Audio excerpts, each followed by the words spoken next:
Alright, folks. Welcome back, everyone. 皆さん、おかえりなさい。今日は、577日目です。It is day 507. We have our odd day. Tomorrow, 57. Get right into it. And take.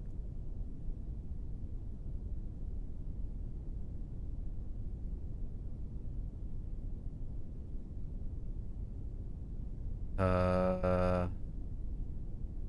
掃除する。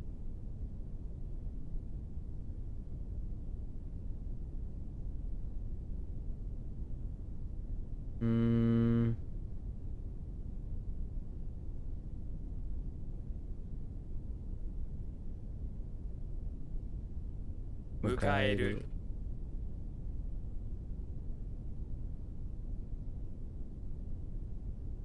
酸っぱい。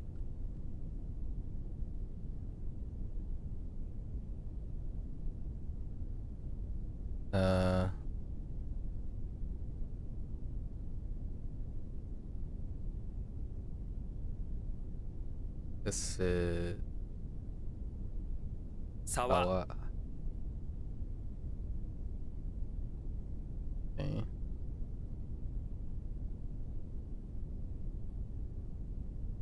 泥沼。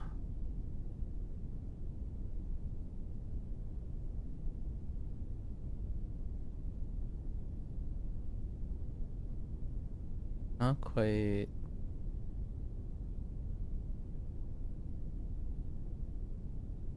現金。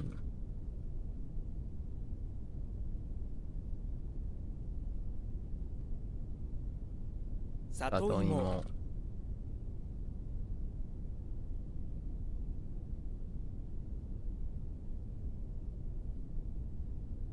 小麦粉。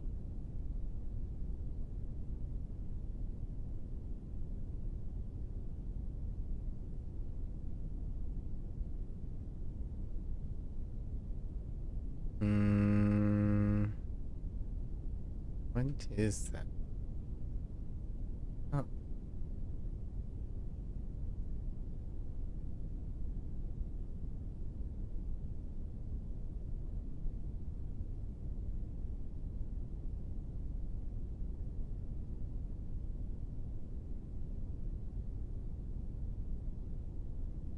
散らかす。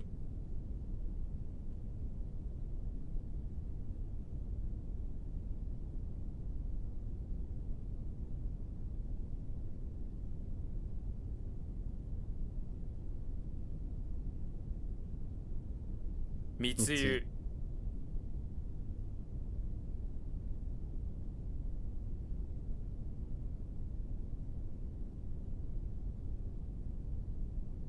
編集者。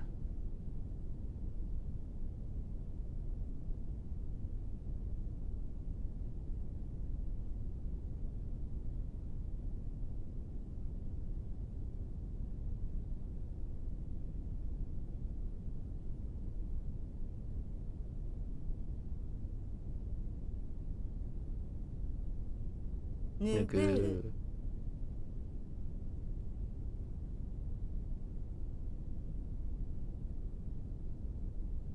弱さ。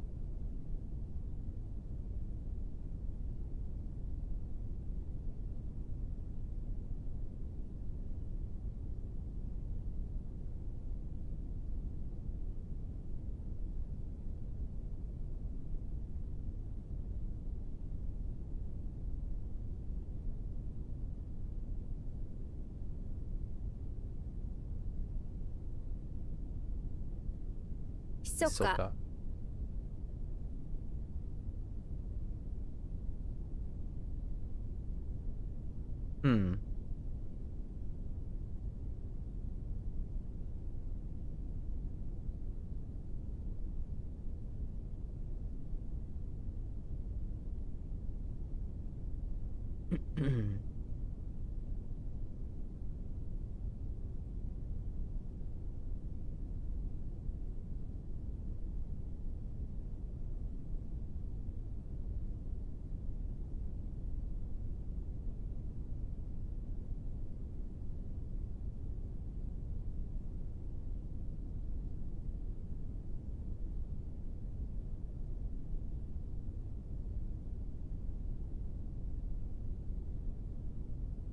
密告 Mikoku.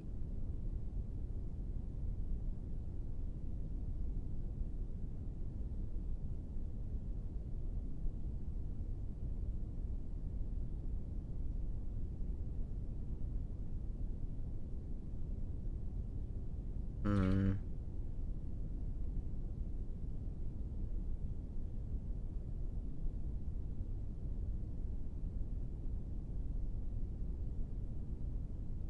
What? What? Isn't... Or is it... Oh. Almost.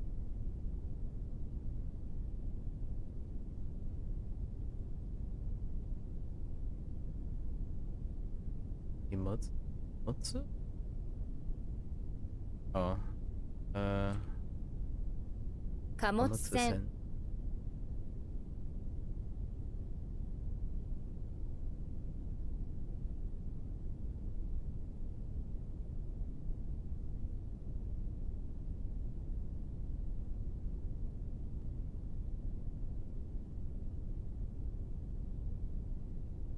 Hmm.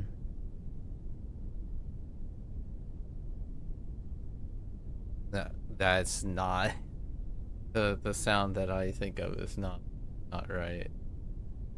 It definitely doesn't sound right. 墓場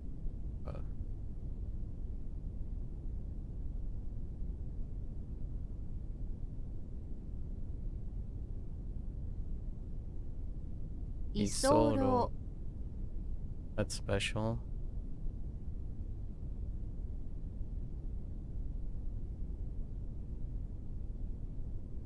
秘める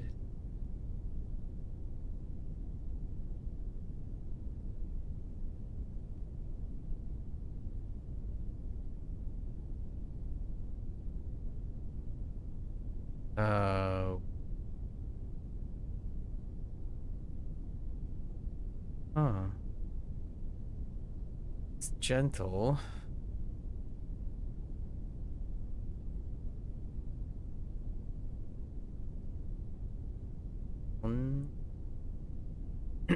The right is 温厚 uncle. Or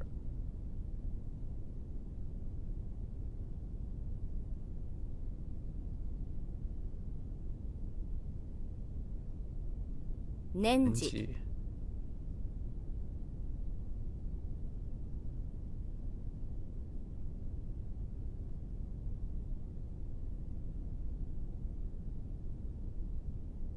捨てる たまる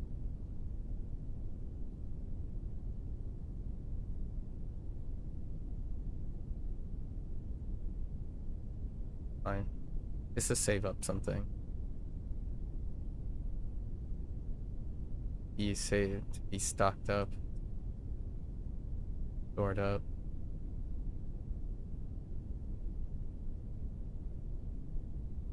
華々しい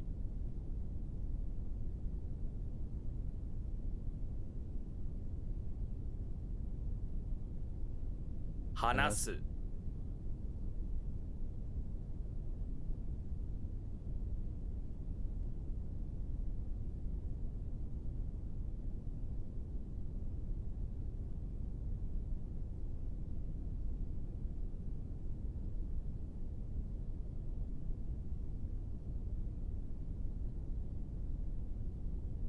編集する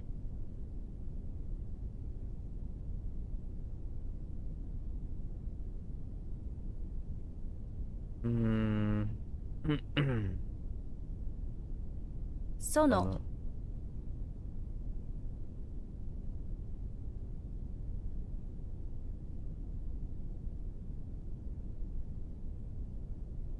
覗いて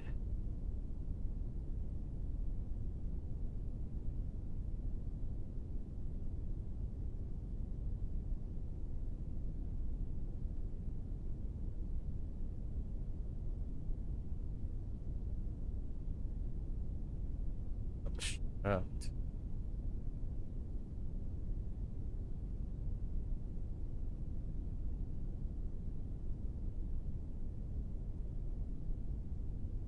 妨げる 妨げる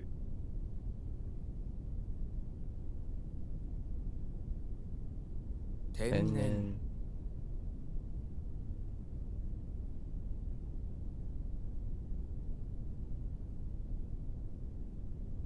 Same difference.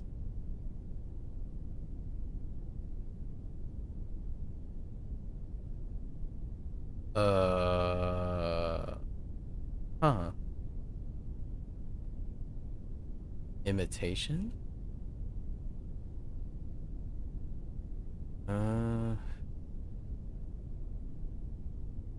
You-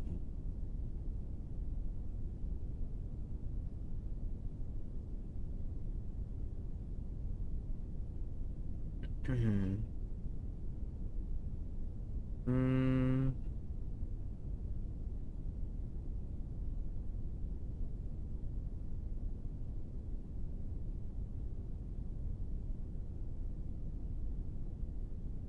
Hmm.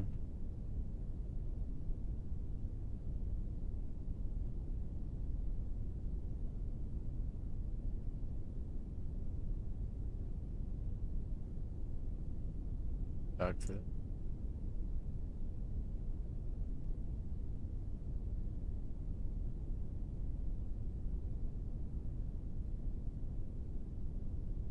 me.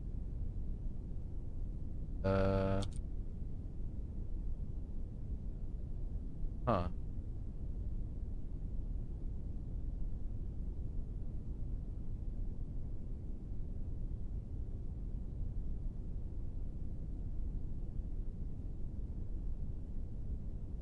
密会 Okay.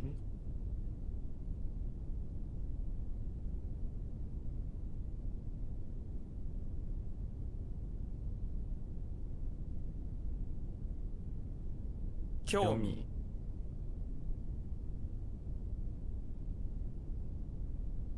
酸素 Unsol.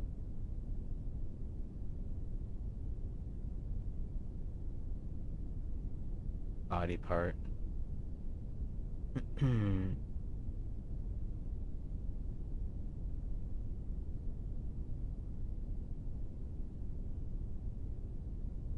Owl.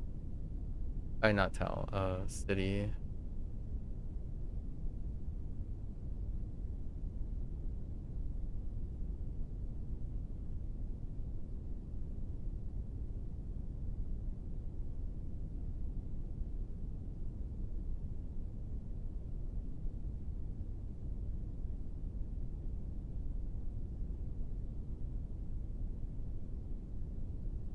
Name read. チラ Let's シ see.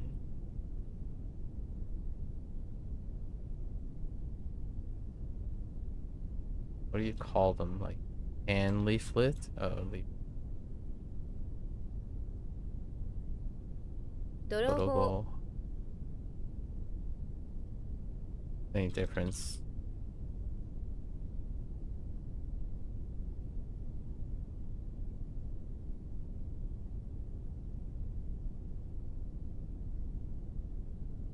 便秘 NP.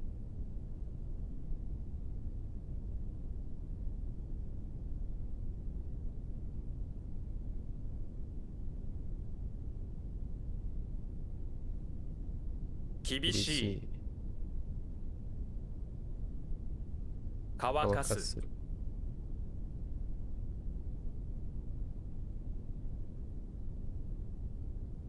驚かす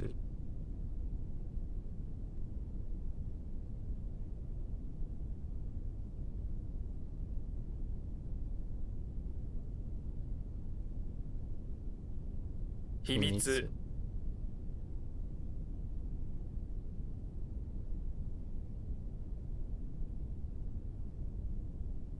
掃除機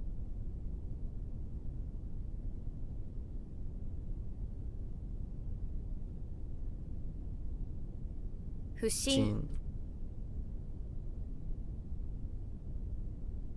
散歩する Okay. Sure, this is imitation.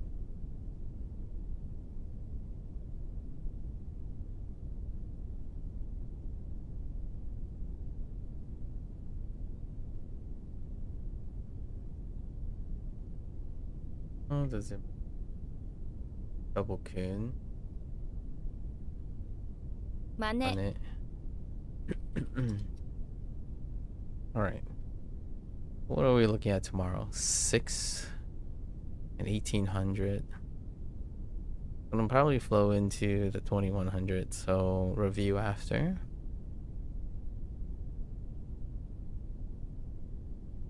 Will that work?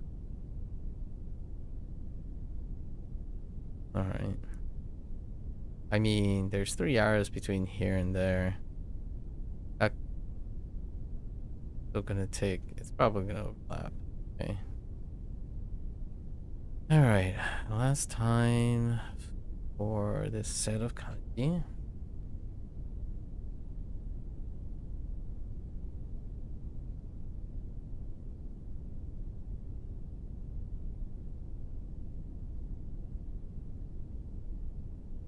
At least for active recall.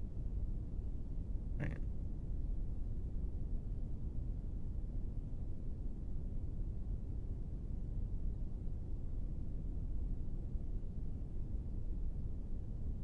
Okay. Akut. Eat. You. Still. I. Manager. Jacket. Lonely. Oh. So. Go. Give. Phone. Mediocre. Oh yeah. Respect. Okay. Confused. Okay. Brain. Real. Mausoleum. A. Evil. Okay. Chip. You. Destitute. It's it. The light. Packet. Bind. That's it. Troll. Again. Board. Pizza. Suffocate. Bowl. Blood. That's it. In addition. All. Board. Gene. Gentleman. Yo. Commonplace. Yes it. Peaceful. Ah. Steam. Suck it. Please. Go. Butterfly. Eat. Tombstone. Eat. Military officer.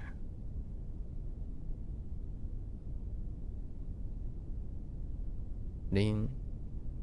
Old. Show. Artisan. Oops. Got it. Far away. Eat. Wisdom. And Shiva. Brushwood. Alright. That's a wrap for WaniKani. Watch this there. Arigatou gozaimasu. As always, feel free to follow along, pick up WaniKani for yourself, give it a go. You're always welcome to come on by, yap, exchange ideas, discuss. So until next time, minasan mata ne. Mite kurete arigatou. Thanks for watching. I'll see you guys next time. I'm gonna get up, stretch, walk around, and I will be back for Bunpro.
Alright, folks. Welcome back, everyone. 皆さん、おかえりなさい。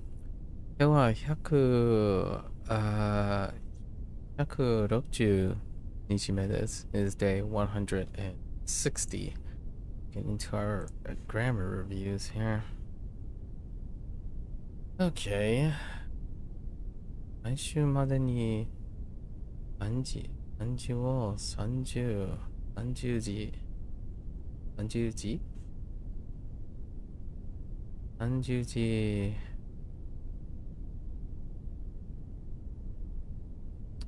覚える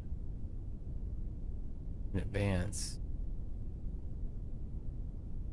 ではいけない have to in advance.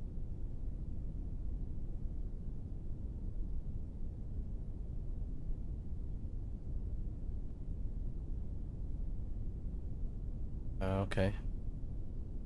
I didn't realize this was a separate point. Interesting. 教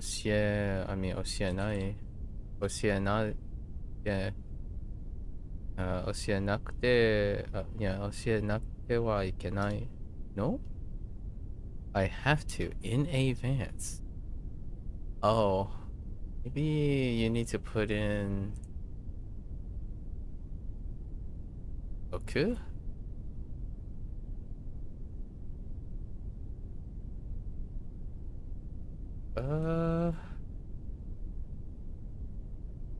In advance.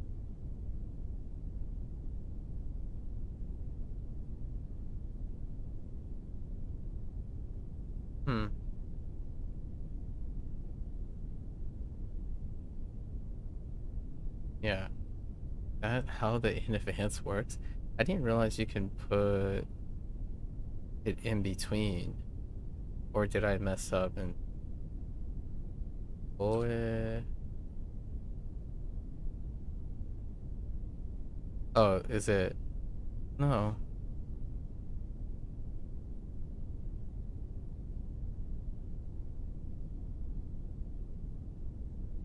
Okay, I do need in advance. So how would you would have to combine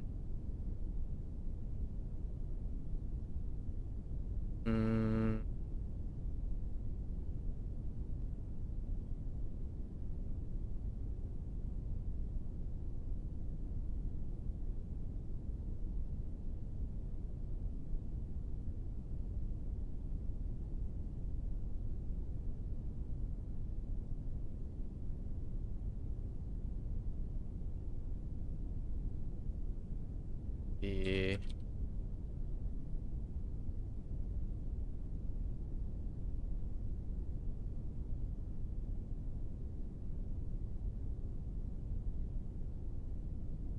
uh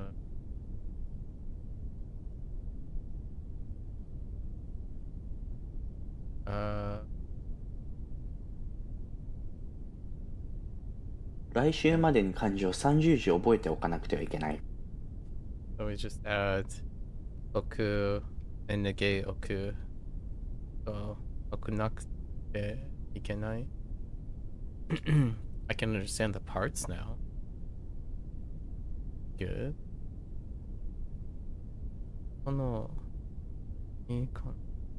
何この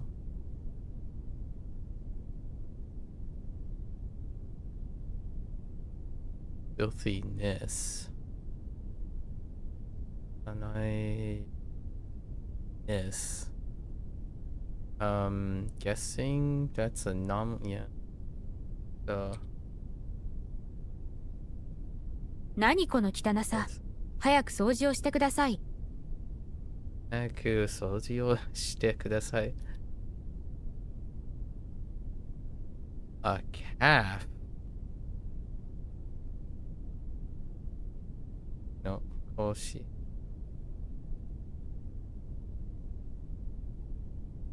は生まれた。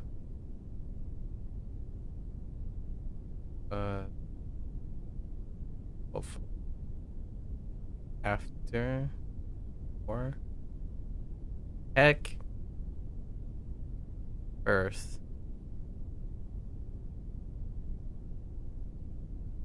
cool. Huh. Okara. Interesting. Mimi. Formal conjunct.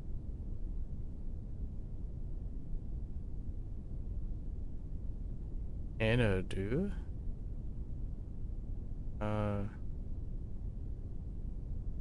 And then Neko. And nice. So they conjugated the ending of this.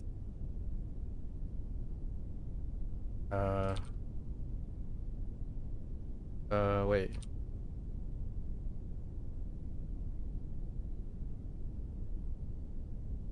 Oh. Wrong 子牛は生ま verb. れた直後から耳が聞こえるが、子猫は聞こえない。Oh, wrong verb. Sushi以外に何を食べたい？寿司以外に何を食べたい？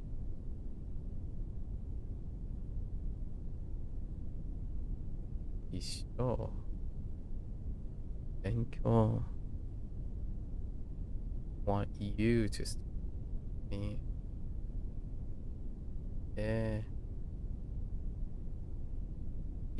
欲しいです。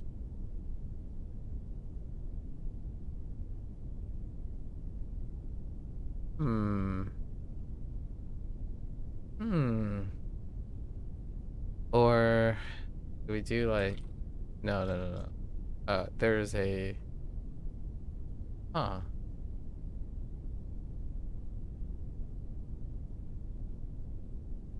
want to. I thought that it could just be a Thai thing. No, I thought it was like stay. Oh, I don't need a particle. Yeah. 一緒に勉強してほしいです。 Yeah, I don't need a particle. 最近は彼のことを I haven't interesting 考えていない考えて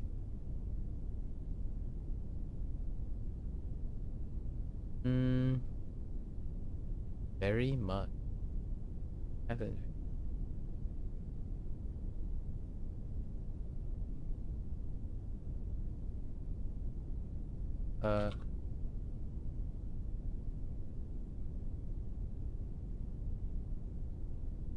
I haven't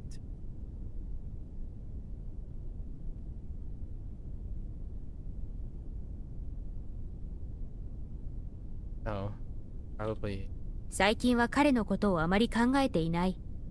考えて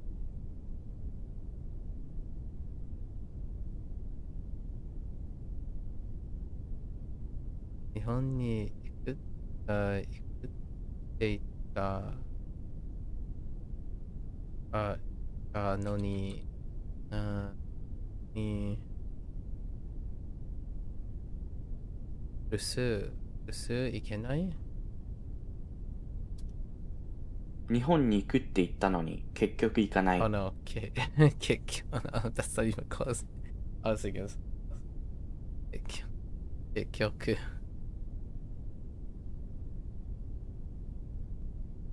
That's結局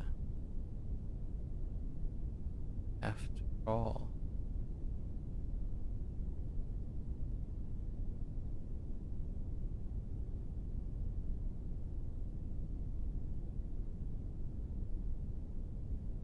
that's hard. That's tough. Can I highlight this? No. That's tough.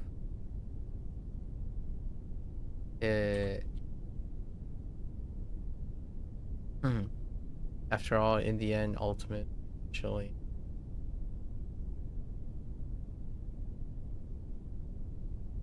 So let's just tie or bound or contract. It is bureau office. Oh, it could be conclusion.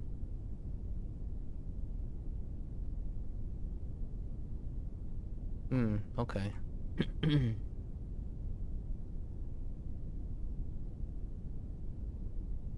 この週末は雪がいっぱい、いっぱい降るからスキーをしに、I think I will go. 人も、人も、interesting. Maybe it's, I,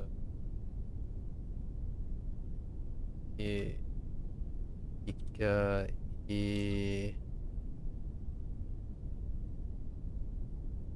I use the stem. Yo, no. Oh no, it's planning. So 行こうよと思う. What?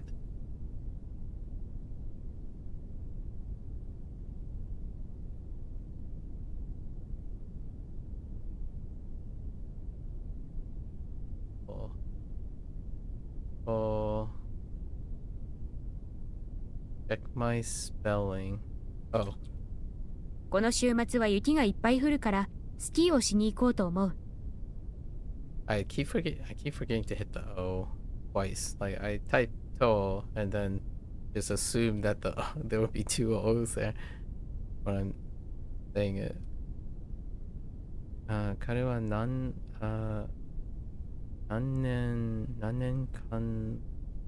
年間も勉強したから漢字まで出る。彼は何年間も勉強したから漢字まで書ける。で、僕の家にはリビングがなかったので家を建てる。rebuild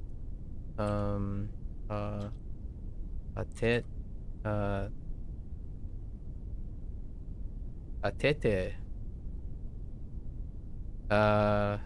maybe and then now しました。Maybe it's just 建て。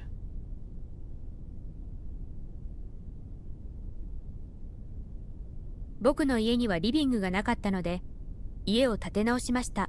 建て直しました。So stem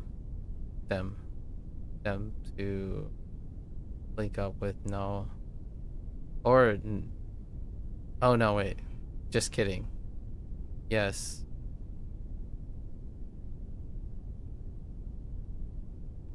Yes.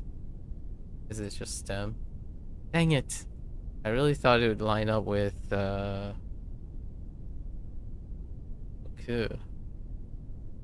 Okay. Alright. 今夜の花火は綺麗 hope satisfying. Oh, I hope for the na that's indicating the satisfactory outcome. Type of hope. Not prayer. Is it prayer? I don't think.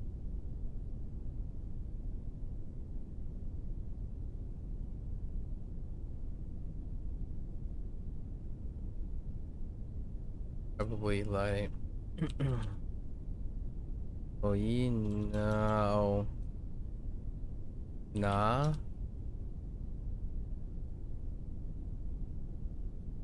uh 今夜の花火は綺麗だといいな。綺麗だといい。そのコーヒーを好き。そのコーヒーを好き。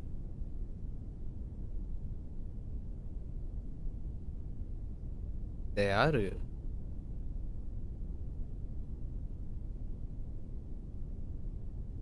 うん。この読み物も絶対いいじゃないでしょ。これ絶対じゃないでしょ。である。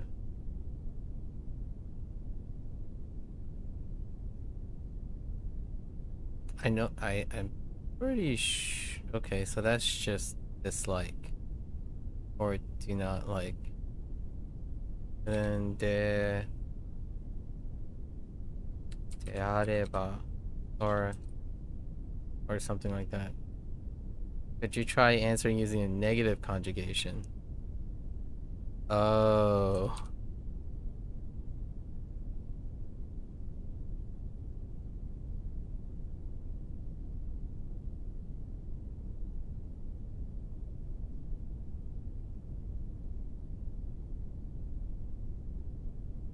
Can't do it that way? Wait.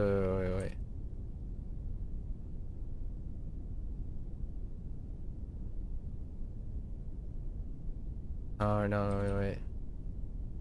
Hold.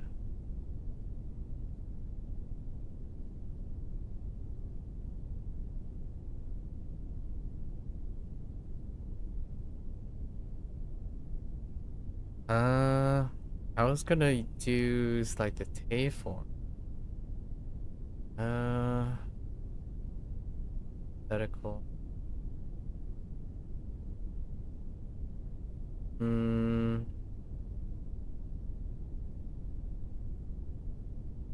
Or do I just use... are they talking about just negating the ba? How do I do that? Like... De da... Nai? How do I... Okay, hold up. So if it's this, right, then I would do re, let that become do. So nai, and then nai, that doesn't make.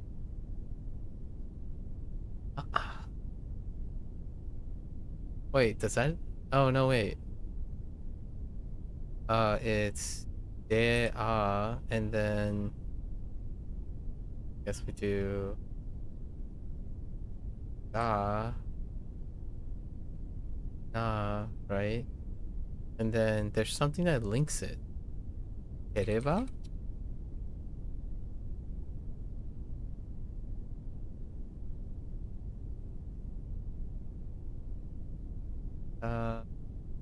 Nakereba.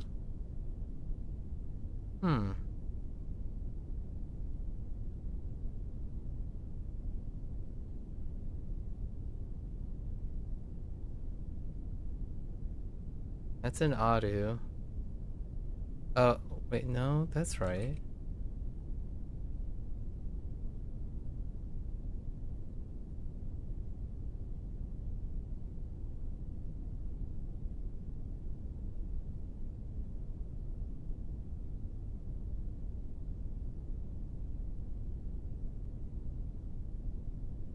Okay, they don't want me to do it that way. I'm assuming. So,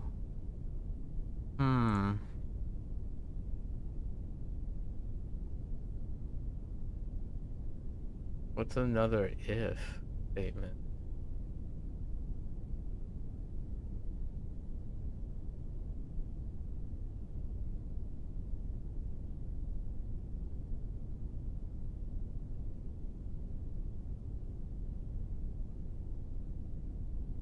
I don't see how any other way I could do this.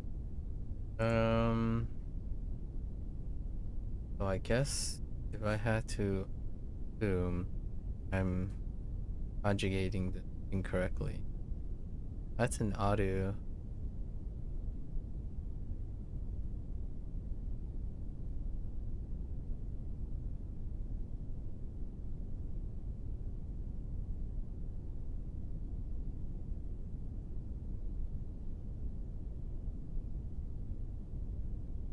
I'm checking my conjugation.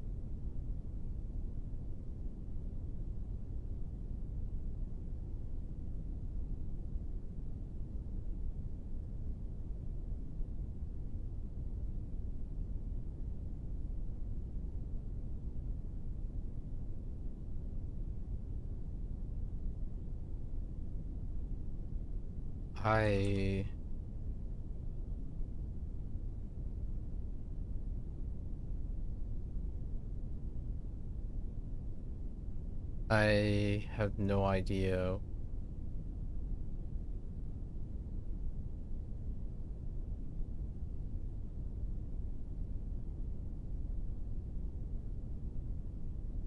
Yeah, I have no idea. It's what I think it is. Oh, no. No, because they don't really they fail to demonstrate the negative form. So, or they fail to, in my opinion, they fail to explain the negative conjugation. Yeah.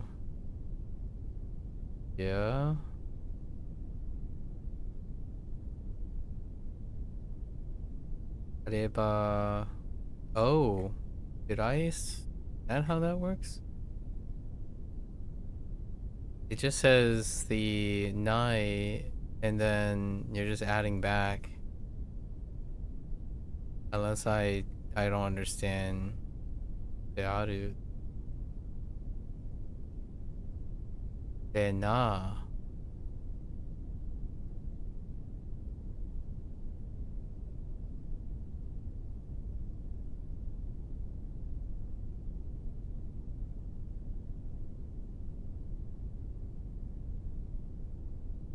What?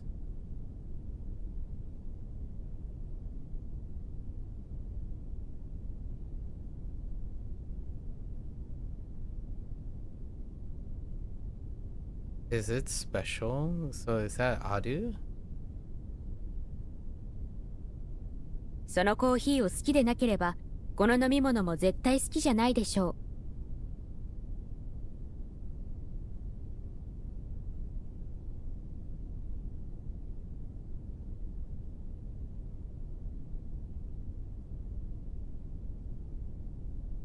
Am I crazy? Or Iru and Iru? Oh no, wait, what? Hang on.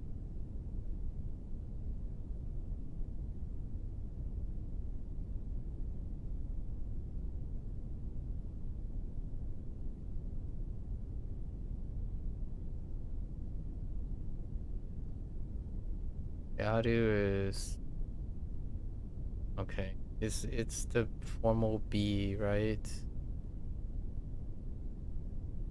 So I guess it's just special. I really, it's irregular. Oh, it's either I know it or I don't, and I don't. Actually, it's not part of my. So that's just straight up. You either know it. Okay. Can't be helped. Yeah, that's a irregular. They didn't list the irregulars either. At least I don't. I'm pretty confident they did not list the irregulars for. Find out. Actually, I don't even know what entry it is. Maybe it's. Oh, pseudo is too basic. And only has Nasaru and. Oh, wait, we can look up probably Aru related or exist related.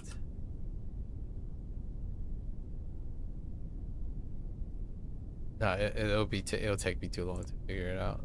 But it's irregular. So there's really no way other than I would try separate things and assume that it's irregular. Okay. 今週末は映画 I'm like 90. Yeah, okay. I'm like 80% positive. Dearu was not written anywhere as an irregular. And we have not crossed the vocabulary yet for that. So no. Now I know. Or something. 見に行けませんか? No? でも。今週末は映画でも見に行きませんか？なんか、お客さんはバスな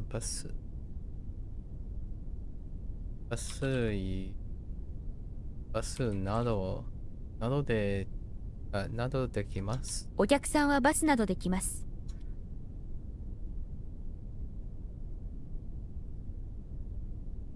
法律を新で wait to renew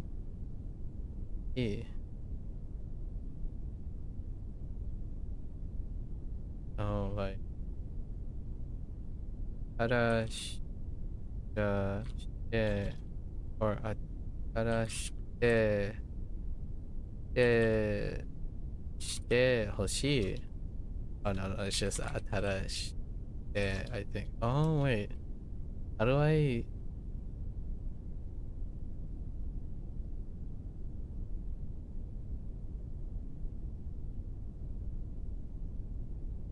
Uh-oh. I thought you dropped the E, right? And then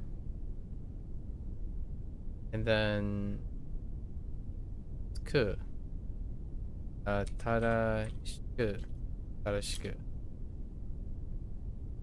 What? Oh, 正しく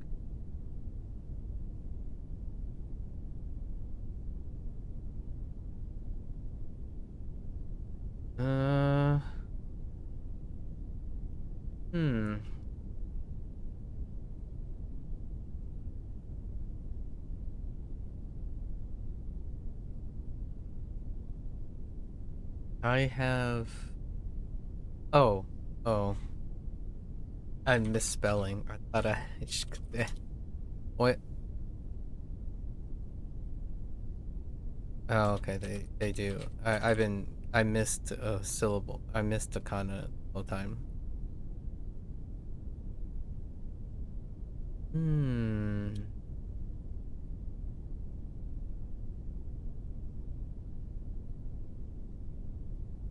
Huh. Thought I could make new. Maybe like atara de or atara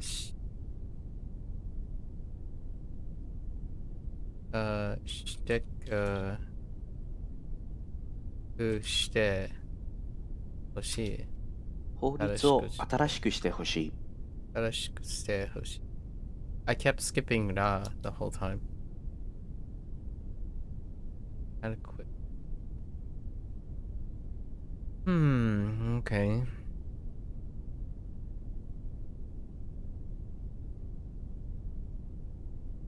文化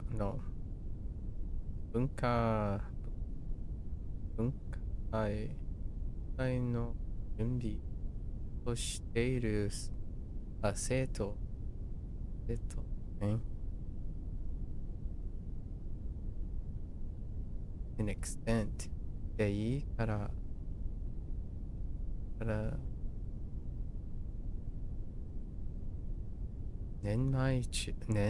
what? Oh no, this goes in 午前中までには終われせて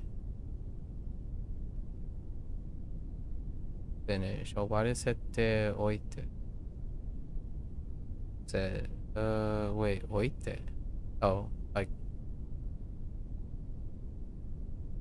can you finish because of sete and then this is thoughting thought. Or wait there. Yeah, advance. Finish in advance. So potential of finishing. Okay. Oh, yeah, okay. For the finishing, using the finishing part. 置いて.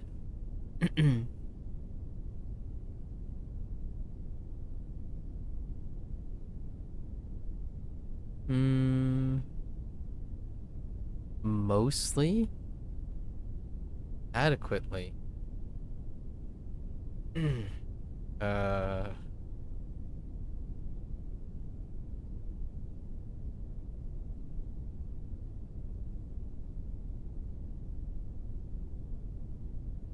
What's mostly? Not. Okay. Oh.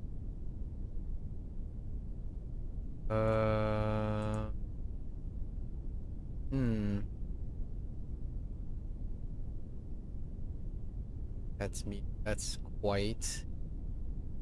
Hotondo can be, right? Oh, no. Hotondo means most all or almost all when referring to a quantity. Okay, we are looking for an adverb for the most part, roughly. Like, like, tai. 文化祭の準備をしている生徒。大体でいいから午前中までには終わらせておいて。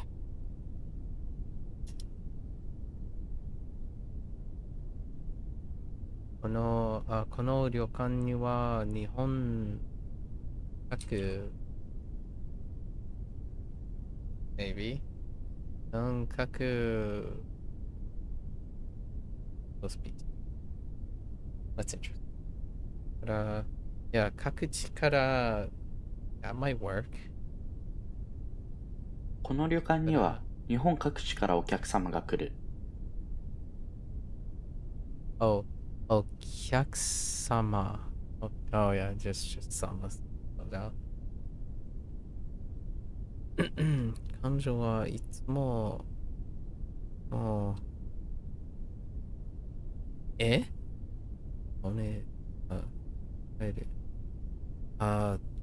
positive. What? 前向き. Okay, 前向き. Interesting. Positively? I guess, like forward facing? Or before? Same. 前向き positively, so I guess we're just gonna make it into a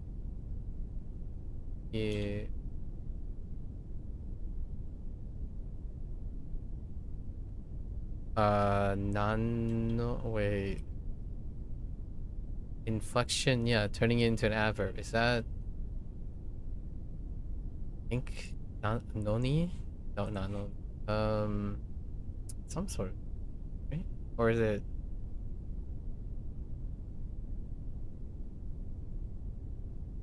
It was. Oh, I need.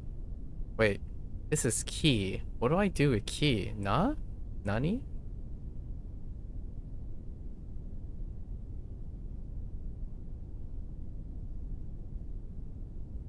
My nani. What kind of ending is that? Wait. What do I do with adjective? Oh, no, wait. Yeah, what do I do with non-adjective? We might just add the ni. Wait, I thought that would work. Like... Wait, am I misspelling it? Yeah. Just ni. 彼女はいつも前向きに考える。I might have skipped a syllable. I might have skipped a kana somewhere.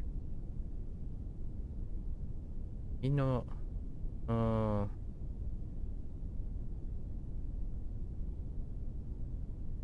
Yona, ような女の人はいない。君のような女の人はいない。 Okay. Well, all right. So definitely today was the crown definitely goes to Yaru being irregular. And then second would be, well, that's kind of a combination because the Dearu was also the if and then situation. It was something else.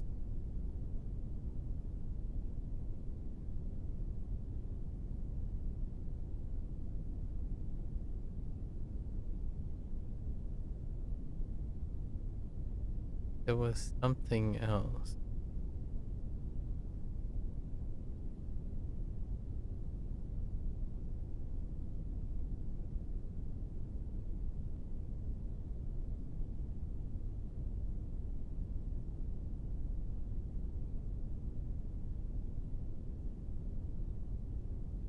Toamo. What was the Toamo one?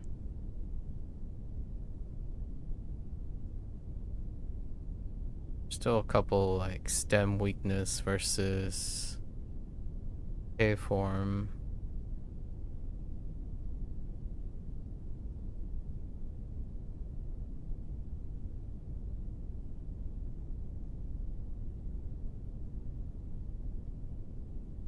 So the adverbial in for na adjectives do not require any additional ending. Toyi is a little still in the mix. And then the difference between oku uses the te form, and naosu is linked to the stem. Hoshi is hoshi when you want like if you want someone to do something, it's linked to the te form. When you want something to be like in the need of, you want something, is using the subject marker.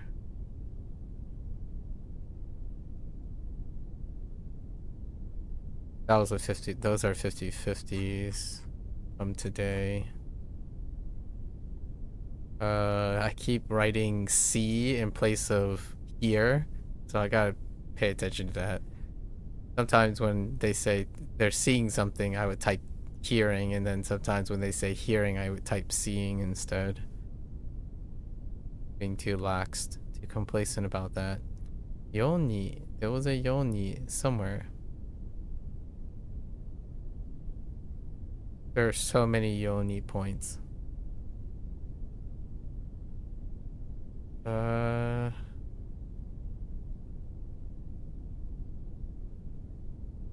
Just taking a look.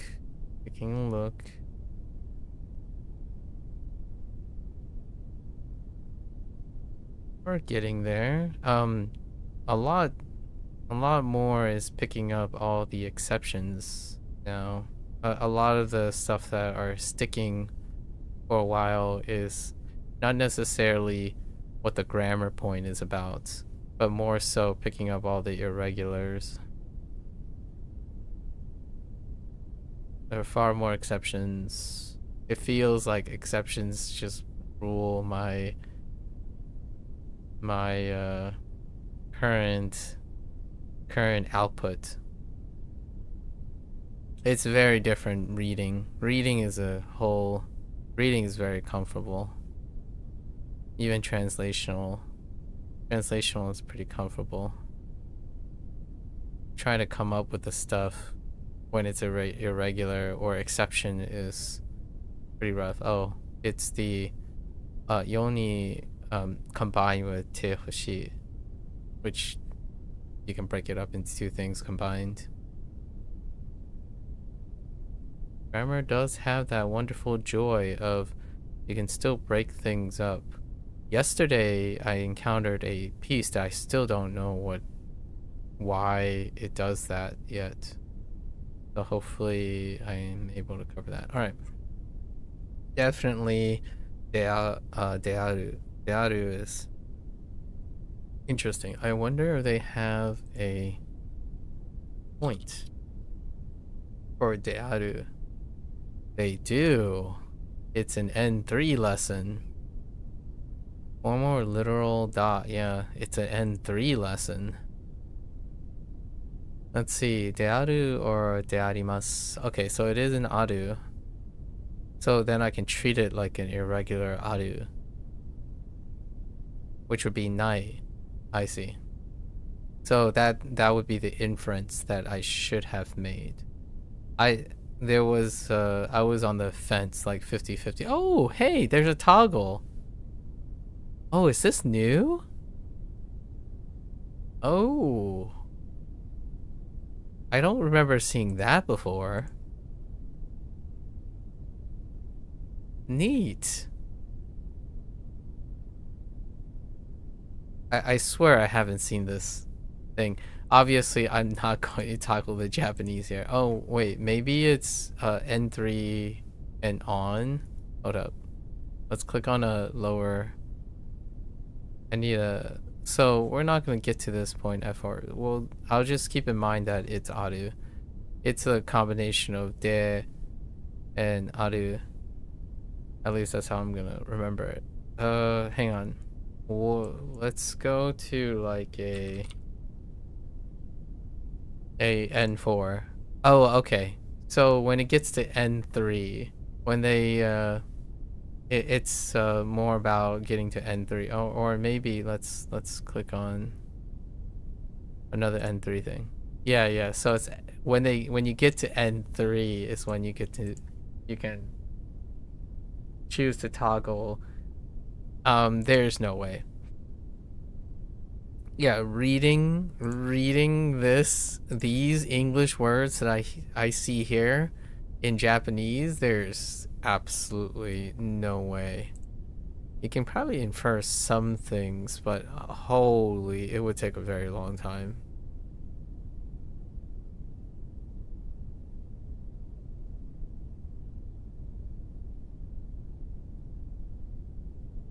Yeah, man, that would take a very long time. Reading technical things, like to me, this is technical. That would be way too difficult at the moment. But it's kind of neat that they have a toggle. Spoilers, I suppose. All right, that's a wrap for Bunpro. Just gonna keep on the grammar train. Gotta end a little bit early. Tomorrow is yet again another WaniKani lesson day. It seems like I don't have that much time at the moment to really dive into the vocabulary. Not to say that I don't review vocabulary when I'm not like on here doing Bunpro and stuff. Get vocabulary elsewhere. I think our vocabulary is maybe, what is it now? About like 10,000 words, I would say, overall. 10,000 vocabulary words. However you qualify a vocabulary thing. Like, because technically, it's more than that. If you know, like, let's say roughly, 7,000 from WaniKani, right? Those verbs, like different verbs, different grammar sets, like when you combine the grammar set with the base like words that you have, you technically have like 30 to 40% more, because words are also phrases. When you combine like a verb, like two verbs in different grammatical structure, that is usually conceptually a word quite often, because they're used so often together. So technically, if you know like 7,000, you probably know 10,000. Not that you'll pick them up as in from memory, but you'll pick them up by reading them together. Like, oh, okay, well, that's got to mean this because it's a grammar point and two separate words put together. Even with that, I'm saying 10,000 because I've probably seen at least 10,000 10,000 words that fairly comfortable with at least 80 to 90% of them. And when I mean comfortable, more so that when you read it, you understand what they're trying to say, but not in English. Like, it's actually, some of them you don't really at least I don't really translate them when I'm reading Japanese. I feel them, right? Like, you read it and you're like, okay, well, I can picture something in my head. I'm not like saying, oh, this word means this and this in English. Like, in the evening, I don't do that anymore. Like, I rarely do that. I read for purpose. So oftentimes it could be like that grammar point that we were doing. When you turn on Japanese, I would be reading for a purpose in the evenings. I don't read for the idea of translating, doing grammar work, and extracting, which I think my impression is others do that. They watch manga and they read manga and watch anime, and then they're going to like sentence mine and break all that stuff up. I don't do that in my evening because I want to relax and practice what I know. So whenever someone's speaking, right, when they're speaking on a podcast or something, I'm interacting with the podcast. I want to know what they're trying to tell me, not what they're saying word for word.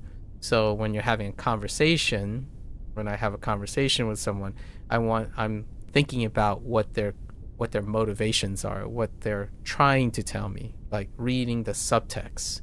So that's kind of what I'm doing in the off time. Like whenever I'm playing, which Phantom X is going to have an update in another 2 days, even though there's like English subtitles right on the game, I'm listening to the Japanese to see what they're trying to tell me, right, in Japanese, and then I look at the English subtitles to see if they captured what Japanese is trying to tell me.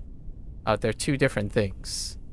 That happens really often during like playing Like a Dragon games in Chinese. When they say something in Chinese, it's giving me something, and then when I read the English, it's giving me something different. So I try to do that at the same time. And if it's the same language, I still do that. So when I watch a show that's in English and it has English subtitles, I still have English subtitles when I'm watching English.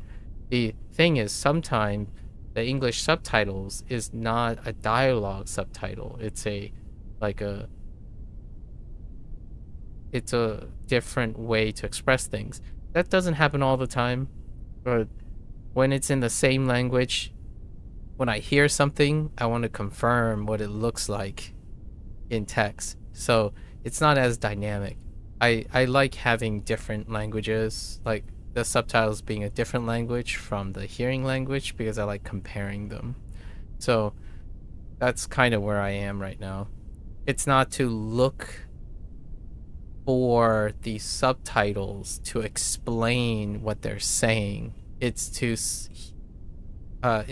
interpret what they're saying in Japanese and put in my own words, and seeing if the English captures it the way I think they're saying it, which is it's inexplicable most of the time. Like, oh, okay, well, this person's really, surprised and stuff, and then the English would be like explanatory or something. That's kind of how my evenings are going at this point, and in how I'm experiencing video games. Like, it feels great, or it feels different. Maybe not so great. Maybe great isn't the most ideal word. It feels interesting. It's a different feeling now, where I can listen to Japanese and I know what they're trying to get at. And then when you read the English, I can't do the same thing anymore. Like, I would want to hear an English performance, like So I'm not entirely sure that's how people feel when they learn another target language and then they get to the point. I like hearing the performances. It's no longer the same where those who listen to dubs, right? They're like, okay, well, this is just English trying to be Japanese, or this is Japanese trying to be English, and it's just two voice casts trying to present their own separate things. They're no longer separate things. Like, when I hear the Japanese, I'm curious how the English is going to be performed.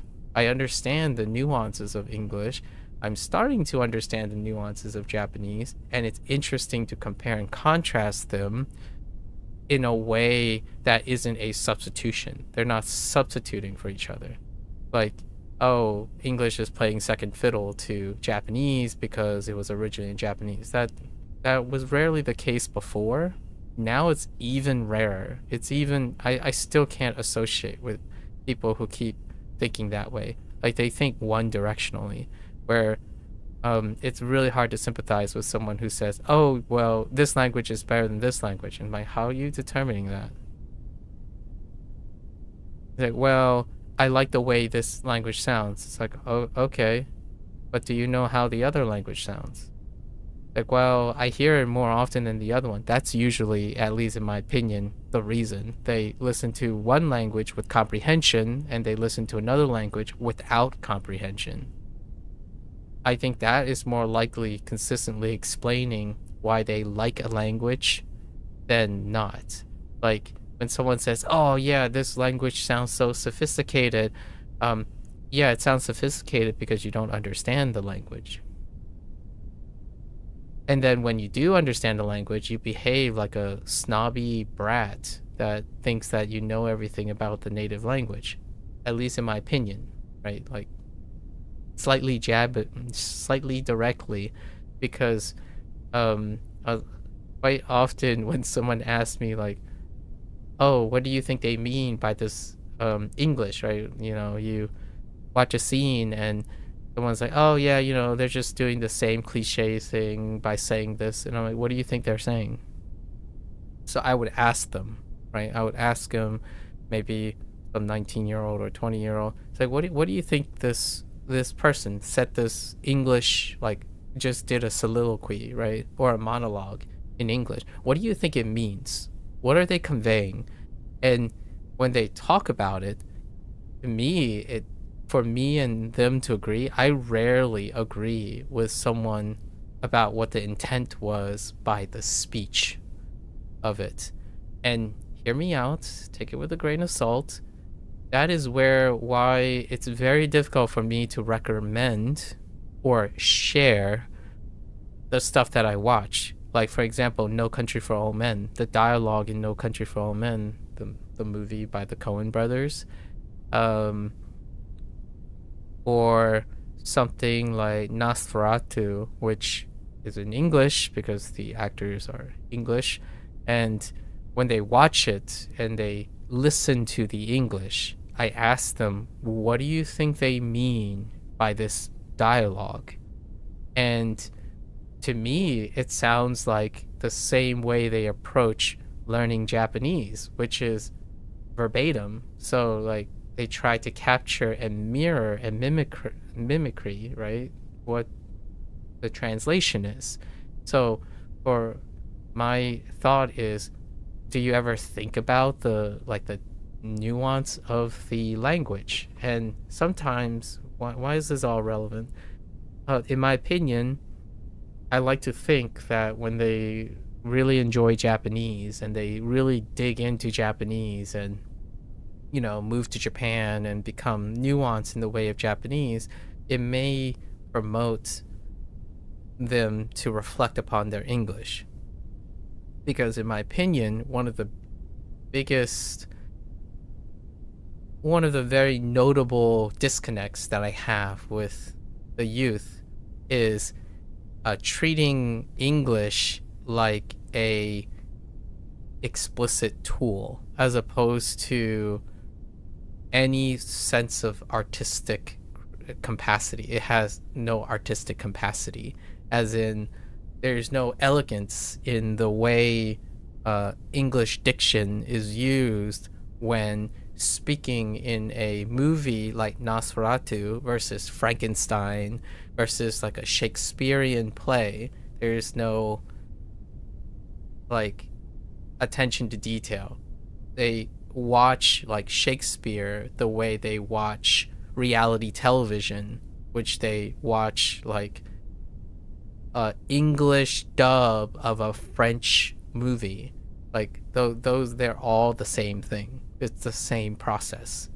There's no attention to the elegance of English. Like when you speak to them, for example, if you're wondering if it impacts them at all, or how can you tell, when they output their language in English, they would speak the same across everything. So like when they write English, it doesn't vary whether it's professional or informal, formal English. And then when they listen to like lyrics or poetry, or it's all treated the same way. It's typically treated when they output and explain this stuff, it's explained without an understanding of the nuance of English, which in Japanese you would have to understand that nuance right away, largely because, like, for example, I am unsure if when someone learns Japanese, like especially grammar, like sonkeigo and tenjogo and tenego, right? Are they attempting to internalize the nuances and imagine the situations, right? Like the actual, so going to Japan or living in Japan would give you those firsthand.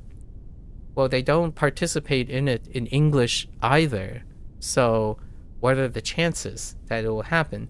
Well, the nice thing about Japanese, I suppose, it's not really all that different, but maybe they go work in Japan and then they realize they need to change up the way they talk, right? Because they have to learn sonkeigo and enjogo in a way for formal interaction. But those same people, those teenagers or like the 20-year-olds who moved to Japan, that might actually be their first experience being a professional. And then one day they're going to be those same people online that says, oh, Japanese, you have to worry about speaking two different ways because of professionalism. Like, yeah, you do that in English too. The downside, the problem is they weren't professionals in English. So what I mean is they didn't, during a lifetime, because of limited experience, in my opinion, they rarely had to talk formally in English. You spend all time online thinking that English, the only English you speak is impolite, direct, like casual English with tons of abbreviations and NetSpeak. Like NetSpeak is your predominant way of speaking. And I know for sure this is a fact most of the time, because whenever I read a high school or an early college essay, like their letter of introduction, right? Their cover letter or something for application, it is very difficult to read formally. Like it does not meet the standards of formal English. Now, you might be arguing, well, that's just American education, right?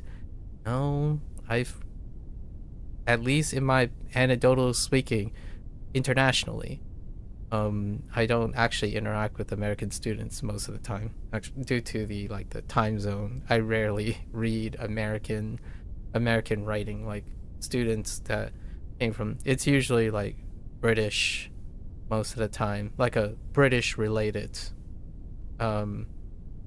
diction. So I learned quite a lot from reading like word choices and phrasing and whatnot. So it's interesting. Like there's actually a stigma as well. Like sonkeigo, I'm kind of curious if Japan, like the youth, right?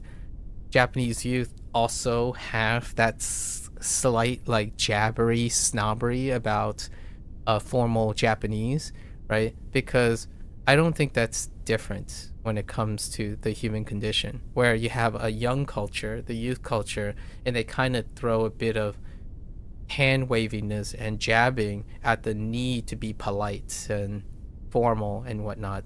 And the reason why English, in my opinion, has such a stronger stigma is because oftentimes the default English is online English. It's not like you could make an argument like, oh, the highest representation of Japanese is Japanese NetSpeak. I actually don't know for sure, and I don't interact with Japanese. I like read Japanese chat sometimes on like the occasional stream or like on YouTube comments and whatnot, like that type of Japanese, and it doesn't strike me as incredibly different. However, that doesn't mean that I'm limited in my Sonkego and Enjogo, right? So I wouldn't be able to tell at the moment. In English, I can absolutely tell. People on NetSpeak, right? People on the internet do not speak or write like that in a professional setting or formal setting or anything, in my opinion, that you have to put your name to as a reputation, right? Your reputation online. So it's interesting. Like I read someone's pose on describing their thought process behind their creative process, and it's like, well, I just take this and I do a lot of this and I look at this person because I really like this stuff, and this stuff's pretty neat, that stuff's pretty interesting, and it's like interesting over and over again. Like, so the thought is, I don't think your English have enough nuance to convey what it is you're trying to say. And then oftentimes it's a little bit paradoxical because the proses that they use, like the stuff that they write, was about how they have problems expressing their feelings or their artwork in art. And my first thought is, yeah, language is an art too, so it speaks for itself. So that's kind of like the paradox or the irony here. Like, the difficulty in expressing in the language they're using, usually English, is also reflected in the difficulty that you're trying to express in art, or like, you know, like practical art or digital art. And it transfers quite remarkably. Like, sometimes it's hard to know if they're being serious or not, or they're trying to be overly pedantic or overly poetic, but it comes off as incredibly limited. Like, trying to be expressive with their English comes off as, that's fire.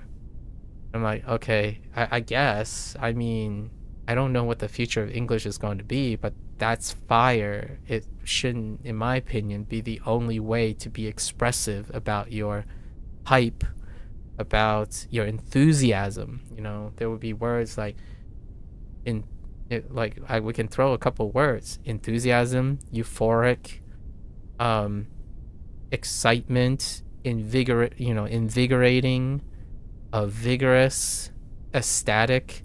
There's quite a lot of depth to English that does not tract with someone who says, oh yeah, you know, I'm learning Japanese because some people say like, oh, English is just boring because I already know everything about English. And then there was like, I'm learning another language because I'm really good at English, so, you know, like, this will transfer to the understanding of another target language.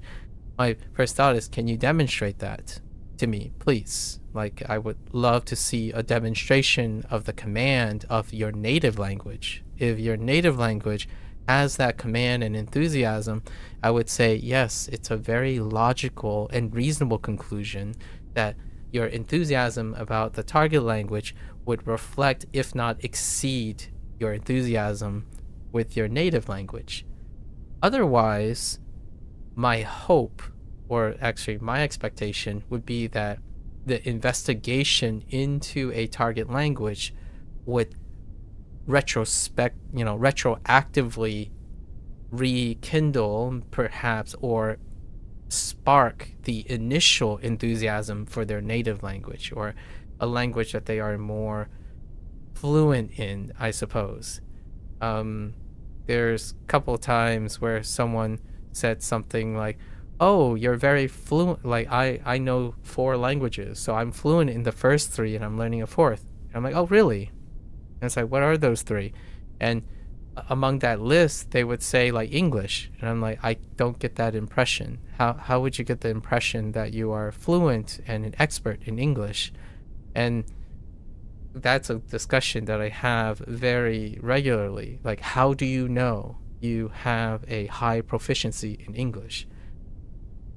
When you go and learn a target language like Japanese and then go through the patterns again of standardized testing like JLPT, and then different other measures like someone shared with me, Drama shared with me, like the EDU, right? The EDU, I'm just gonna call it EDU, or EJU, like some optional other ways. The immediate thought is, man, if I'm doing that, it would be interesting, self-reflecting, where my English is. And for me, this has been a wild trip down memory lane. Like, and anytime I'm reading a grammar, it reminds me of how much time, like hundreds, if not thousands of hours, more than thousands of hours, probably multiple thousands of hours, couple years of, we're not even talking about hours in this case, maybe years into English grammar.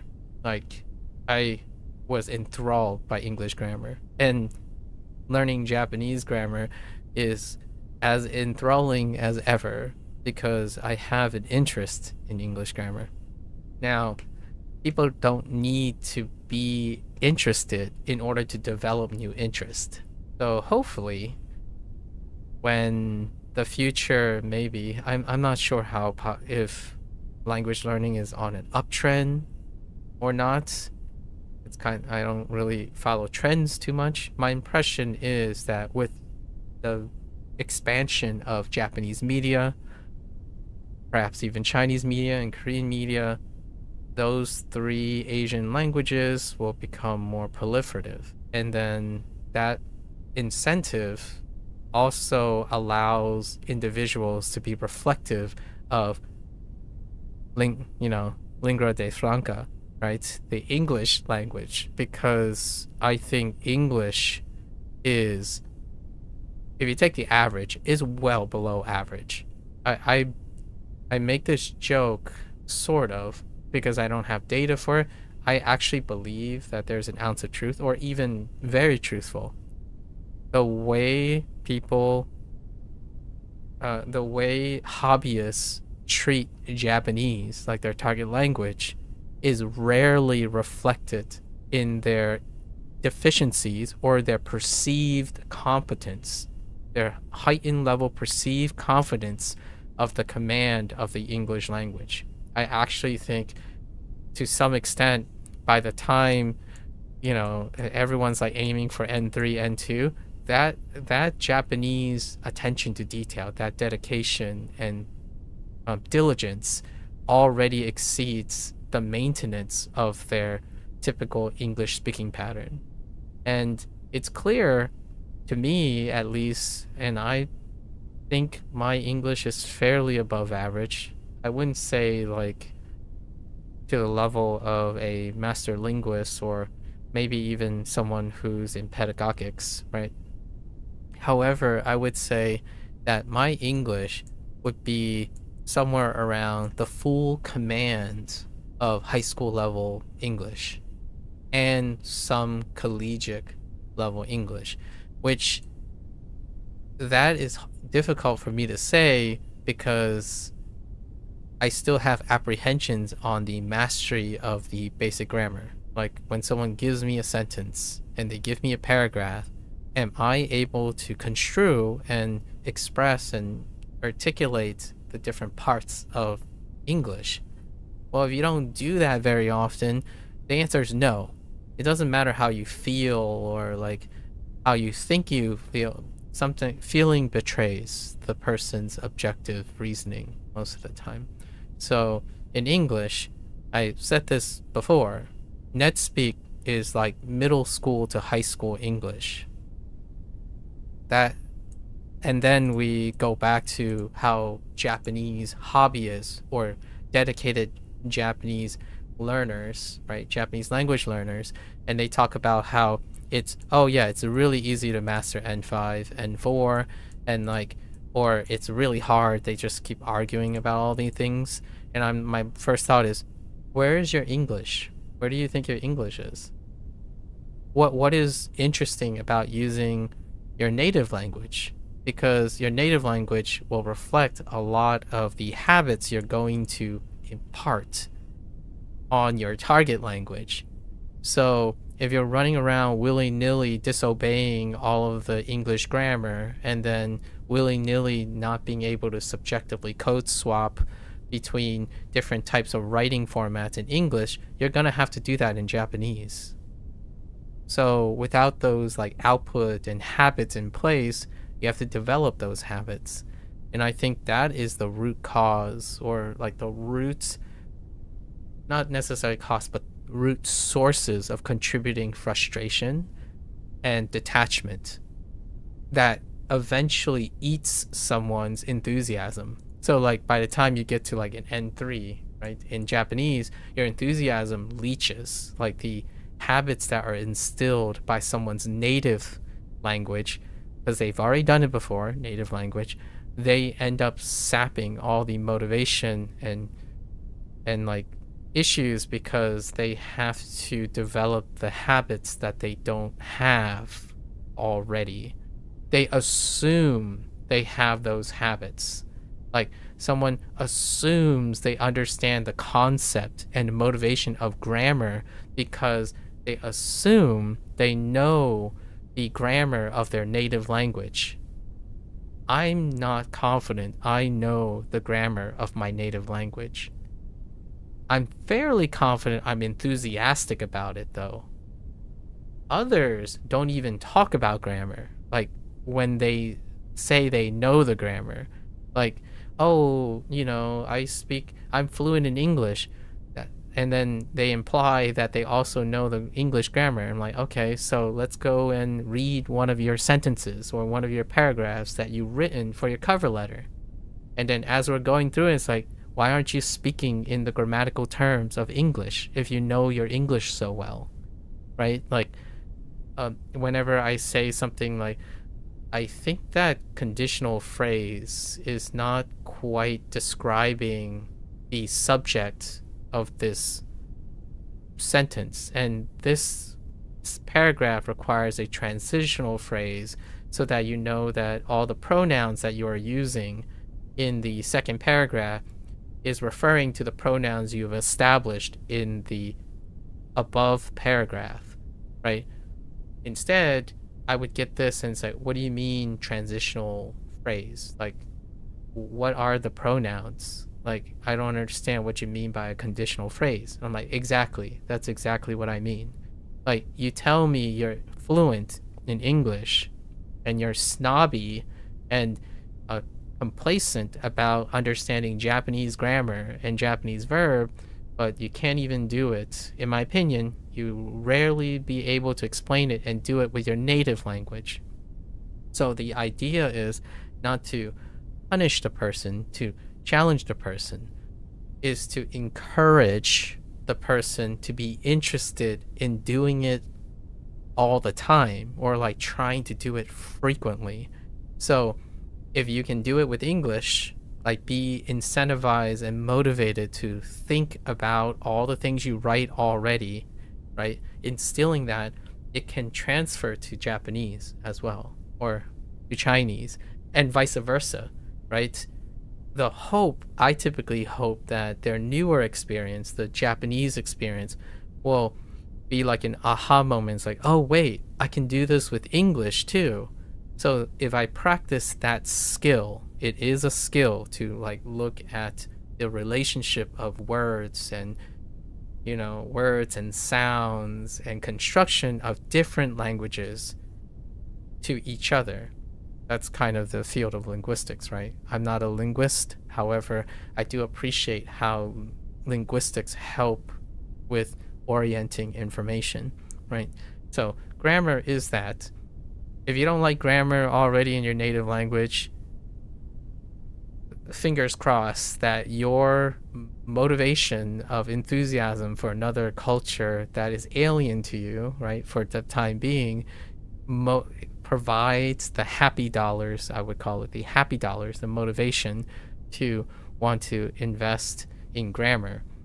If you're already encouraging yourself to do it with all the things you're currently doing, like the languages you have, if you like the grammar of your existing language, making mistakes in your existing language and then correcting it and learning from it, then it's rarely, in my opinion, an obstacle when you go towards a target language. I think it's incredibly dissonant. It's a really obvious cognitive dissonance between someone who says, oh yeah, learning Japanese, this is the easy way to learn Japanese. I learn Japanese this way. It's always this easy. I'm good at it. And then I'm like, okay, how did you learn English? And then it'd be like choppy, missing principles and all of that. It's like, your Japanese is probably that too. Like at least the likelihood is the person is overreaching their competence. And for me, when someone links me like someone's hot take or hacks and shortcuts and like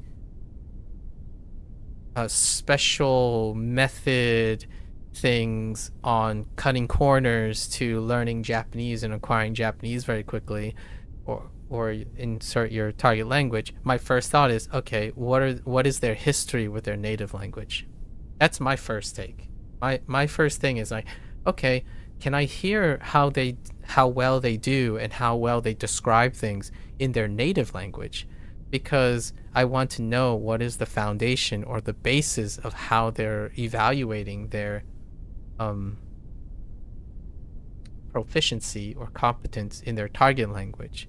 If you start saying like, oh man, that's fire, like this is my hack and hack this, hack that, shortcut this, oh yeah, that's how I feel and whatnot. And then they go to Japanese and they're saying, oh yeah, they're different in Japanese. They're going to be really formal and they understand all those things. I would have skepticism. I'm not saying it's not possible. Like, you could be super formal and super polite and whatnot in a language because you did a personality shift, right? A deliberate personality shift in a language because you're imitating, you're faking it until you make it approach, which can very well be possible. And then you have those typical interviews, in my opinion, those typical interviews where, oh yeah, I'm just a lot more polite and something in this language, and they ascribe it to the language itself as opposed to the complete cultural understanding and the environment that they are in that creates that compartmentalization or that dissonance. No, you can most definitely be overly formal and polite in English, very much so as in Japanese and whatnot. It is the whole package, the cultural environment that you are in that creates that compartmentalization of personality. Personality is also part, like what the people see, other people think you see, is an output. So if the Japanese culture suddenly embraces Americanized culture, the language itself may reflect that too.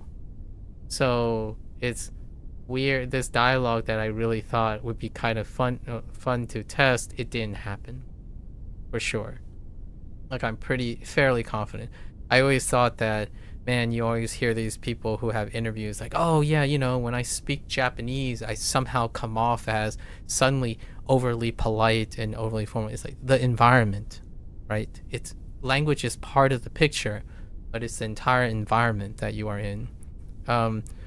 Since my environment did not change, right? Like I didn't suddenly live in Japan, or I didn't suddenly start a job in which I have to consistently consider the idea of being formal.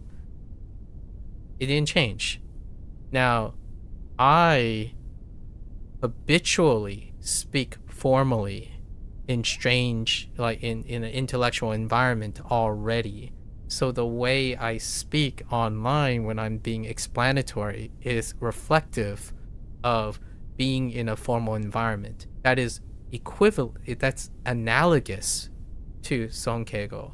So I still remember some of these instances where like drama is gonna be like I really appreciate his company. I remember hearing he said why, like doshite, right? Doshite versus naze, right? The reason why I remember naze and use naze far more than doshite in that one interaction maybe last year or like a couple months ago, and he kind of, the habitual nature of drama was to say, oh yeah, no one says naze, like that's like ancient or archaic or even too polite or something like that, or something. James did the same thing where like I would say something and say, oh yeah, no one says that, that's kind of old hat and overly polite. You want to say casual stuff. That's the same conversation I have in English. Like when someone wants to hear me speak the way I typically speak, this would be far more closer than when I'm being pedantic and overly verbose and esoteric with my jargon while I'm explaining something. That is my natural state of English. I do not sit there and say, oh yeah, that's cool. Yeah, I like it. All right. Neat. Oh yeah, that's fire. Oh, that's great. Oh, hype train. I don't even know how to do it naturally. Usually when I'm typing, it's a bit closer because I'm not like uttering those things. That's kind of my reflection here. Whenever I'm doing grammar, this is what I mean. Like when I'm reading grammar, I feel at home. So if I'm thinking about pedanticness and the construct of things, that is my standardization. Being pedantic, being scrutinizing and technical, while also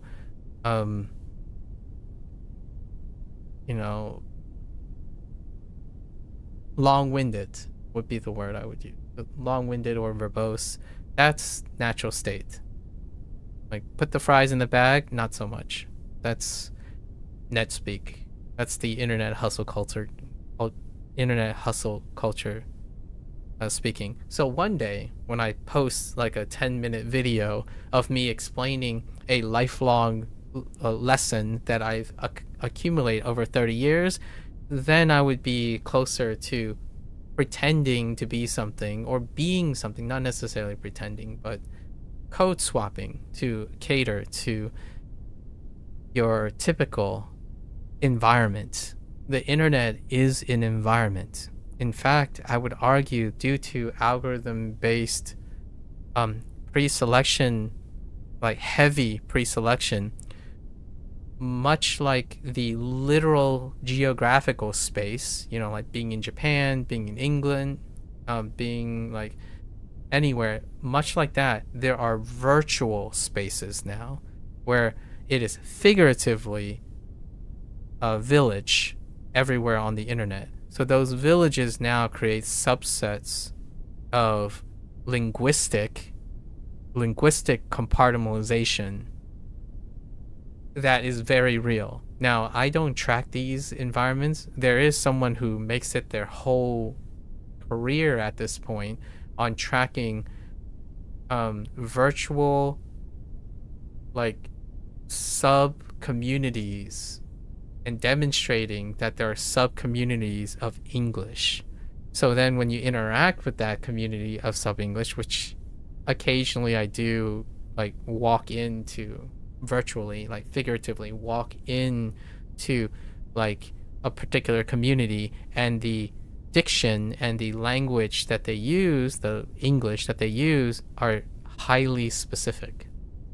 And they're highly specific in a way that demonstrates that there is a chance that if they stay in that highly specific thing, they might encounter a personality shift, right? A personality shift, or what looks like they are different in that environment.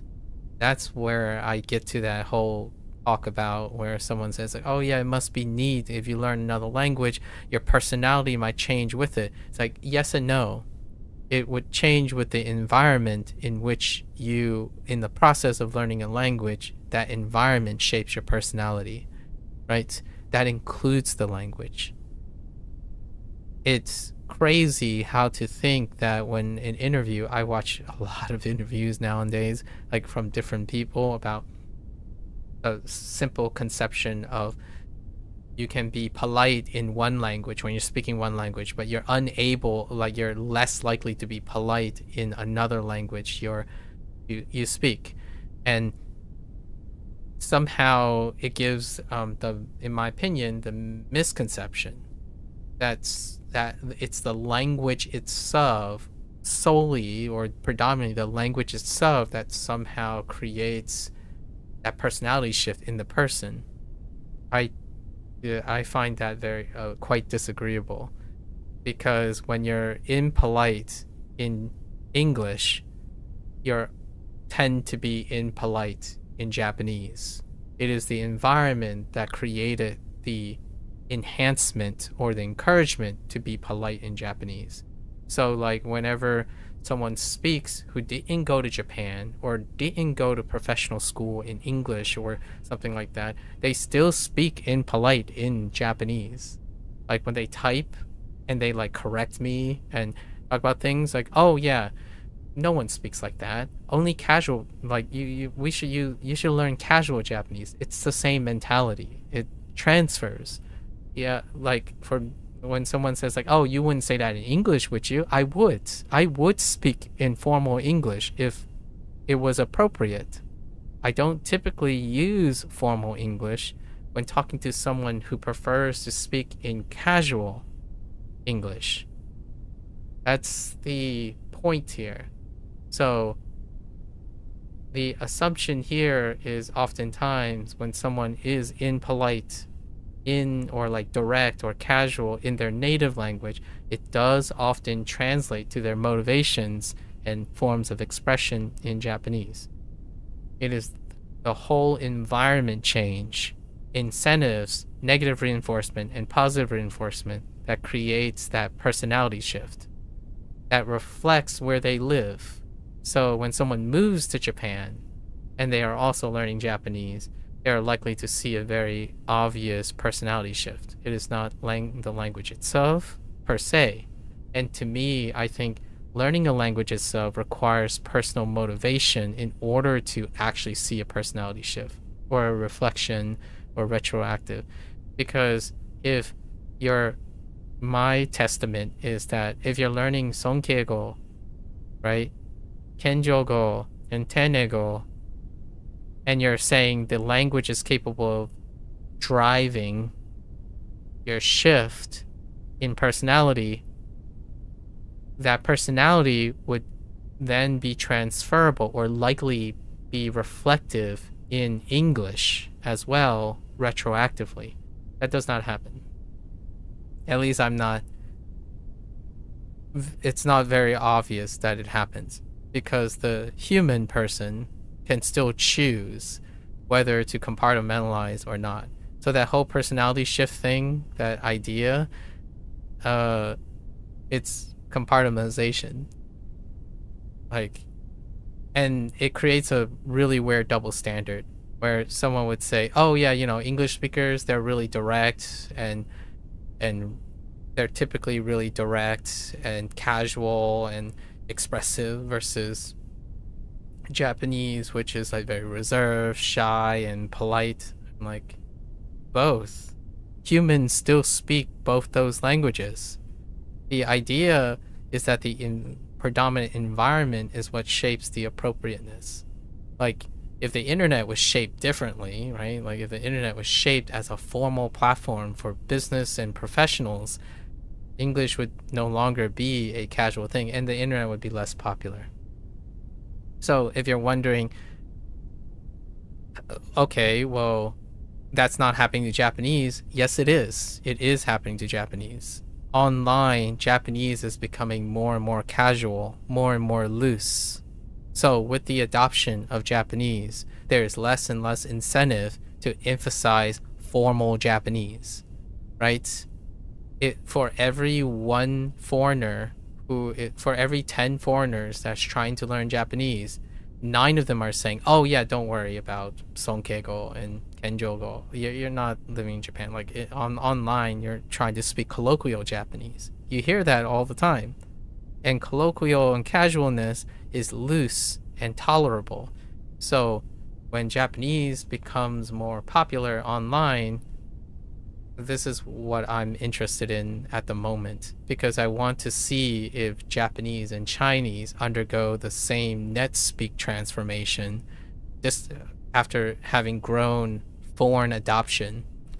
And it's no longer going to be the idea of foreign adoption. It's more like the language is very popular. Like English, the English is very popular. So it embraces and it gravitates towards mediocrity. Not in a bad way. More people means there's a greater averaging effect in English.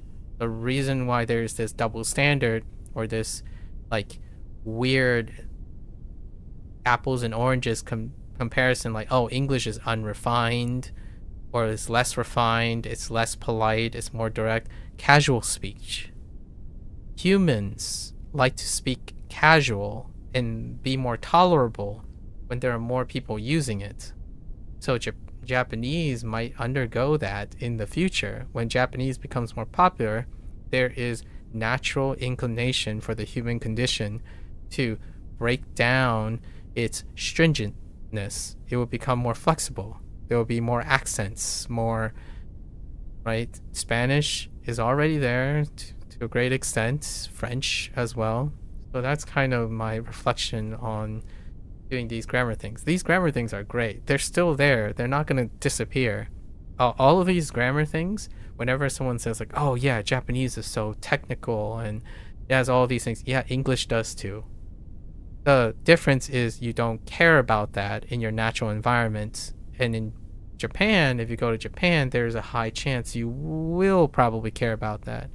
And for teenagers, it is often that when they decide to uproot their life or plan their life around going to Japan, that is the first time they're going to experience being a professional. Well, you can't possibly say that Japan's professionalism in formal speech doesn't exist in English if you haven't ever been a professional speaking in English, right?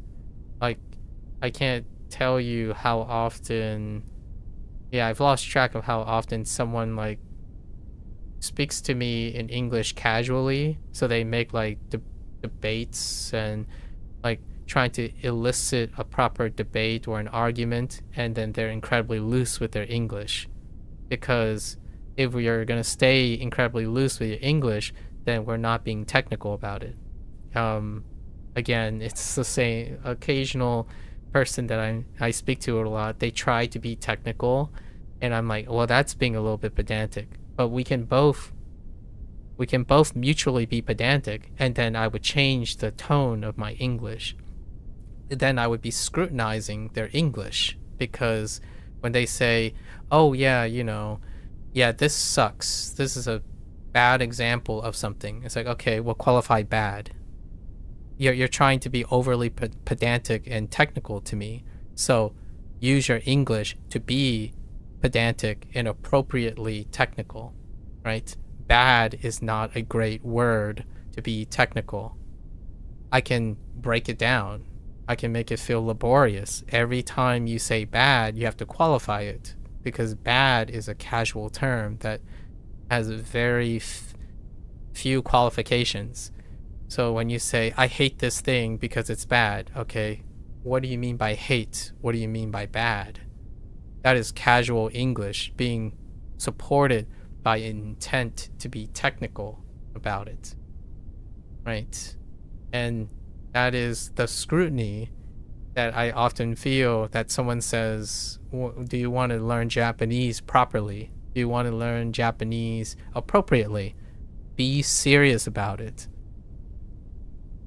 And that is really hard, in my opinion, for a lot of people, because they think they already have the habits of being really serious about Japanese. Not the serious that I think that person is referring to. They often think, oh, I'll work hard. I'll just work really hard, right? I really am passionate about Japanese. I'll work hard and I'll magically become diligent and vigilant and enthusiastic about technicalities, pedanticness, and whatnot. I don't think that's true. There's a chance, unlikely chance, you would have to develop those skills to do so. And if you're willy-nilly already making generic and like obtuse, relative, loose comments in English, that at least tells me there's a high chance that this person don't have those skills yet. And hopefully, again, I want to end on this like digression or this conclusion of Bunpro with a positive thing. I hope that their investigation and their commitment with the seriousness of their motivations will enable them to develop the seriousness, as in the attentive diligence and thoroughness necessary to achieve that when learning Japanese or Chinese. And eventually that translates back to a reflection or retrospection on how over complacent they are with their native language. For the record, despite my interest or how enthusiastic I may seem, perhaps, about English, when someone asks me, would I be confident to demonstrate my mastery of English, my answer would be no, I would not be. Much like in Japanese, I would downplay deliberately to be conservative, because professional English is also conservative. Overselling is a professional integrity's nightmare. Like, if you oversell, that's amateurish, in my opinion. It is not being sort of politically and formally liable, I would say. Like, liable in like the accountability part of English. Like, I wouldn't say I'm a master of English. That is highly casual. That's a casual, possibly irresponsible, and also professionally dubious to go around saying, oh yeah, I'm an expert in this. Not so much. I would not I wouldn't use that. That is casual English. You can probably use that depending on your clientele. Like, if your clientele are laymen's, right? People who are not experts in your field. Like, you're a physicist and you're teaching high school students. Yeah, one of the ways you could say is that, oh, I'm an expert in physics. It's like, because relatively speaking, your audience wouldn't be able to, are unlikely to gauge what your expertise is. However, if you spend most of your time in a professional field and you're surrounded by colleagues arguably of equal or exceedingly esoteric, non-overlapping skills, the comfortness of using casual English goes down, at least in my opinion, or that person wouldn't necessarily be very successful in that. Like, if I go to a room of my peers, I wouldn't simply go out of my way and say, oh yeah, I've mastered this. Like that's a crucifixion waiting to happen. And that is kind of how the internet feels most of the time. English is spoken as though the person who's speaking knows something the person they're talking to does not. And they are overtly, maybe unintentionally sometimes, sound overconfident despite constantly saying they have social anxiety and they're confused and they're not entirely sure what they're unsure about, right? So that type of English is a consistent miscommunication to me personally, not to other people. Like, I can imagine two people who share the same communication style in English would understand each other. Like, oh, hey, oh, I'm good at this game. And then the other person is like, oh, I know what you mean by you're good at this game. When I hear someone say, I'm good at Japanese, it makes me sound like, it makes me think like, hey, can you explain all these things that I am thinking about with the relations between English and Japanese to me? Because you're good at Japanese, right? And then the person would say, oh no, like I'm good at Japanese, but I don't really care about English. But that's not the same. That's not a command of a language in its aspect of being good, right? So those are the types of things that I typically have a bit of a issue with personally. When someone says they know a lot about something, it's rarely in a manner that is accountable. It's usually casual. Like, oh yeah, I do this every day. It's like, okay, so how did you do it yesterday? Like, well, I didn't do it yesterday. I do it most of the days. Like, but you said you do it every day. Right? Casual English. Casual English is filled with hand-wavy, unaccountability. You're not, quote unquote, worried about what you say specifically.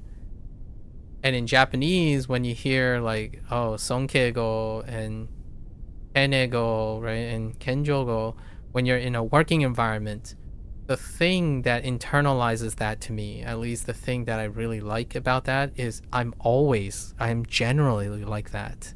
I consistently worry, willingly worry, because it's habitual now. It's habitual worry about the words that I say. When I talk to other people, it doesn't sound like they care about what they say. Like, oh yeah, this game is garbage. Like, oh, okay. Can you tell me why it's garbage? And for all intents and purposes, I hope you know that this is being recorded. So in the future, if you happen to like video games and you cross paths with this other person, they'll know that you called their game garbage. And I hope that you understand that you take accountability for the words that you use, because it can reflect poorly on you professionally in the future. Granted, if you're going to continue playing a video game and you never want to be professional in video game development, then yeah, you can definitely express yourself in any possible way you want, alienating as many people as you want by being less formal about your English, right? That's kind of one of those things. Like, you think people don't get affected or be attentive to these things. In a professional field, you're held accountable at all times. I say this very deliberately because I am recording this, right? I am sharing all the things I say. And yesterday I was pretty direct about like Neverwinter and all of that. And I do stand by those words.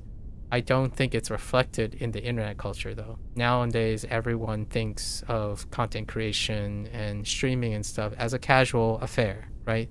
A hobby. A hobby is an excuse to be laxed in a public eye. I'm not entirely sure if the world or society is going to adapt rapidly to this yet, but in my opinion, English is incredibly deficient in being polite and formal and agreeable. I think it's reflected in English's position in the environment that they're using, at least in my opinion. When I walk into like a conference, or soon I'm gonna go to a convention, the language changes. The people who work behind the stand don't sound like the people who are attending the convention, because you still work in those environments. Like trying to be polite at the expense of internalizing like problems, that's politeness. So it's interesting to see what will happen. I have a couple people I'm genuinely curious in another 2 or 3 years the conversations we'll have, largely because they're gonna go into a culture, at least in my opinion. Again, I've never been to Japan. However, I feel internalized, like the way the deepest cuts of Japanese culture, like always obeying, like the things that are dealing with the professional setting, feels like something that is not something I have to learn. It's familiar. And the people I talk to who wants to integrate into that culture, they speak like Westerners, for lack of a more direct, a more specific term. But the way they interact with me is something that I feel familiar because I grew up in the United States. It's not familiar when I'm in the household or among my relatives or whatnot. I don't speak like that. We don't banter like that as my relatives. You sit, you respond when you're spoken to. You try to be as considerate as possible. Your words are incredibly weighted, and you don't simply like break that formality a lot of times. So I look forward to when they acclimate and like go to Japan and join a university for the first time, and even in a foreign culture, to see if I can observe the behavioral changes. Then that would also mean that I would get, in my opinion, I may have the opportunity to speak and behave something more reflective of what I typically behave like when I'm at home. Like, I don't say like, oh yeah, that's bad, this is good. Like, how's your day? Like, I there's actually zero pleasantries. There's near zero pleasantries in my dialogue with my parents. So you don't say, how's your day? You bring your ideas with you and you speak with them because there's an obligation. So, like, when I speak to my parents, the first thing would be like, oh, okay, so concerning this bill that we had, not hi, how are you? How was your day? No, it's more like, okay, so we had this bill that we need to get sorted for the following day, right? I'm translating, obviously, because that's how it would sound like in English. Like, oh, did you get the correspondent from the insurance company that needs to go out in 2 months? Can you check if the rate is proper? Also, can you check the IRA and the matriculation date on the... Like, that's the conversation if I was translating my conversations with my folks. We talk about bills, taxes, and all that stuff. That's our typical routine. And have I talked about these things online? How often have I talked about these things online in the last 7 years? Not even close. Like, maybe 10 times in 7 years. And that is typical conversation. It's a very typical conversation. Talk about bills, the news, politics, religion, or not really religion, but politics, like nationalities, wars. That's what I would typically talk in my environment.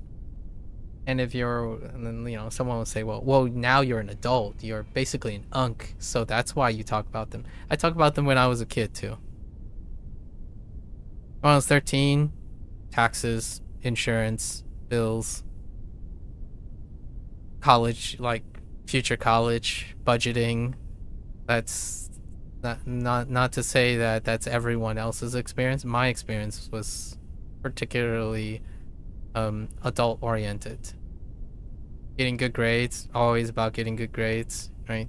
fitting in, making sure you stay out of trouble, sleeping well, doing your homework all the time. Meanwhile, when I'm having a conversation with someone else, it's about having fun, hobbies, buying new video games, playing the next thing, complaining about how entitled they are, about not getting the PC part that they want from their parents, getting toys from their parents, getting allowances to buy things, complaining about how their food doesn't taste good because that's kind of what I mean. Not that it's bad or good, it's a cultural difference, right? It's a cultural difference.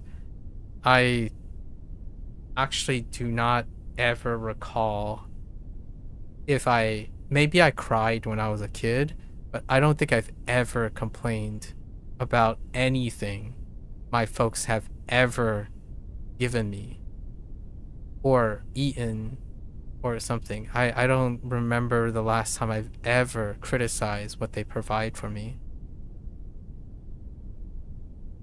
And you might be thinking, well, that's weird. So then you're never truthful to your parents. Like, well, I am truthful. It's not the same truthful though, right? Like an argument would be like, a language would be, oh, but you're not being expressive then. You're just saying that you're saying you're never expressing your disagreement with the food, and like how would your parents ever be incentivized to improve upon their food or know if you don't like something? And then the opposite would be very much like, this is what I mean by I've never been to Japan, but I think I can relate to Japanese. You don't complain about what your parents do for you. That's not part of the culture. And they're trying their best. That's the assumption you make. Yes, you maybe can try in a very indirect way, very subtly, to suggest like, hey, can we like eat something else or something? That's a possibility. The language required to do that is very different. It's not the same as, hey ma, this meatloaf sucks. Can you cook better? That's not the English that's not the translation or the English I would use if my parents spoke English. It would be like, hey, mom, have you considered, like, I thought this would be a great idea. Maybe we should try, could we try like something with a little bit more salt in it and see what it's like see if we like it, like mutually enjoy it a little bit more. That type of thing is polite English. You're trying to desho, right? That's the polite English. You're using indirect English to help suggest an idea without overstepping your authority under your parents' household. That is English. That is how I sound if I were suggesting something to my parents. Not the same as casual English online when someone says, oh yeah, this sucks, you suck, bye. Like, okay, well, I can definitely tell where you came from, right? Or like where your cultural background, your cultural norms are. When you can just straight up come up to a stranger and say you suck, and then be proud of that, and then leave before even hearing the response. That's the internet. Are Japanese people doing that? So, yes and no. And this is going to be a selection bias. The people that I spoke to, the Chinese people, the ones that claim that they're fluent in Chinese, the one that they claim that they're like native Japanese, they speak less formal to me than the Japanese I watch and see in formal content. So like when I'm watching a news report in Japan, or like some Japanese scientist explaining something in a podcast, it is still different from the Japanese people that I meet. Like a 16-year-old Japanese person comes on and say, talking, that's not formal. Like even in the Japanese they write, it's not formal. They don't use Sonkeigo or Kenjogo to me, even though it's pretty obvious that I'm the senior, right? Because I'm American as well. So the foreigner effect still holds. You still have casual Japanese and casual Chinese, despite being from China or from Japan online. That's kind of what I mean by the whole, like, when someone says, oh yeah, no one says naze, and I'm like, yeah, no one you know. Or oh yeah, no one uses those words. Like, people don't say that. It's like, people you know don't say that. The platform that you have don't say that. And actively encouraging it is the reason why it doesn't have that, right? So when I say, I usually say this patented phrase in English, man, that's a bold statement. That is a very bold statement. That's usually what I'm referring to. I wouldn't go as far as saying those bold statements, provided that I'm held professionally liable for my words. Like, man, this is the worst game I've ever seen. Like, okay. And then, 1 month later, it's like, oh, this is the new worst game I've ever played. Okay. The idea is, I kind of understand what they mean, sort of. I wouldn't necessarily use those words. And that person, whether they appreciate my insight or not, is the idea that it's difficult for me to be friends, professionally friends, with people like that. Because they're going, one day, at least in my opinion, they are likely to get into trouble for their inability to, their deficiency, in my opinion, if it gets them into trouble, their deficiency in the way they talk. Like, it's one of those fun little American idioms, like, do you speak to your mother like that? That situation. And it's funny because that's an English, that's an Americanized idiom. However, it's so appropriate when someone is talking to me in this environment and they're saying they are interested in Japanese culture and in Chinese culture. It's like, why are you speaking to me like that? It would be very obvious that you don't speak to strangers like that, or you try not to, especially someone who is clearly older than you, right? So that type of mannerism might change in the future, or it might not change in the future. The internet could just take over, right? There's a chance the internet take over. I think Zonkeigo, right, Kenjogo is a great case study, especially Japanese formalities, is a great case study to see how powerful the internet is. I think already the casualizing of Japanese has already started happening. And it's of no offense. I'm not saying that when someone says like, oh yeah, you're talking out of your butt despite being 20 years older than you, the person that is talking to me, and they're talking to me like I'm a child, right? Or they're talking like a child and treating me like a child. When speaking in English, it's of no offense because that's how people speak. Now, is it their responsibility to understand that there are formal ways to sound agreeable online? Not really. There's no need for that, right? There's not really an incentive for that. Same thing with Japanese. If you don't have an incentive to maintain those things, then learning those things quote unquote, is a waste of time.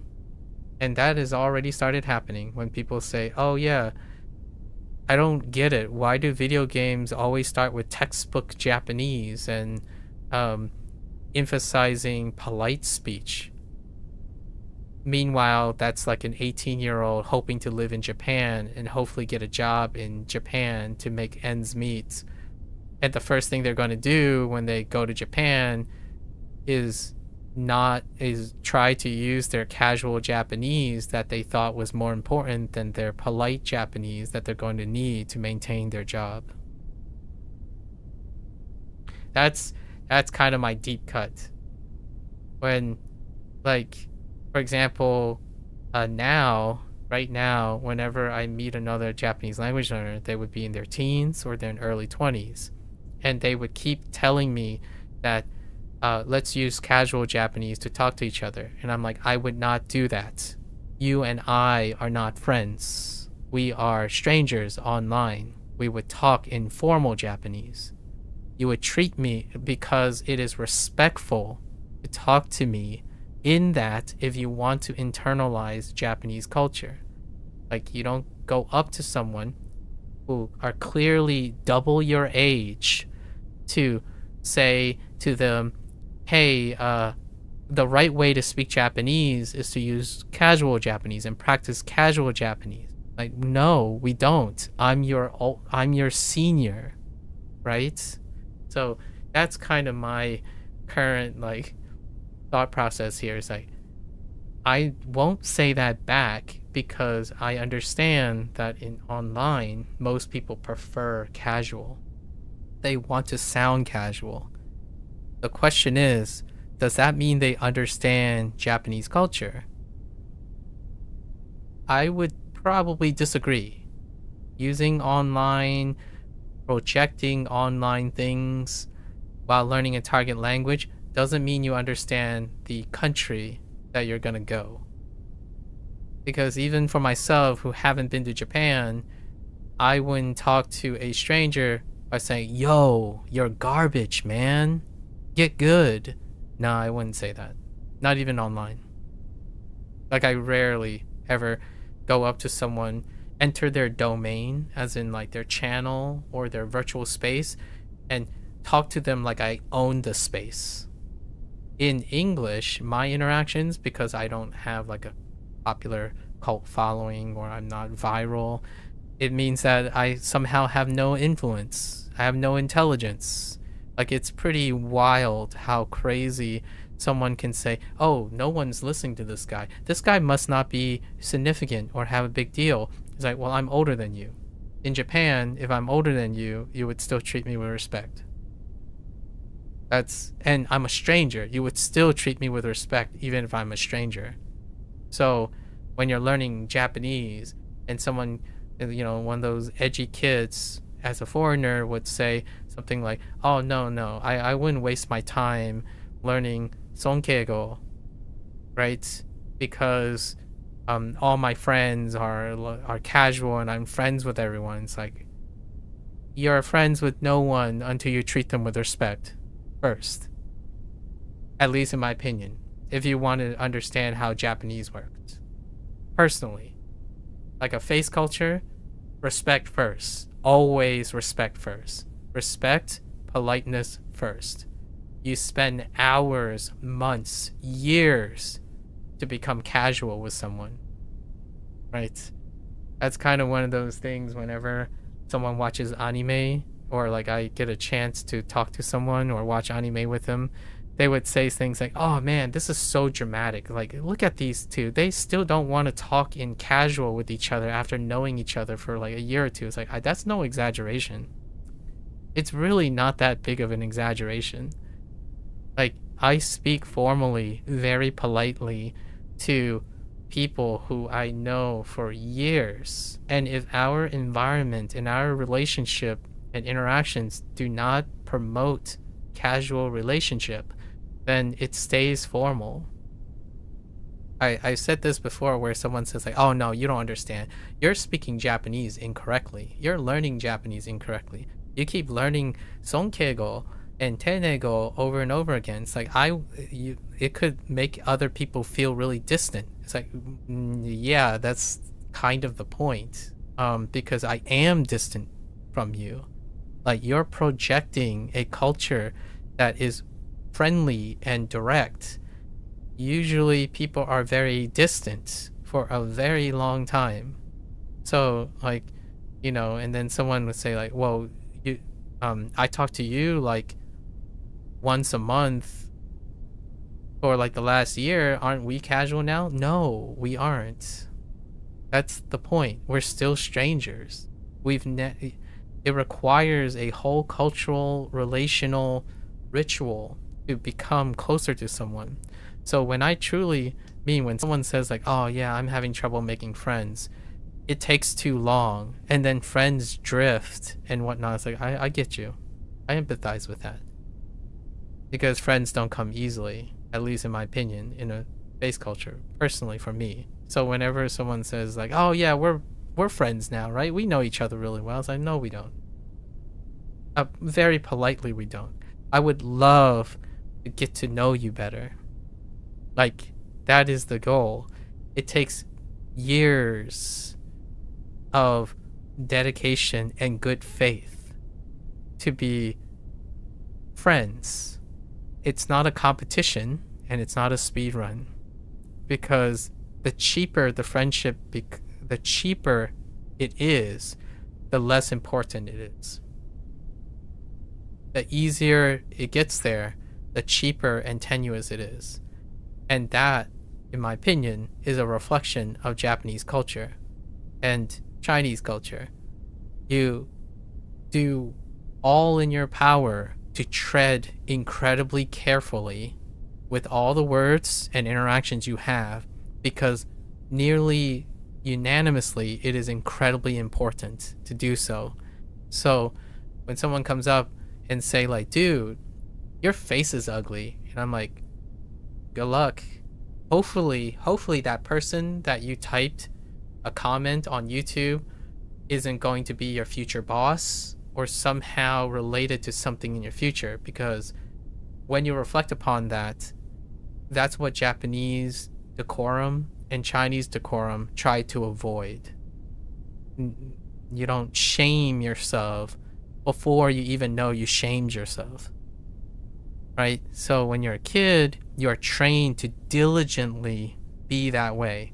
I still grew up in the American education system, so I understand how it's carefree and encouraging to make children like do what they want, like explore. I get that. I think it's really awesome in Western culture, like in the United States, where kids like can run around and spoil. I would spoil my kid for sure, my hypothetical kid. I would definitely spoil my hypothetical kid because I'm Americanized. I did not grow up with that. I grew up always minding my words, understanding that I can't. Maybe I'll end up becoming my parents. Who knows? But you don't talk to your parents like that. You also don't talk to someone older than you like that. You don't go online thinking it's okay to not figure out like, hey, this person is way older than me, so I could speak my mind using informal English. Right? Not a bad or good thing. Something to keep in mind. Something that I talk about, and I'm talking during this segment is because it is relevant to understanding Japanese culture and how you're going to proceed in using Japanese if you move to Japan. I'm still projecting though. Again, I've never been to Japan. However, my diving into Japanese culture, like watching like older people talk to each other in like a business room, like a news meeting, a conference room, when they're talking to each other, that is the essence that I'm getting. Like, it feels at home. I feel like I could go into a business office and have a business conversation with Japanese people if I am able to produce the Japanese language, right?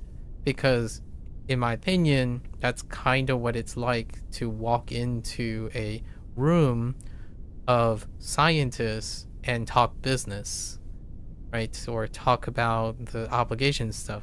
There's a lot of politeness, formality, a consistent etiquette to the room that rarely exists, I think 99% of the time, in a student's environment. Now, like anyone who's growing up through high school or even through college, their predominant environment for English is Discord, TeamSpeak, Dear Me, the Call of Duty chat channel, or 4chan, or like Reddit and X. Like, I know I said X, short Twitter, right? I get corrected a lot. Like, no one calls Twitter X, and I'm like, well, it's labeled X. So corporately speaking, right? Like when you're trying to be business oriented, the platform's called X, not Twitter anymore. So that's kind of one of those things when you do a jab, like, oh yeah, well, no one ever calls it that. Yeah, it's the same way as you rationalize your language. Like, yeah, no one uses polite speech online. Like, well, yeah, but not everyone shares the same opinion. Just the people you hang around share the same opinion. So, that's kind of one of those things. I think we'll probably visit this conversation quite often in the future because Japanese is really wonderful topic to visit the politeness and formality. It allows me to also talk about English formality, right? Being cognizant of not necessarily emotional intelligence. I think emotional intelligence often can get intermixed or conflict with professionalism, like formal English. Formal English tend to try to stray a little bit away from emotional intelligence. So something like, oh yeah, I feel ya. Or like, oh yeah, we're on the same page, bro. Like that's more like emotional intelligence that it requires. I think a business is more like it's trying to be as explicitly accountable as possible without creating vulnerabilities. So sometimes like it's the opposite of emotional intelligence, which is whenever you meet an internet person who is an internet expert who speaks from a lot of facts, that can be closer to, I guess, professional English sometimes when they're copy pasting or regurgitating that ChatGPT essay that they didn't write. That, in my opinion, is when you can tell someone is trying to sound objectively professional without internalizing the nuance of using polite English. Like when someone says something like, oh, the naturalistic way of linguistically adapting Japanese dogmatic behavior with the structure of Sonkeigo's usage is the following. And then suddenly I'm like, oh, can you explain that in a different way? And they're like, well, that's what I think this is the best way. That gives it away. Like the person basically regurgitated something that was professional and they can't speak professional or they can't type professional. So it's one of those like contradictions that gives away a person, where someone can type hyper aggressively professional, like very objectively sophisticated, and then the next thing that comes out of their mouth is inappropriately direct. Like comprehensible input, promoted by Stephen Krashen, is the foundation of the new age modernization of SRS technology implemented in very socially acceptable and trending linguistic learning models online. And then the next thing they said was, Anki is the best. The first part, probably lifted from ChatGPT. or some form of formal writing, and then the second part shows that they've never been in a professional, or they are unlikely to have been in a professional setting ever, because you don't speak like that suddenly having spilled all of that objective information. So that is a point of imitation, in my opinion, not a point of comprehension. It gives it away because there's a sudden tone shift in English. You went from formal English straight down to pretty much asinine English, because you would be foolish to say that immediately after trying to sound like you've done a dissertation on like some conceptual and hypothetical understanding of secondary language acquisition, when trying to advertise and promote casually what you think is not even conceivably true, or nearly highly improbable to prove that Anki is the best. So that is reading something without the experience of speaking that way, which happens far more often in online English, NetSpeak, where someone would regale me in an extensive, highly technically phrased descriptor of a very specific concept, and then proceed to speak in language that is no longer that specific and nuanced. To me, that's like learning a language, mirroring it and memorizing it over and over again, reproducing it without comprehending the motivation, the nuance of its application and appropriateness, the culture of it, and hoping to intuit it in the future. So ChatGPT has done, in my opinion, one of the greater dissonance. It has promoted this dissonance. Whether it's appropriate or socially acceptable to me, that's kind of irrelevant, because I would say conservatively I'm a minority. I prefer, if I were to be asked what are my preferences, I would prefer that there would be at least an element of paraphrasing, or an ability to show the limits or the current extent of their comprehension of what they're reading. Generally speaking, though, on the internet, most of the time, whenever it comes to something that requires a deep dive or a professional level of understanding or an expertise, it rarely comes off as that. It typically is a regurgitation of someone else's expertise, a failure or an inability to paraphrase it to the level of their comprehension, and then they would simply spout out an opinionative conclusion that have no nuance of the process or the value, the time that it took to come up with that conclusion. Like the importance of the conceptual understanding of what is comprehensibility and how to measure comprehensibility, the pros and cons and extents and limitations, right?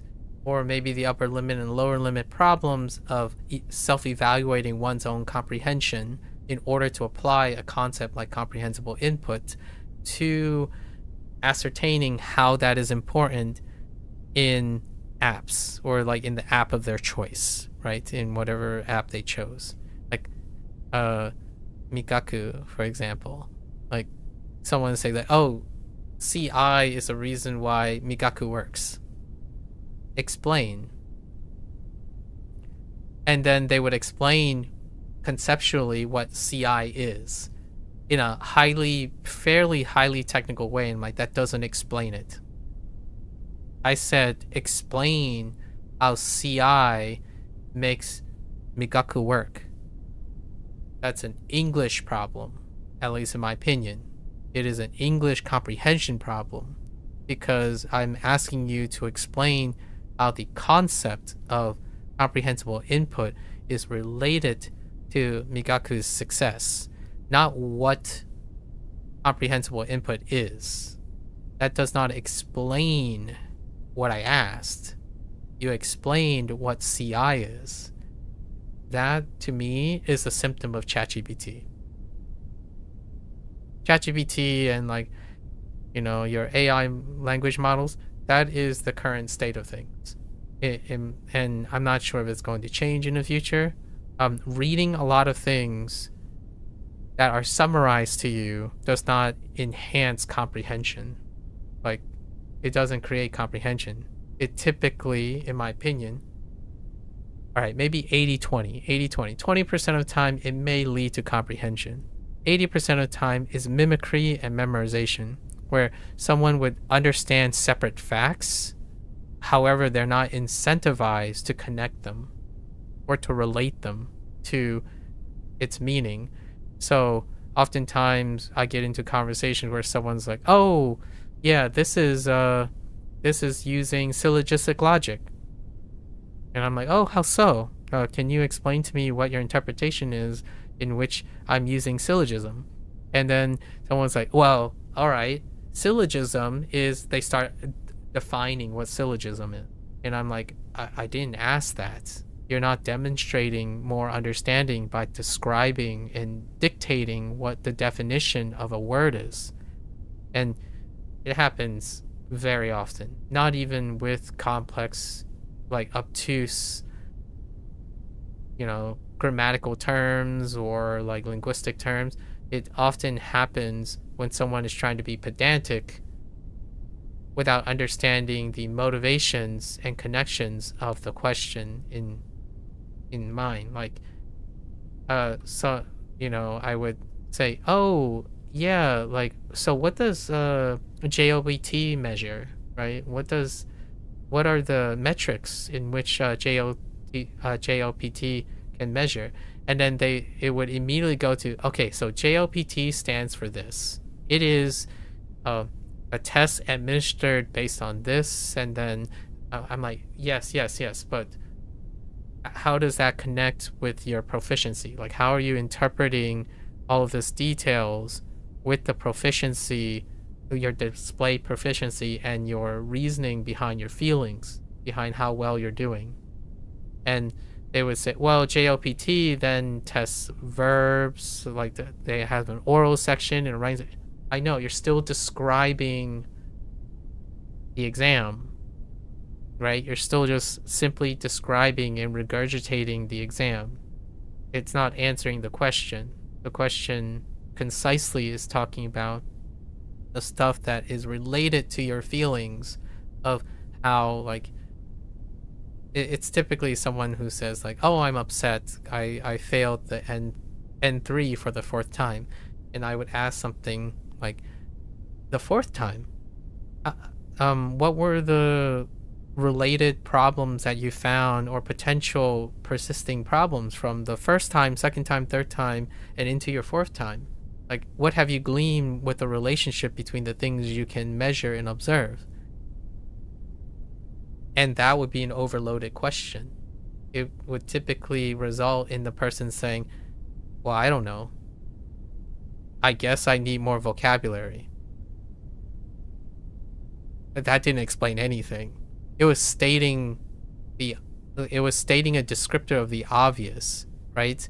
Like, if JLPT measures vocabulary, listening skills, and grammar, and you simply stated what JLPT measures, it doesn't tell you the relationship of your problem. There's no comprehension to why there's grammar, vocabulary, listening, and like, there's no comprehension, right?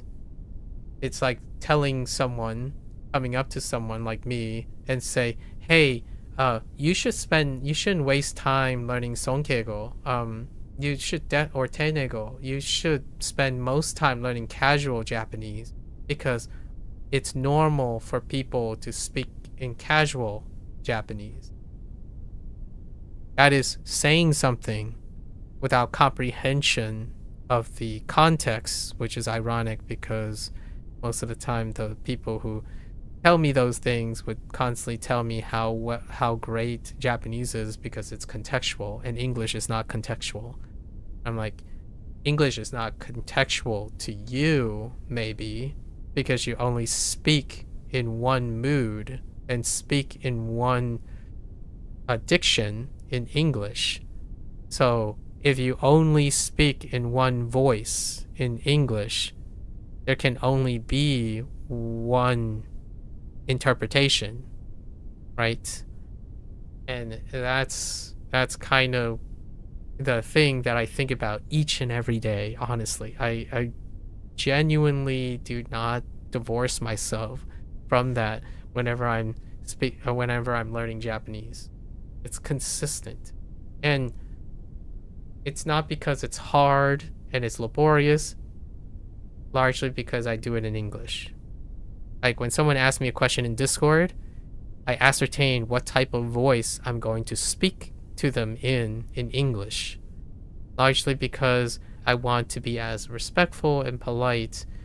I usually don't pick the bottom line, like, hey, if I can speak casual, I'm going to speak casual. I more like aim the middle. Like I want to be slightly polite and occasionally dip down to the most casual way I can speak.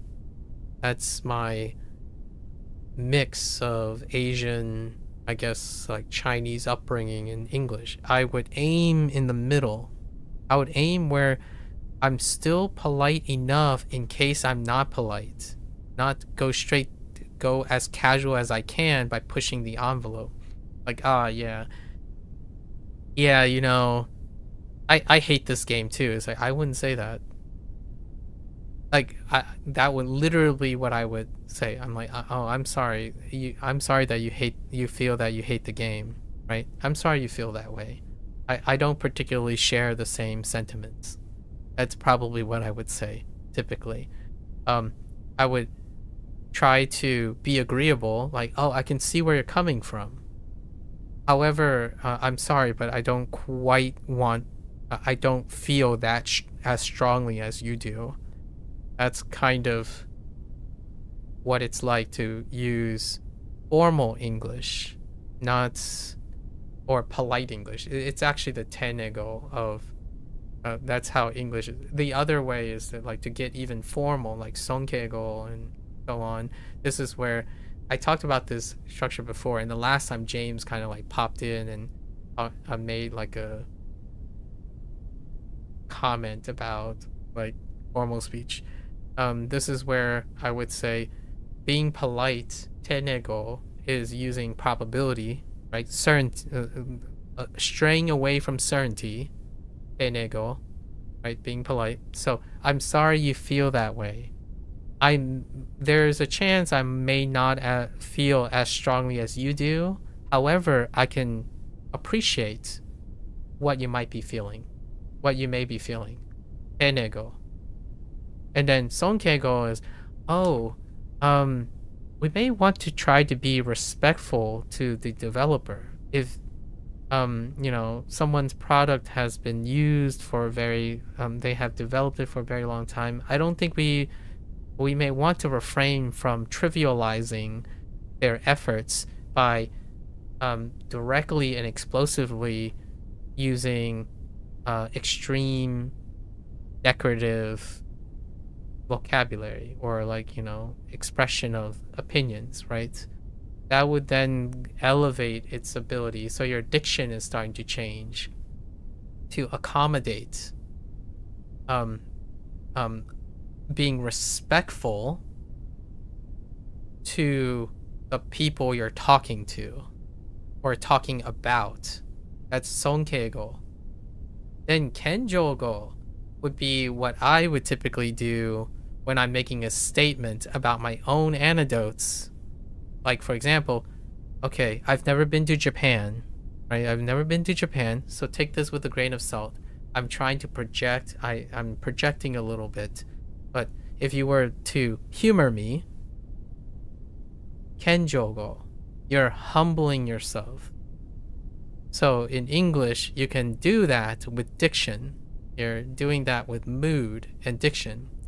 Sonkego, you're trying to pay respects to people's feelings. So I can understand that you're really upset right now, but let's try to be a little bit more reasonable and take into consideration that the developers probably also tried their best to make this an enjoyable experience. So let's try to find something That's sonkego. You're trying to be respectful to the people that you're talking about, including the person you're talking to. Right? That rarely gets used in English unless someone is suffering. So whenever you go into mental awareness stuff, like you go to a forum and someone's very distraught, they're depressed, they're feeling anxious, worried, sonkego can happen in English, where someone's like, oh, don't worry about it, like, I'm sure you tried your best. Let's try to focus on the things that we can do better, right? That is like, there's a condolence situation. That's probably the closest that English get to use next to sonkego. They're trying to create respect or trying to help that person gain respect for their actions by speaking like, yeah, I bet you, no, don't worry about it. Just keep on trying. You're trying very hard. Don't forget that you put in a lot of time. That's trying to be respectful in a condolence way, right? That's probably the most common form of English mood to express condolence for someone in a sucky position. And then for kenjogo, that is so rare. It's incredibly rare. It's often inferred even. It's so inferred that it's rarely spoken using kenjogo in English. Like, for example, pardon me, I might be, there's a chance I might be overstepping, but may I get a bit of your time in order to suggest something that may not be necessarily agreeable, that you might not necessarily find agreeable? I use that. I speak in English whenever I have to suggest something to someone.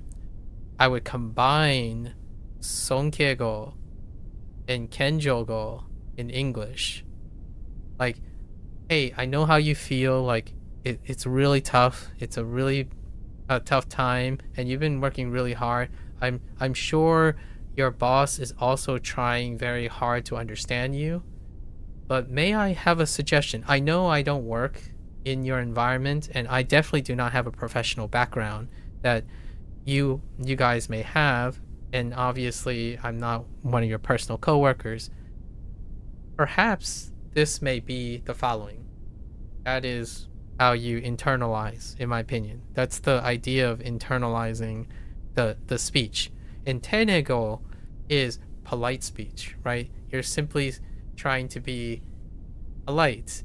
So like, oh, I see. I don't I might have a hard time understanding, but I get where you're coming from. Or, oh, that sounds like a reasonable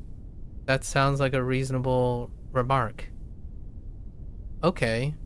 That sounds amazing. Or like that sounds very interesting. Those are like the polite speech. Like when someone says like, oh yeah, I'm having the best time of my life, and I'm like, I'm really happy for you. I hope you continue to have the best time of your life. Polite speech, right? And a bit of sonkego, because you're highlighting the person's sharing. You're not expressing anything of yourself, so you're not like occupying. You're not putting the spotlight on yourself. Where the alternative in English would be indicative. It's the selfish, narcissistic English, which is something like, sometimes trying to empathize, but not quite in the same way, like explicitly in the same way. Someone would say something like, oh man, Japanese, this Japanese grammar, it really sucks. And the other person's like, yeah, I know, it sucks, right? That's an attempt to empathize. However, you're not paying respect to the person who's sharing. You're skipping over a step, right? The step you're skipping over is sonkego. You're not respecting what they said. You're not acknowledging that they said it. You skipped over the step to infer that you heard what they said by sharing your own opinion that is the same as theirs. So you're agreeing with them, right? You're doing the agreement. However, you now have created a spotlight on yourself. So that's kind of the separation. You can do all in English. I feel like it's a little bit murky, where a lot of the contexts aren't like deliberately separated. So typically when I'm speaking to a stranger, when a stranger shares something with me, sonkeego first, mixed with a bit of tenego. Like, some of my sentences are polite, they end politely, they're and then a lot of it is acknowledging the person's problem, asking the person for more information. And then whenever I express my own opinion, and I'm still talking to a stranger, right? Most of the people online are strangers. I would speak by humbling myself immediately. So, and I sound like a broken record a lot of times when I say "in my opinion," or I'm not an expert in linguistics. I'm not a professional in psychology. I no longer work in science. All of those things are required to speak to strangers. And I do that habitually. So when I'm learning Japanese, it's arguably, debatably, again, I'm modest intermediate Japanese language learner at this point. I can no longer comfortably potentially negligent to say I'm a beginner Japanese language learner. However, with that all in mind, I'm executing the very thing that I'm saying. I'm humbling myself in order to make a statement, because I don't know what this stranger knows, and only the most intimate and casual people I know, who I spend a lot of time with or a lot of detail, would I ever go beyond not being polite. Minimally polite. Minimally technical. Like, technical is the default in English. I don't go around and say like, suck it up, dude. Yeah, you're lying. Can you quit it, please? You know, yamero. Like, I would not do that. There are times, though, they do exist. Rarely. I would say 5% of the time, I'm rarely talking to someone who's like, oh, just give it to me straight. I still won't, it would still be tough for me to give, like, when someone says like, oh yeah, just lean on me. Like, I just give me it straight, and I'm like, okay, I'll try my best. Right? I'll try my best. Try my best. Right? Ni miru. Right? Miru. Try my best. And it would be like more like, you know, mimasu, not miru. That kind of thing. So, another good topic for another time to revisit. Anyways, that's a wrap for Bunpro today. Grammar, Japanese grammar. What a wonderful way to go on a tangent or a monologue about English, right?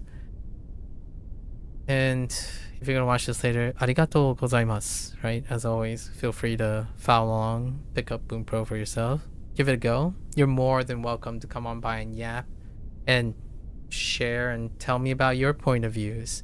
What has learning Japanese grammar help you thought about in your native language?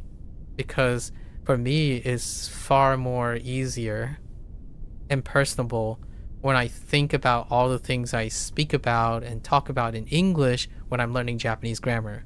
Because then when I am learning Japanese grammar and whatnot, all of that stuff is incredibly memorable. All of this sonkeigo, how to say consider to different degrees, how to say if, like 6 different ways, all of that is important to me in English. It might not sound like if is different anytime. It is.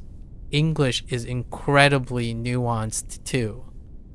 The difference here is that the people who use English no longer think it's interesting, in my opinion, to think that way.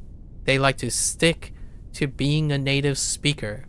The native speaker is native to their environment.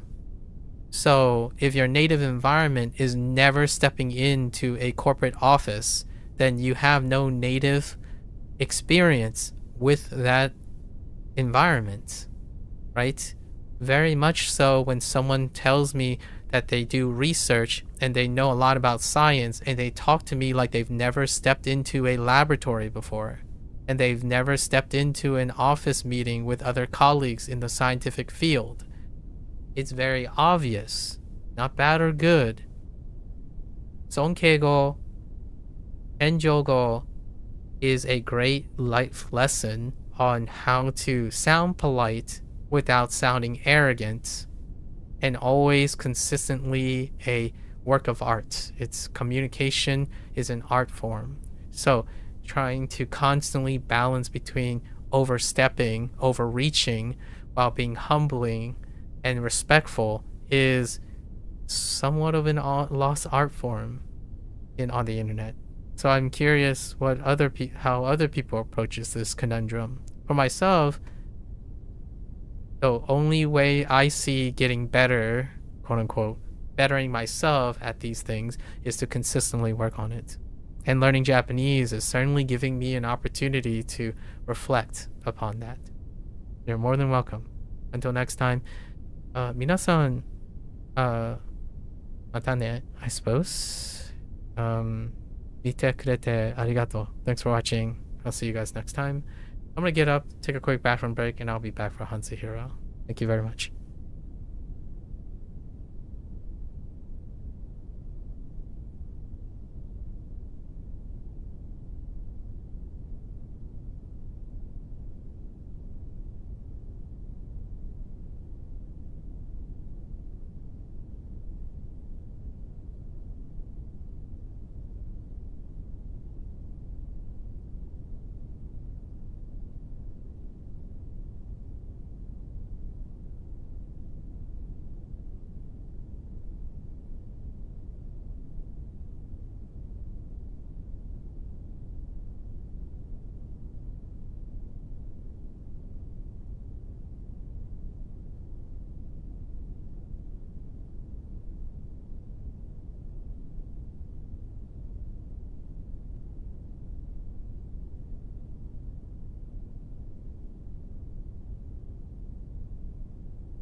Alright, folks, welcome back, everyone.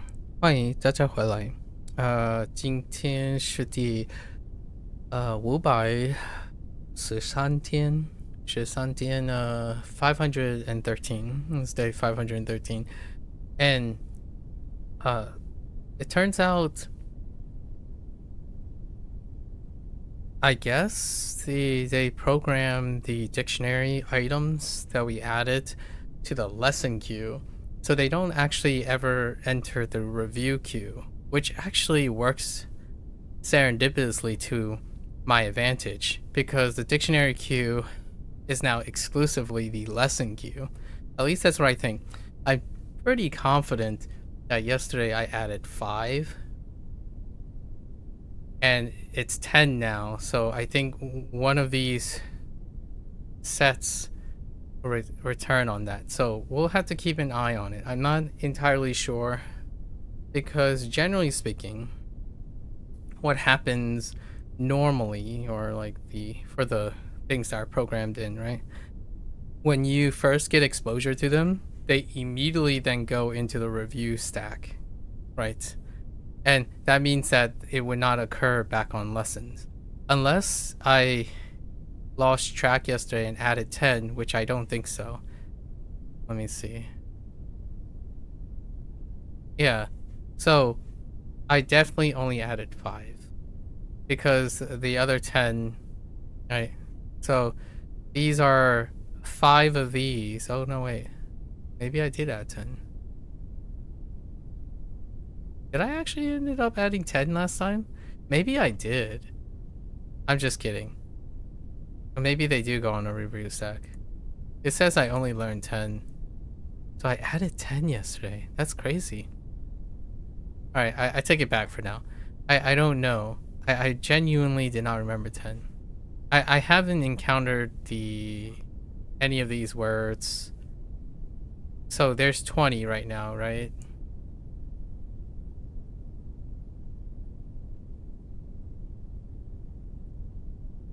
Okay.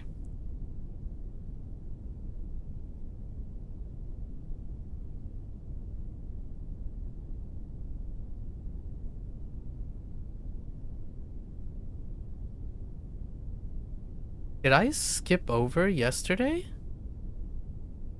Oh no, wait, that's today. Okay, maybe I did add 10. So I have yet to encounter these yet. So just kidding. Maybe I lost track and I actually added 10 yesterday.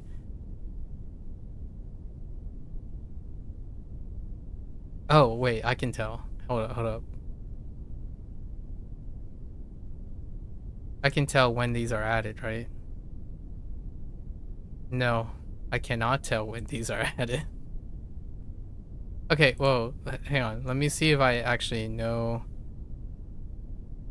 We'll go through the 10, see if those are the 10 I added yesterday. I'm kind of losing track. It would be great if the dictionary items are on a different queue, is what I guess the point I'm trying to make. Largely because the lesson queue is now exclusive. There's no other lessons that we have outside of the dictionary stuff. So let's go through our active recall for now. This is my form of active recall now.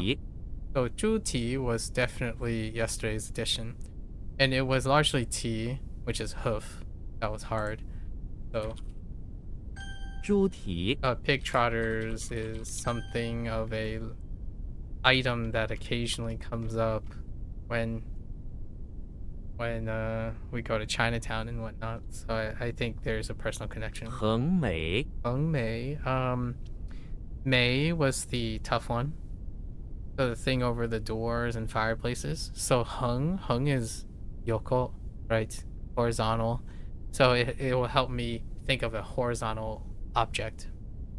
Although an eyebrow, right? Mei is also an eyebrow. The eyebrows are horizontal. However, I don't think it lines up with hung, right?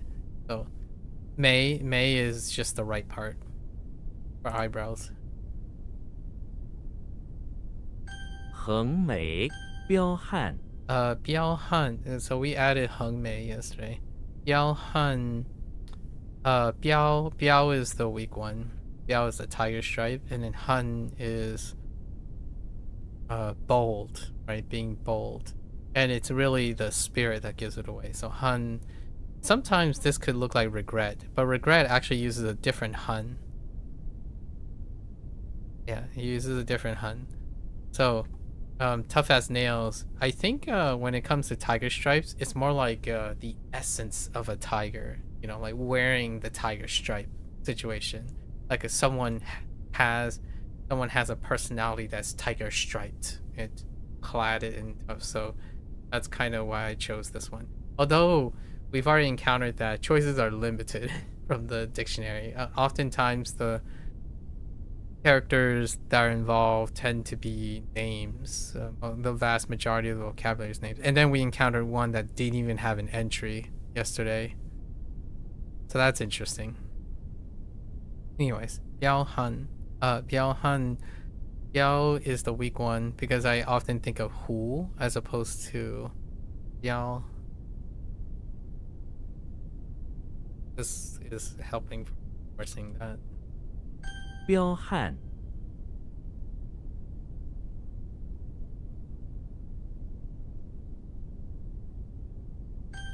Probably not as great as tough as nails. Lucky, formidable. We're gonna say tough. Just tough. 嘎吱 Gotcha. That is our combining two of the sounds because there are quite a lot of sounds that if they're not clustered together, it'll be difficult to know which one's which. So we have ga and it's just ga, but it looks like it has something to do with sound as well. Right now it's serving as, I don't know, proper, I call these like, we'll just call these mimetic words because it's just ga, ga is ga. And then this is creek. So zhi is creek. So then it just says ga zhi. 嘎吱扣壤 Kora. So I did add that. I'm guessing I did add 10 yesterday. And I just didn't realize. Korang. Korang. Ko is the weak one, the bandit. And then Rang is chaos. So when you rob and steal, you kind of create chaos. Rang strikes me as also like Luan situation. It makes things messy or something negative. Like there's like hustle bustle of chaos, like negativity, or like a swarm of what is the word I'm looking for? What is the thing that creates more disorder?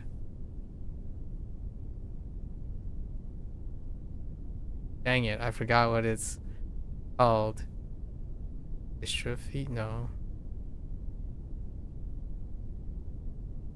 But there's more of it, right? There's more of it. Dang it. Hang on.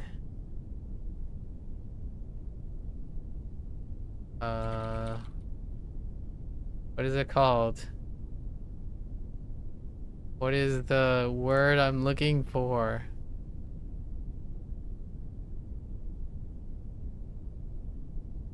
What is disorder?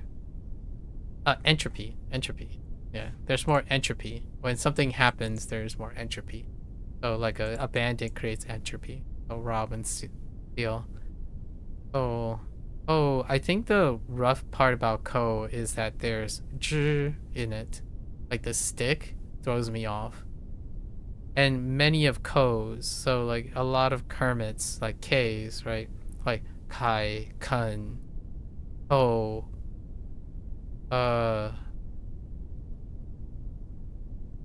ke, maybe less so ke. I think ke, any form of ke is really solid because it has a very distinctive radical. Lots of the ko, kai, kun are really nondescript. Like they don't have a very strong sound carrying, and this one is no exception. It's very unique looking though. It's nearly one of a kind. It's very tough to find something remotely that looks like. It doesn't help you with a read, or it doesn't help me with a read. 扣壤 Okay. 扣壤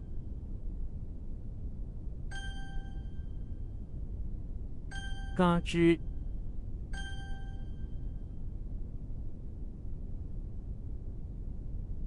横眉 That's an English problem. I don't even know. I don't even know lentil. Still learning. 猪蹄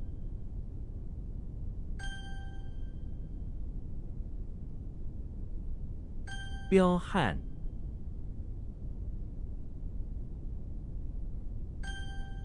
All right, let's see the next 5. 设令 Ling. Oh no, it doesn't. Yeah, this was added a different day.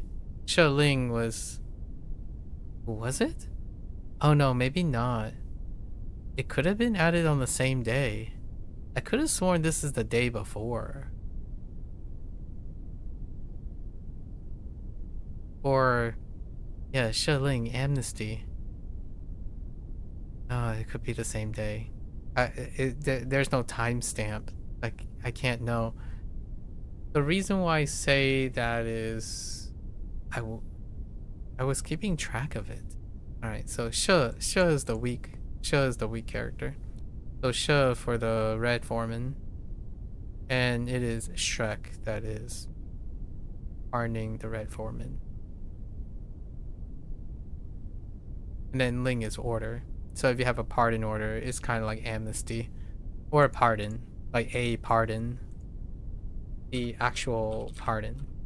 设令 Amnesty is a 冥想 Ming Xiang, Ming. Oh no, wait, these are. Yeah, I did add these. So Ming is the weak character. Xiang is to think or consider, right? So when you close your eyes and think and consider things, you're musing or deeply like contemplating and meditating. It's very descriptive, which is great. 冥想 In fact, I kind of like the meditate thing. Or what? Oh, they don't want to take.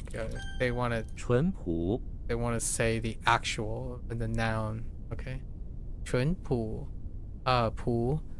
So 淳 was the honest, right? And then pu is to be plain or simple. So this legitimately just simple and honest.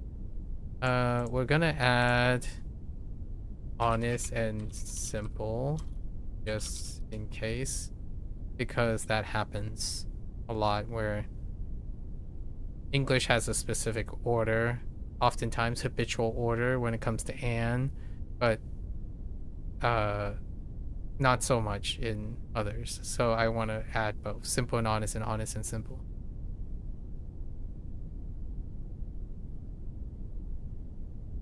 淳朴 Pu is kind of on the weaker side too. And then it was a mix up with the other Chun, which is mellow wine, which has a bottle, I think.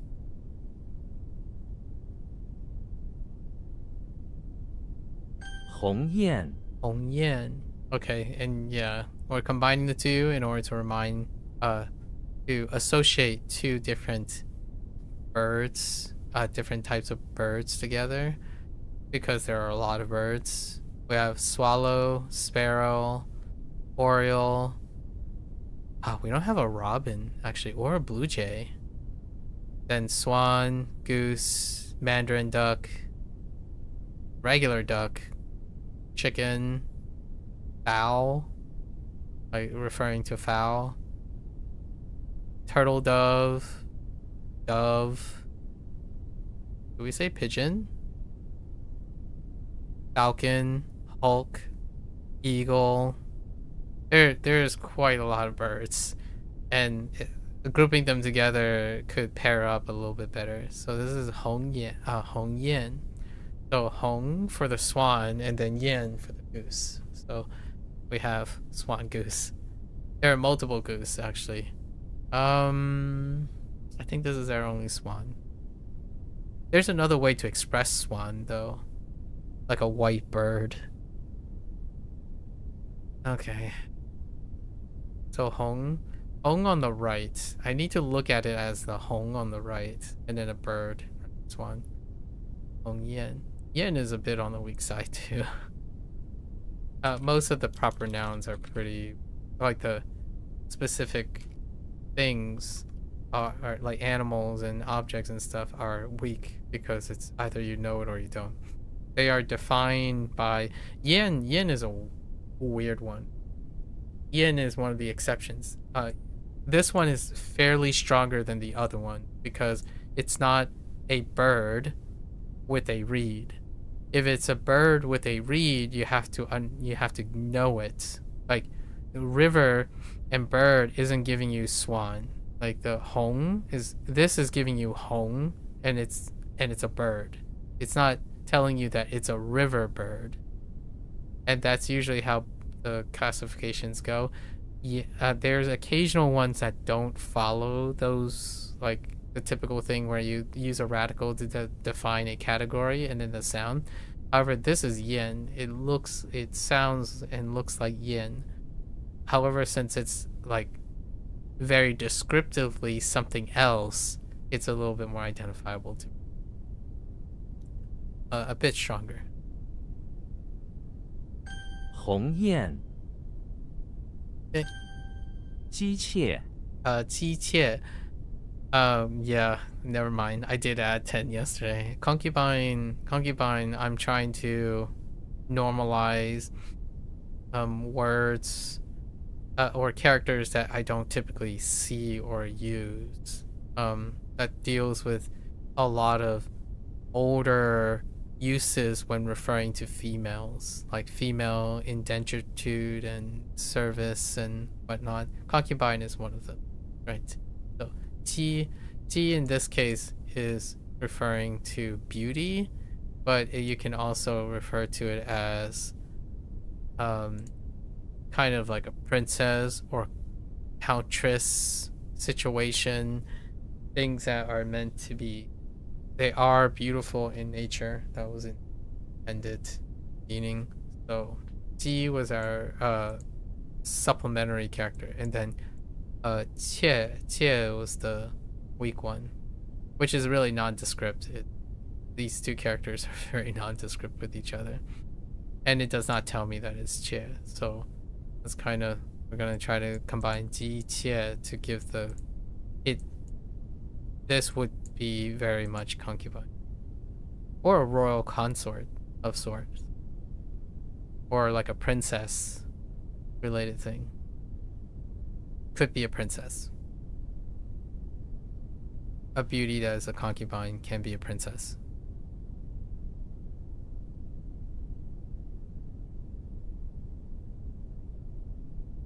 姬妾 Oh, I was gonna write consort.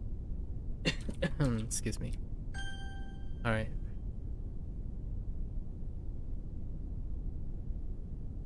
T is still weak. 姬妾 Not the greatest. The read is not obvious.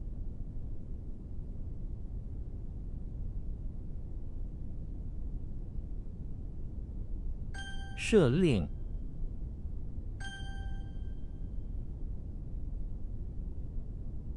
冥想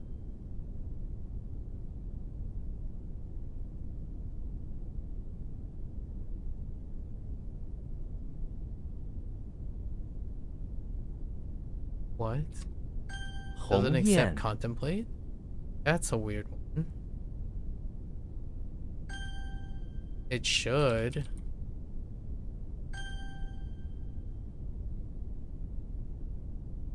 Oh, they see it as a noun? That's interesting. Okay.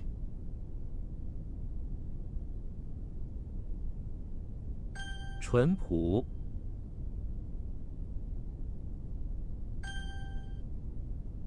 Alright. I added 10 yesterday. Let me see if... Okay. Yeah, so I did add 10 yesterday. Wow. I went from 5 to 10. Okay. That's just my bad. So in the review queue, some of these are in there. Yesterday I cut my I didn't do any vocabulary yesterday because I kind of went off into the derailing territory, indulged myself in a personal monologue.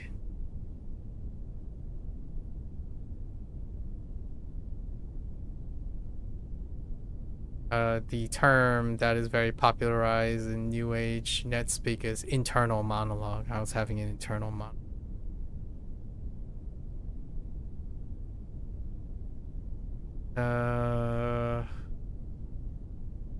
That's not a neck.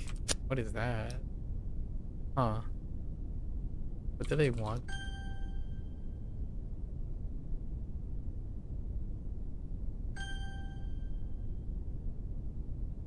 It's not a nose. Got three freebies. Alright. 成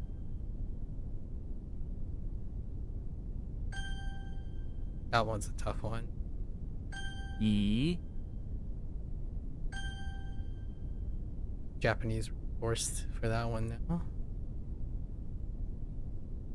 熏 It was something black, right? Oh no, it's fragrance. Oh, qualities of flower. Qualities of 翠 Oh no. This is the haggard. Which could combine with the other haggard. Let's go see if it combines with the other haggard. What is it? Qiao? Yep, there it is. Oh, yeah, Qiao Chui. Thin and pallid, haggard, okay. Wan and sallow. What does this mean?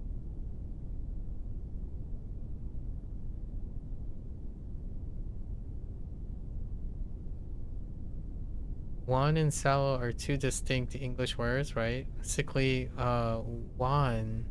I haven't seen wan. Is it Wayne? That how you spell Wayne? No, Wayne is, there's an H. Wan? Interesting. Wan and swallow are two distinct, though they are sometimes used together in descriptive literature to depict a sickly or exhausted physical appearance. Intriguing. Thin and pallid is good. Haggard. Alright, we're gonna add this. Yeah, Qiao is the other weak one. Okay. I imagine they were together. So now they are? Okay.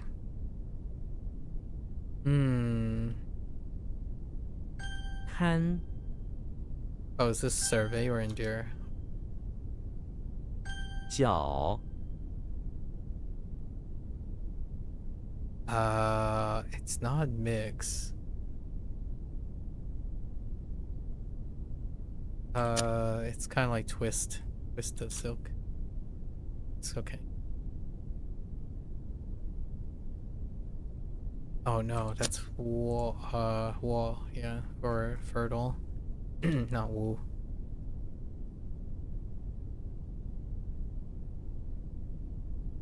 What?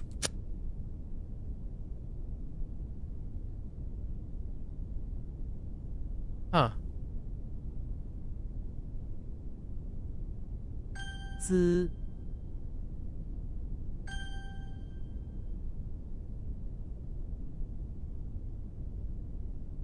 Oh no.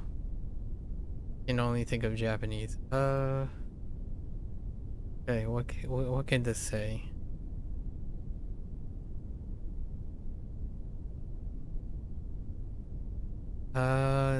Yikes.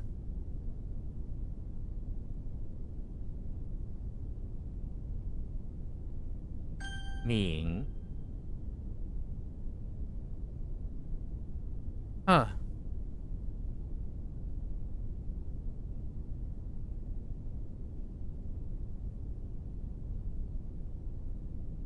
This needs help. The finger and the lips do not go together. So let's go. Is there a lip? A small hairbrush? What the? A little. Okay. All right, we're gonna need a second opinion here.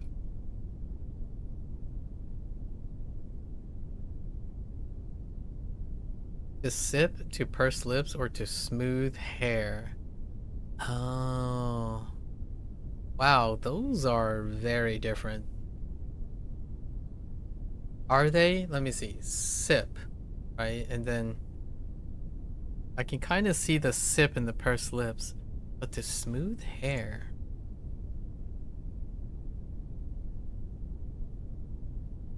For closely smooth hair with a brush. Sip liquid, compress one's lips into a smile. Okay. I see it.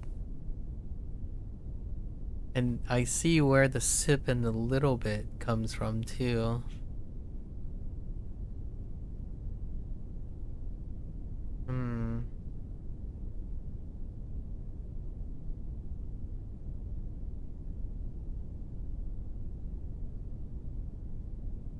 I think we're just gonna let this go. There's nothing like attaching the finger part.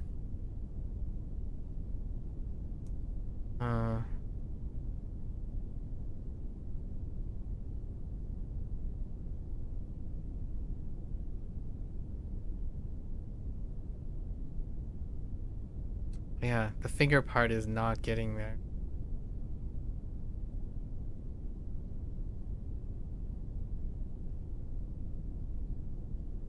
That's a tough one.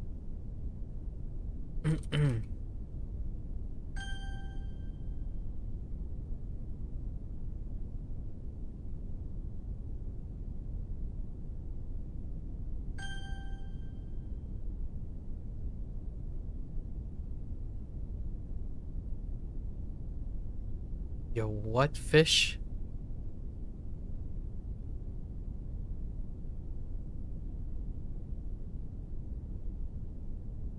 Beanstalk. Oh, this is revive. I'm already gonna predict what it is. It's probably oh no. It might not be susu actually. Yeah? Oh yes. Yeah, yesu. Man. Wow, it's only okay. There's Yesu Guan is okay, I guess. Yeah, like yeah, it's just yeah. Yeah, yeah is the read that I got originally, and then it looks like it can pivot to yeah because of probably one yes.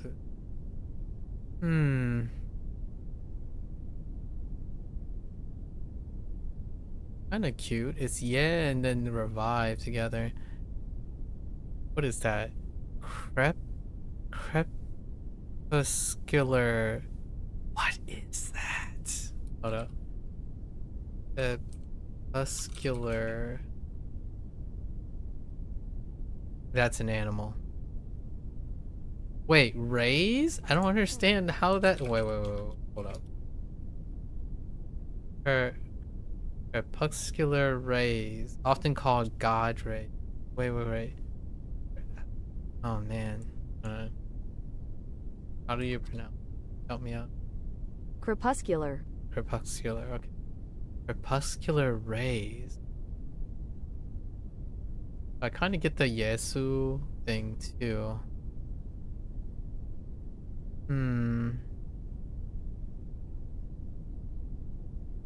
I think this will combine both of them together. We'll do that. This one's tough. Su is tough. The other Su is also the same, with flower on top. Not the way I would have imagined going about it, though.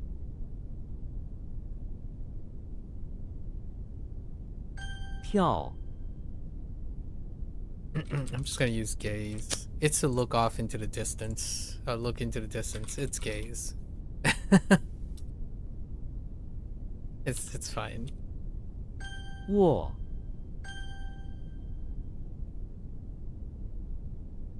路 No. Salary. This one's weird. We're gonna leave it until it becomes a problem. 呼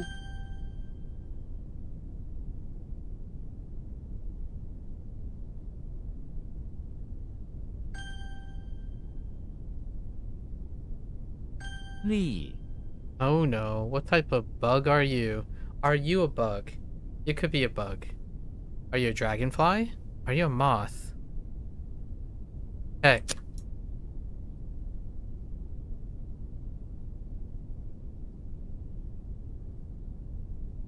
力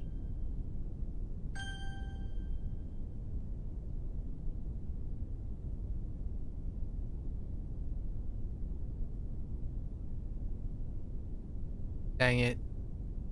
I am... 烹 That was like a 50-50.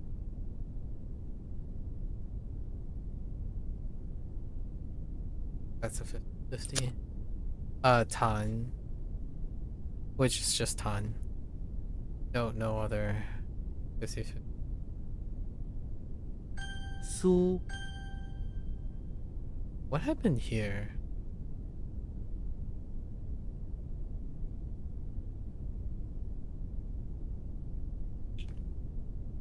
The whole purpose and probably G. Okay. Inspect. Purpose of the dog. Robo dog. Harvesting the grains. Oh, we have a word for the share nonsense. Oh no. Yeah, I'm not sure how I feel about inspect.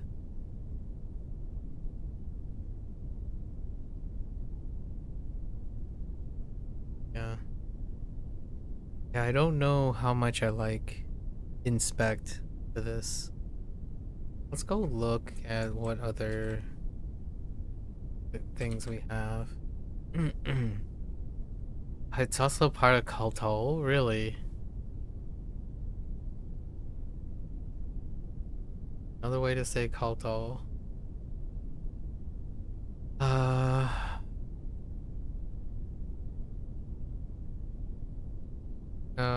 T.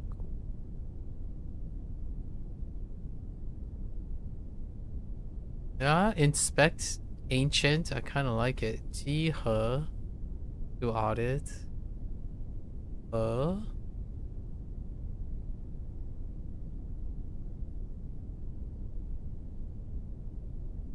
Yeah, that doesn't come to mind.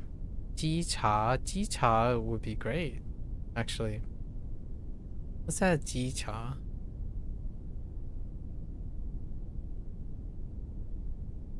Kind of reminds me of jing cha. Ji cha.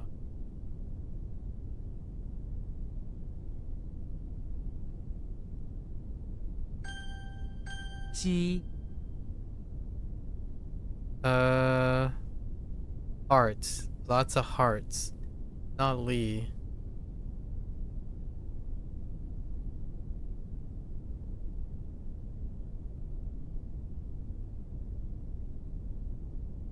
I don't know. I can't unsee Lee. Ray. For the stamen. Let's go look for something from stamen. Probably Hua Ray or something. Oh, interesting. Shure. Litmus. Really? Oh, what about... Oh, Yingray. Yingray. Hard? Stem? Or stamen?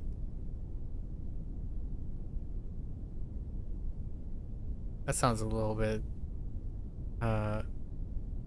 That sounds a little sus. Xiong Rui. Xiong?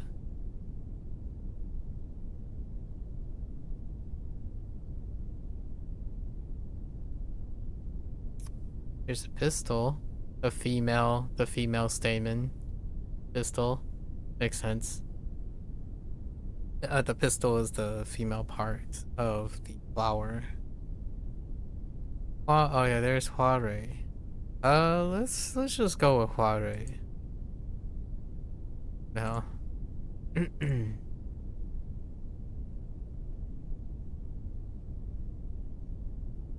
Oh, it's Huar. Oh no. Yeah, Huar. 蕊 Ray. That's tough.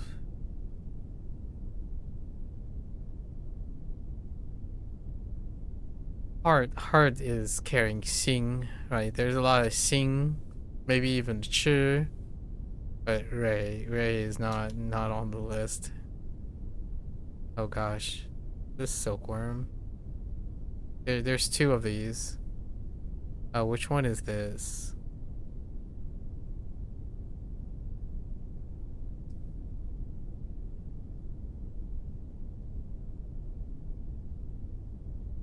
No, it's not yen. It's ton for silkworm. This is either I know it or I don't. I doubt there's gonna be something that clarifies. A small bundle of straw provided for silkworms. Oh, interesting. Is it like food next to them? Tan cu. Cu is a bundle. Okay, like a straw bundle, I see. Tan cu. Tan si. Oh, natural silk. That's kind of created from silkworm. That might. I might take that. Si is silk. Unsure. Oh, to nibble. Oh, that's kind of cute. Oh, tanjiang. For silkworm cocoon. Combining cocoon. I think we're gonna take that. Let's take this one. Jiang. Jiang is another. No, not Jian. Not Jiang. Jian. Tangjian. Jian is another one that doesn't have a verb. Or doesn't have a word. That's not it. What was the right hand supposed to be? I lost it. The right hand is the working.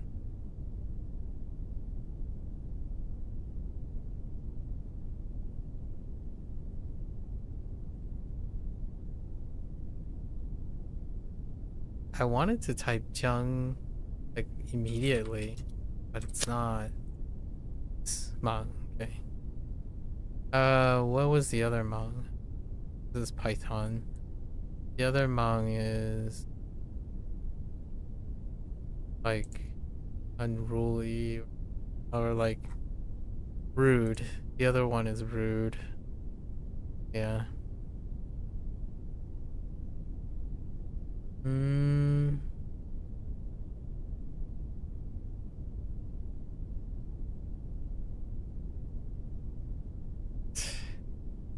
Let's see what we got for a python.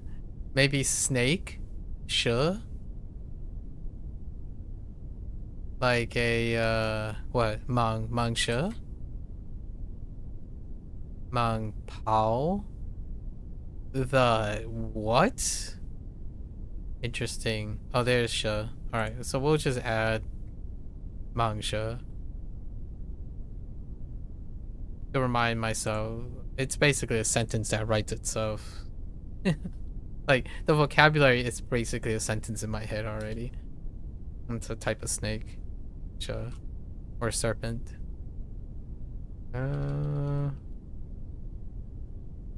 and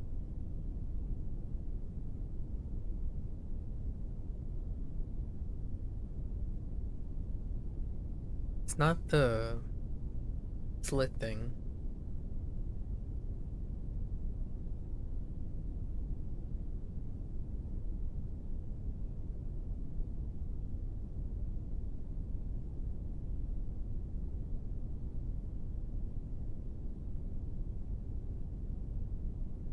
汉 It was pun. That's pretty weak.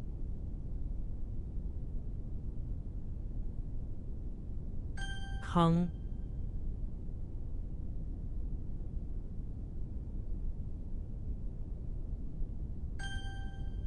Okay. So what?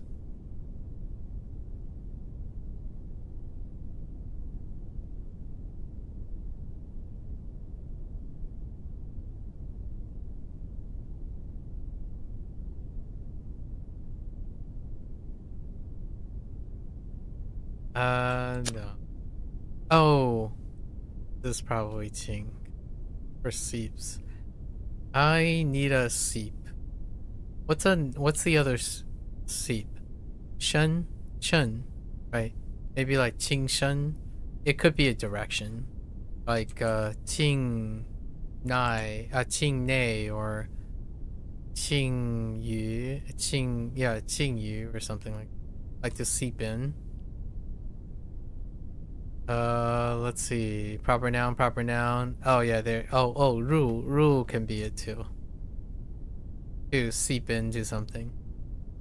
Yeah, that's the only thing I can think of. Or penetrate. Oh, there's penetrate. I use ne instead of ru, but yeah, seep in. That's fine. That could help. Qing ru. Not many things like. This is the same problem with the last one. Ray. These two characters don't tell me. The translation, the meaning is still fine, but the read is not there. There's no sound here. Xing is the one that I would default to, but it's not Xing, so I just tried something else. Okay. Tan That's either you know or read. Still haven't figured out which one this is. Let's go with heck. An oyster. It's either you know or you don't. Oyster. Interesting. Why is that mu?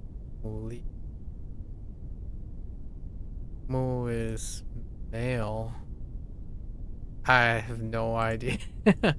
Okay, let's go look at what oysters. It would be helpful if it was li, like li ge li, ge li Hoang, yellow oyster, marinated, li yu, bird species. Hai li may help, because then it will help me know that it's some sort of water thing. Oh, there's ge li, which is the clam plus the oyster put together. Actually, yeah. Which doesn't help with getting oyster, but... And then there's hai li zi. Let's go with hai li. Hai li is pretty good. Sea and oyster put together. At least it'll remind me that I'm not looking for an insect. I was thinking moth, dragonfly. Yeah. It's like learning the foundational English all over again. Like what's a oyster? Actually, funny enough, I think quite a large majority of people don't know the difference between like a mussel, an oyster, a clam, without like maybe not even after seeing it.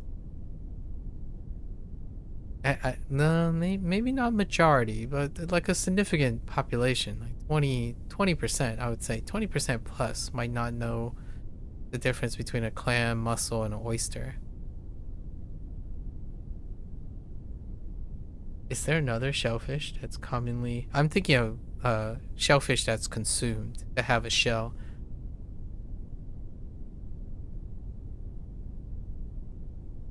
Okay, mussel, oyster clam. Yeah, I think those are probably the three that... There are variances of them too. They're large families. So oyster, stern oyster.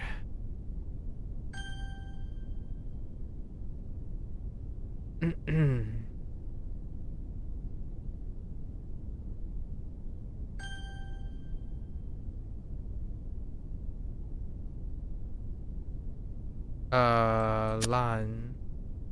No, lie. No, ta.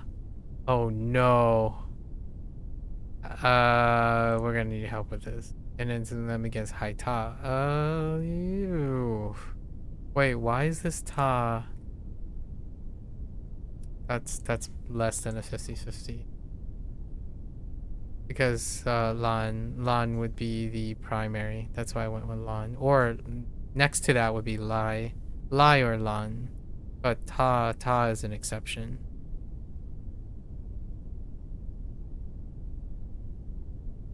And it's an animal. So it's either I know it or I don't.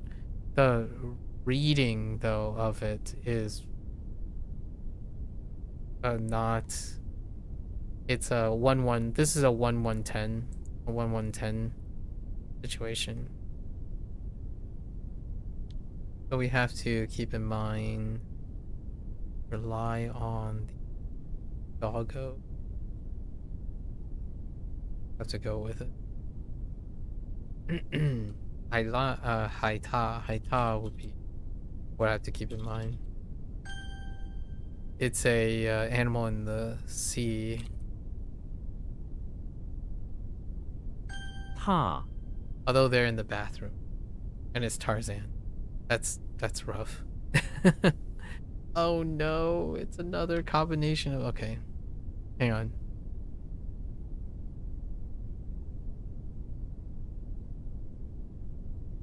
I'm gonna say 许 or shame. Okay. 蟒 蟒蛇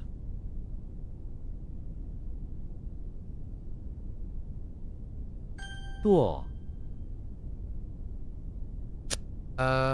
stamp feet.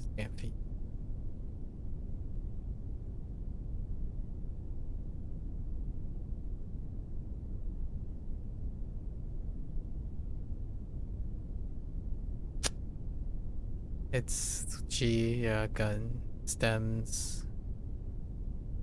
Wrong thing. Wrong tone and ending. 追 That's you know it or you don't. 立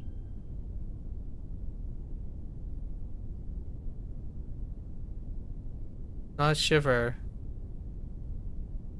Not lychee.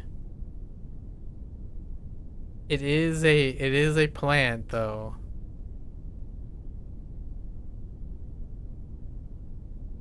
Not jasmine.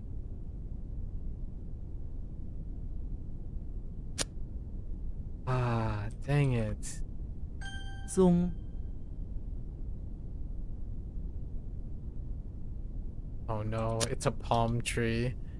I think it's a palm. 蚕 What do we link this up with? Hanzi. Alright, Hanzi.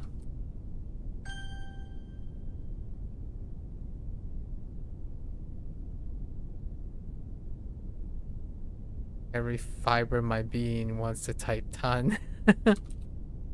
It's not. Yen. Okay, short. Well, we worked on this. Actually, let's add a It's probably maybe like, what can I guess? Short wall could be qiang, maybe, like pair up with qiang, or like a enclosure, maybe, like guo, or a surrounding, like an outline, maybe like, yeah, there's quite a lot of choices. Okay, that's a proper noun. Got moss under old walls. That's kind of interesting to describe it. Oh, here's one. Cheng Yuan, a city wall. I was thinking more guo there. There's also Li Yuan. Yeah, Li Yuan. Li Yuan. Li Yuan would work. We would want to use this because, oh, and there's Qiang Yuan. This one's weaker. This is definitely weaker. For wall. We actually have another character. This one doesn't have a vocabulary word. Li or fence. Okay. Alright. I think this is a palm tree. Okay.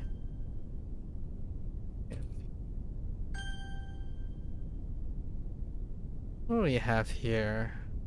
What are you? Dang you. You horned gate.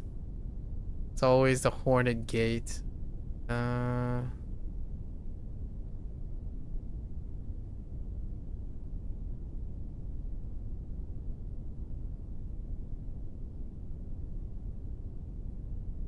Okay.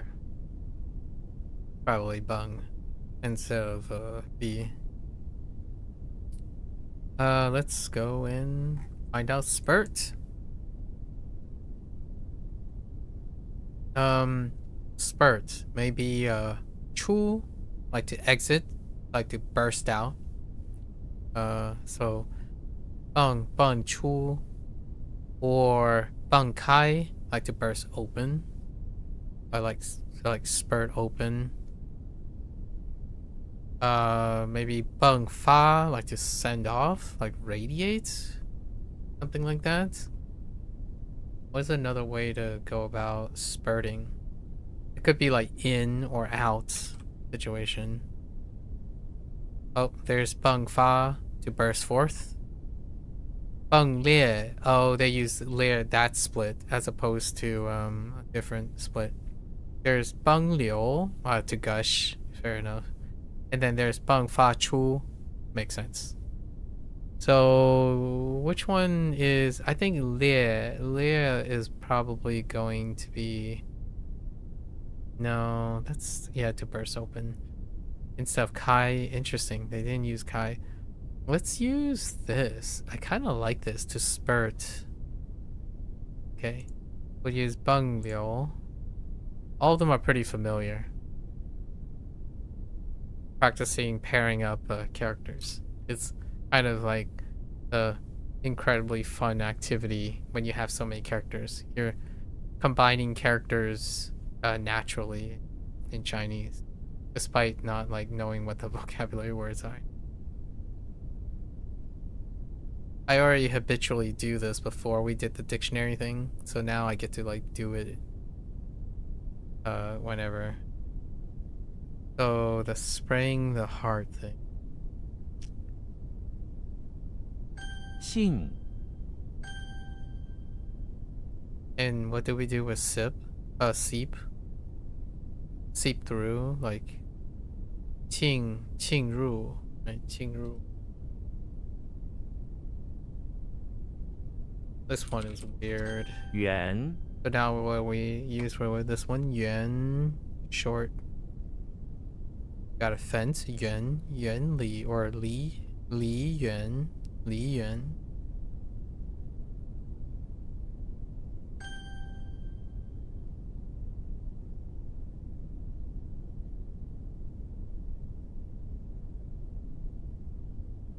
It's not a maple tree. Oh, is it a maple tree? Oh no, it's not. It's again chestnut. Ah, What do we have? Roasted chestnut? Ah, that's really good. Alitza. It's really good. Let's see if it links up with the other chestnut. There's another chestnut. Okay, Litza doesn't help. Lishu. Oh, that's interesting for chipmunk. Bunch of birds. Yep. You have Li and combined with all sorts of birds. All of the birds. Oh, this one makes sense. Li Xiao. Xiao is owl. And then Wu. I don't have Wu. Do I? Person. Yeah, there's no Wu. It looks like it has something to do with a bunting. I don't know what a bunting is. We don't have that either for kite. Heron. Do we have yen? No, but I kind of get where they're coming from on that. Lisa. Honestly, that might actually work. The chestnut color, maroon. I kind of like it. Let's go with that. Oh, but it's kind of reminds me of like coffee. I mean, not coffee.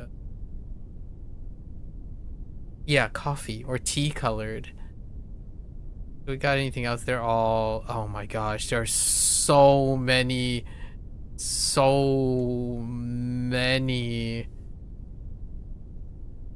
bird species. Holy moly. All right.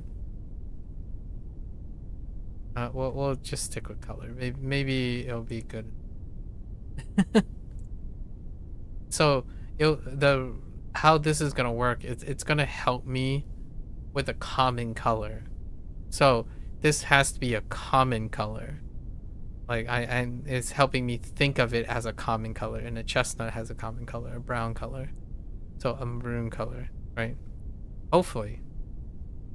Maroon is pretty tough. It's a mix between red and brown, so I don't know. I'm not entirely confident that's gonna help too much. Wait, isn't, oh no, that's moon. So Qian, not Qiao. Yeah, Qian. There is another one.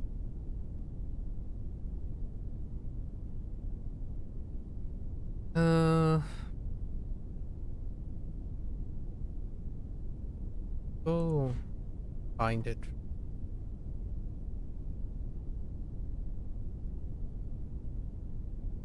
Or it might be I'm just having a mistaken identity. It's a mistaken. I was thinking of pretty, but I got the location incorrect. So this is in the pawn shop. Again,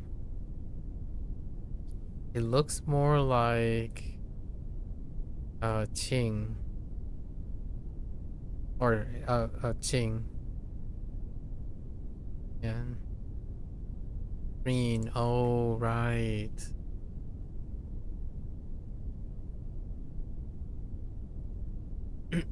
Or blue.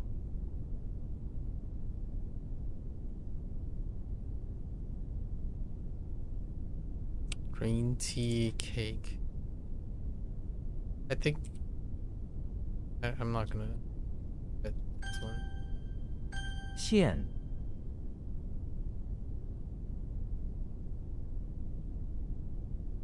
What did we do with this one?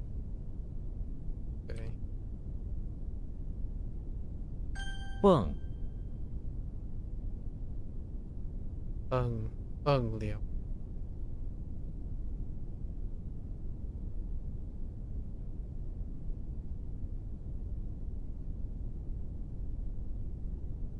Okay.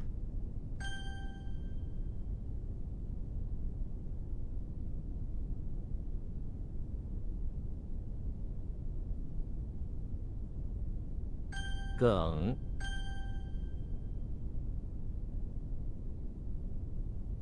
Gotta make sure about something here. Yeah, gun.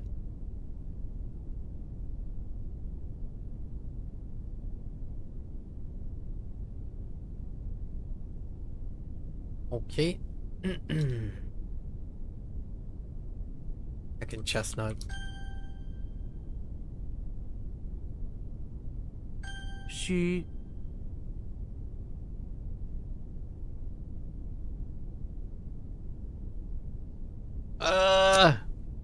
It's a sh, sh, sh. Like Bitcoin. Oh, 38. That's not a lot. I was thinking of abbreviating today. Let's do a couple of. "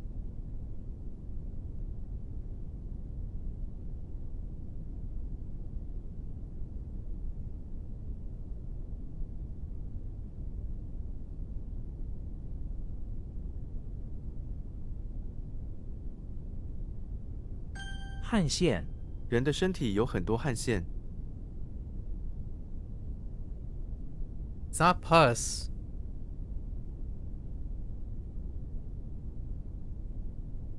A glands?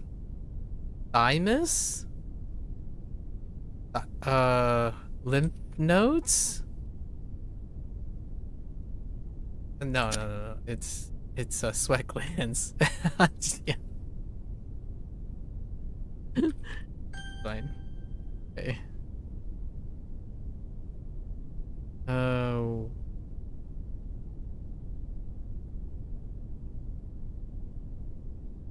Oh, it's a member of the family.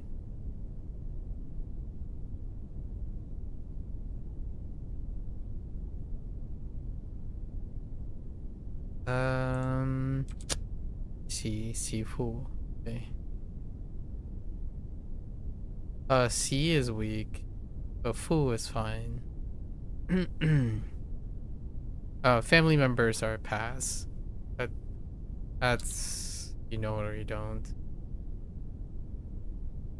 We can kind of think about like female and male, but that's not sufficient. It's definitely not even close to sufficient to know which member of the family it is. We'll have to draw a family tree at some point. Like do an exercise with a family tree. And even then, probably it's gonna take some time.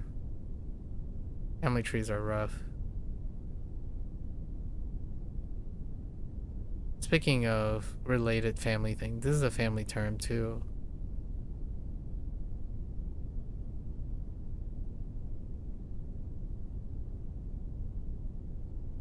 I think it's something xiao, right?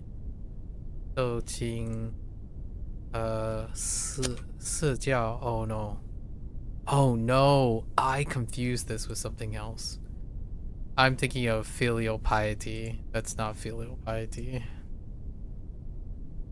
Womp womp. Pretty sure I screwed up. Like I'm looking for filial piety so I can kind of figure out where it fell apart. What was the filial piety? Oh, it's on its own. There's nothing next to it. Okay. Yo, Grant is bad. Grant is not good. I knew it was T. Oh no, not T. It's between S. S and T are the two rough ones. Yeah, this one. T and S.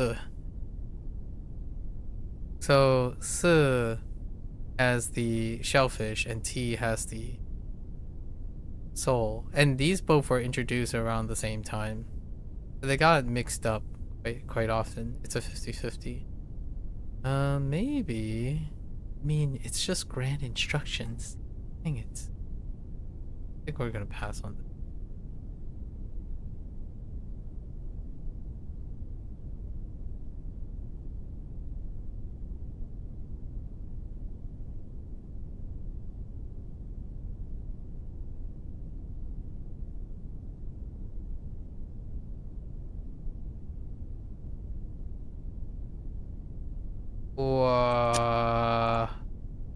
Tiao Tai. What the heck is Tiao Tai? Oh, Tai is eliminate.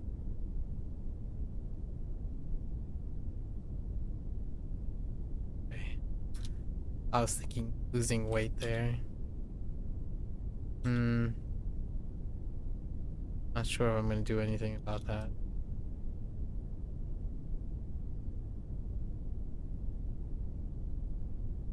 What? It's Mu Chu. No. Sheng Chu.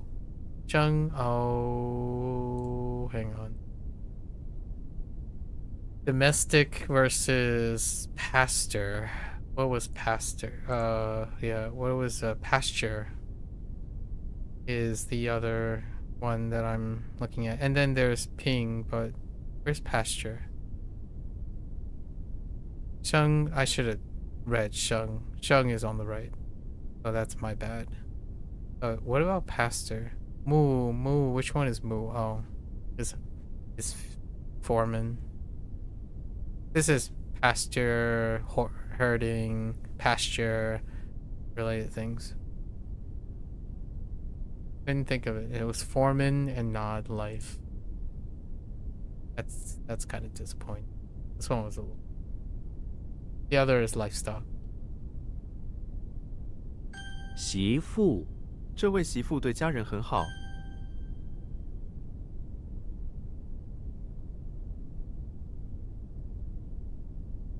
轮服，修理轮服需要专业工具。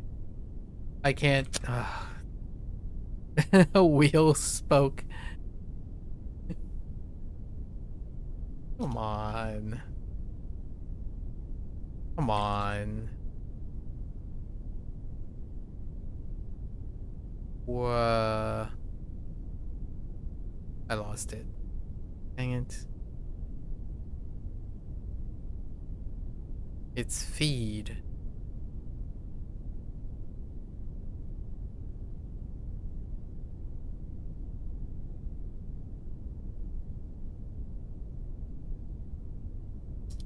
Oh man, it's feed. Ooh. Oh no, it's chart. Oh no. Alright, well, let's go and find another chart. Do we have any other charts? Oh, we do have chart. That's a misread on. Why do I think it's Is it because of the conjoined twin? There's absolutely no reason I should think it's I'm gonna pass on that.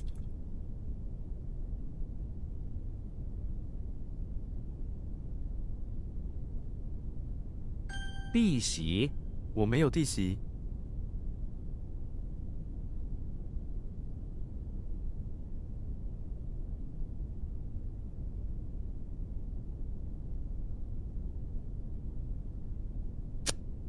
Guess you could say a younger brother's wife.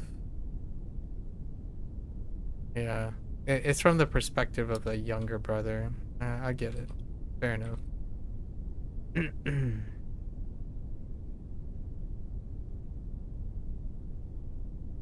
He is watchful. So is Grant, right? Yeah. 赐教，若有不足，请赐教。 Grant to instruction, grant instruction. And shallow.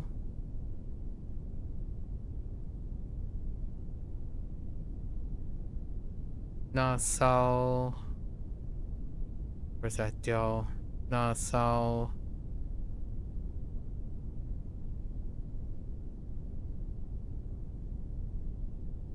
What is asset? Sure. No. Or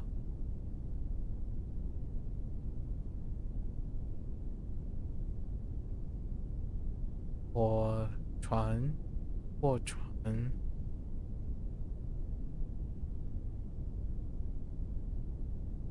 That still doesn't help.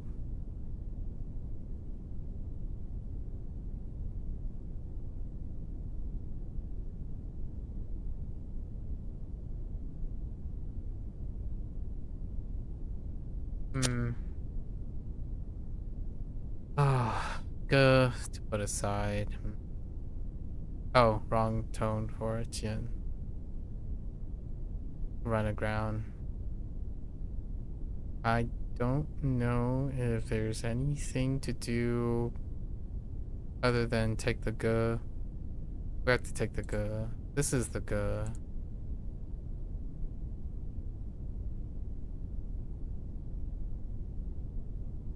Chuckle. Okay. Should have been stronger than Quo or Law.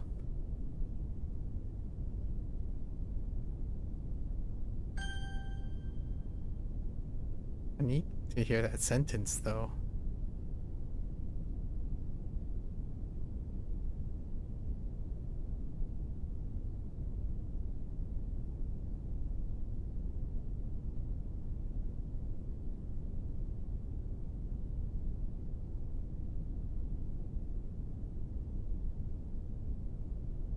忙碌，他每天都很忙碌。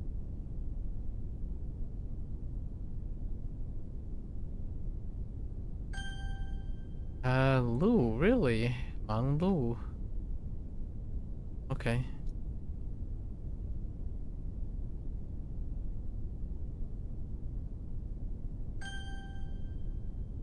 I kind of understand younger brother's wife now. I kind of see where they're coming from. It was confusing at first, though. What? Oh, I did it again. I wrote 2 instead of 3.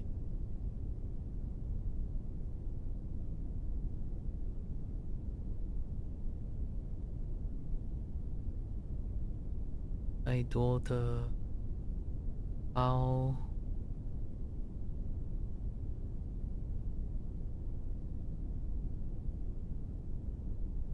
thing done. Yeah. 定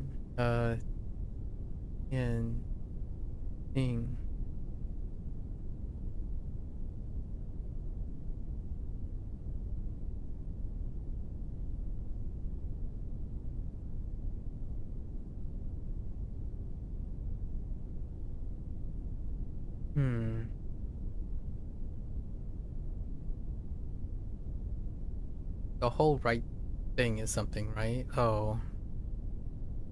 包袱，他总是背着太多的包袱，难以前进。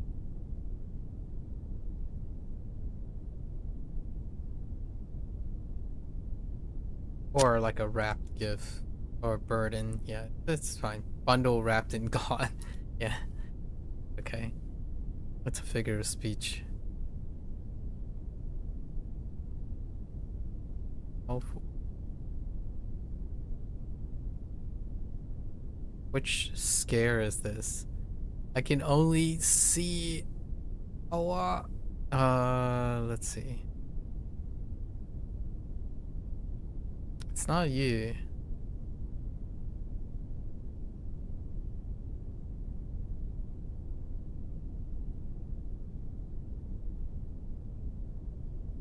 It's both the fears put together. Right is bull.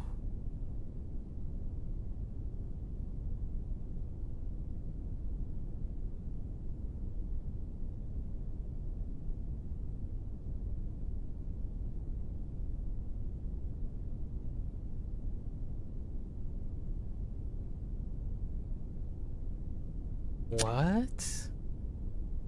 Oh, come. Yeah.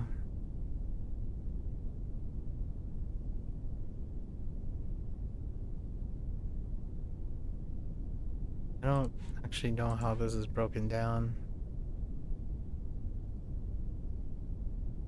Oh, that is wickedly awful. We can do better than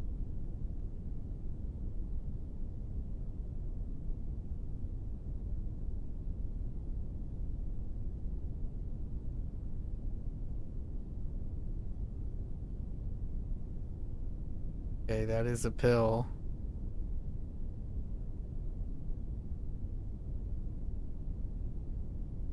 I lied. We can't do better than this.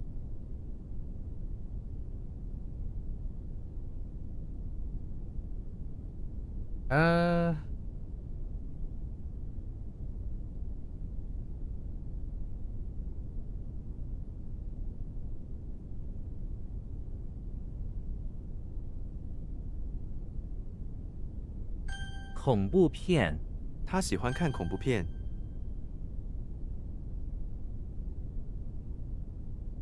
牲畜，牲畜需要干净的水和食物。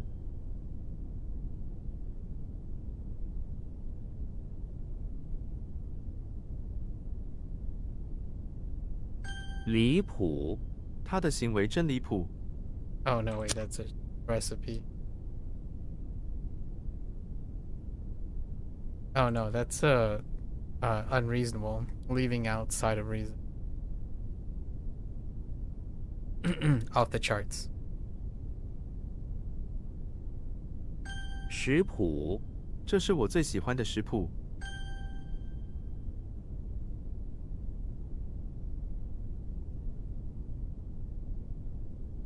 山崖，他在山崖上拍了照片。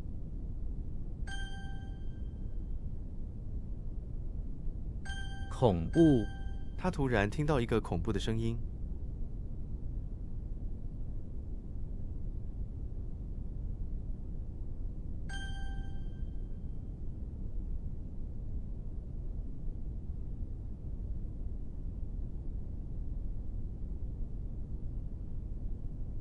That edge. I think that's it. Or 悬崖，他站在悬崖的边缘。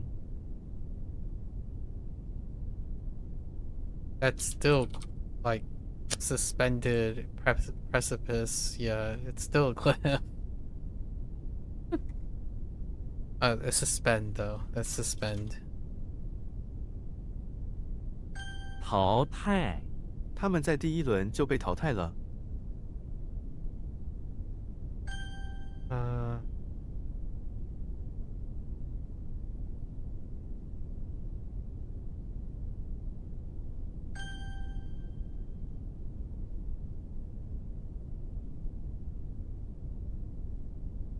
虾子，我喜欢吃烤虾子。 Yep, trimp. Trimp is definitely, yep, trimp. Mm-hmm. 乔装，他乔装成警察。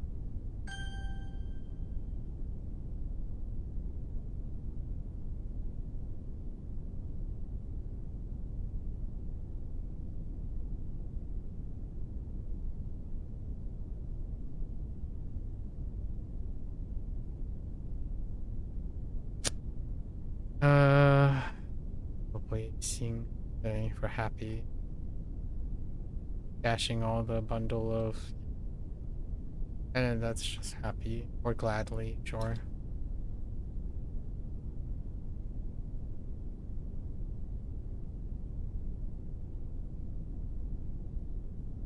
表彰，他的贡献受到了表彰。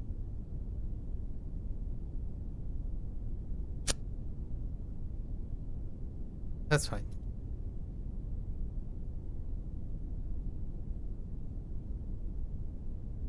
No? Wait, where's the...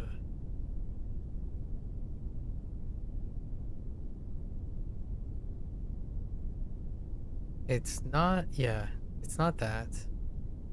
And then... Oh, that's dispatch. Oh... 派遣 batch.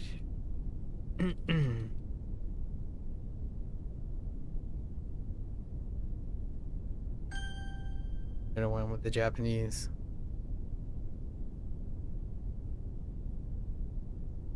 搁浅，那艘货船搁浅在岩石附近。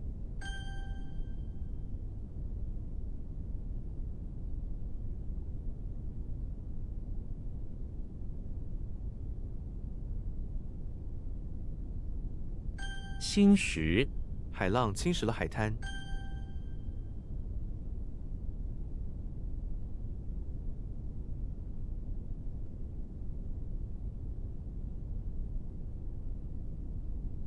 What? Oh no, that's a misspelling. 波条 waves, just large waves.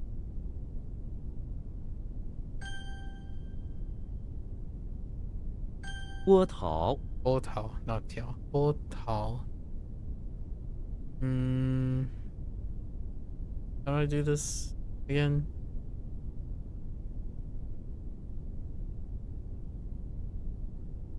Oh, dispatch.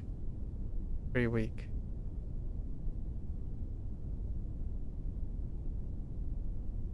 How does the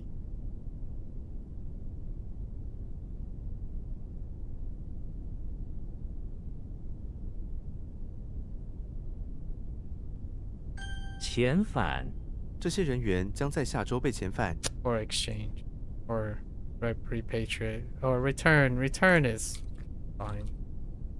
Like to go back. It's a return. Although it does deal with like migration or persons.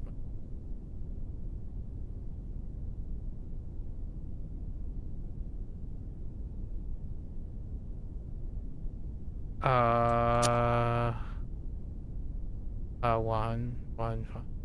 Go back and forth. One fun. One fun.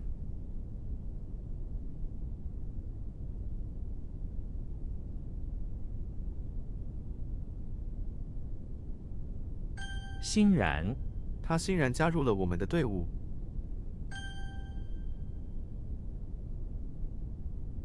光谱，彩虹包含了整个光谱。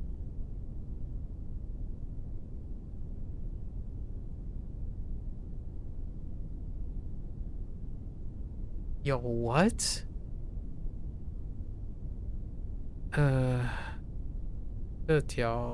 这件事情 something 到解决比较好。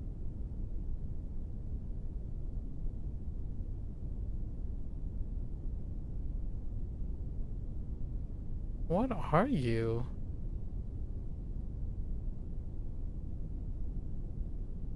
Oh.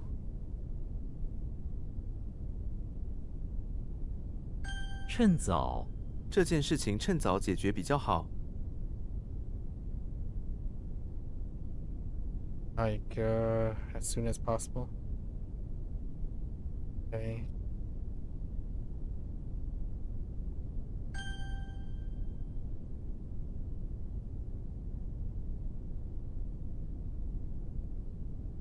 Heck. That doesn't help. It's something you buy though. Okay, hold up. I feel like I'm gonna go with... Wait. Oh no. G or tangerine. What a crutch. Crutch.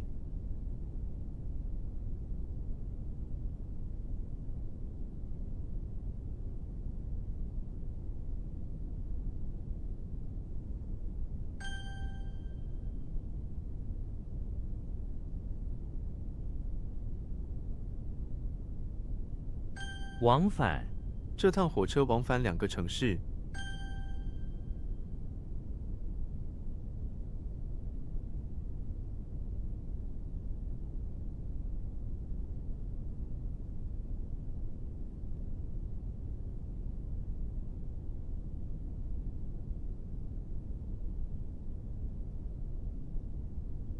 It's definitely pay. Oh, I added in yen. Ting admire. Ting no pawn shop.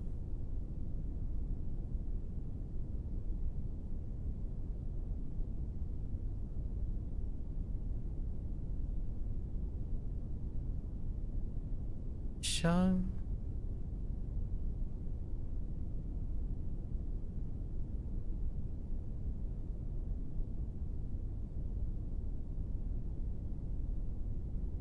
孪生姐妹，孪生姐妹总是被人搞混。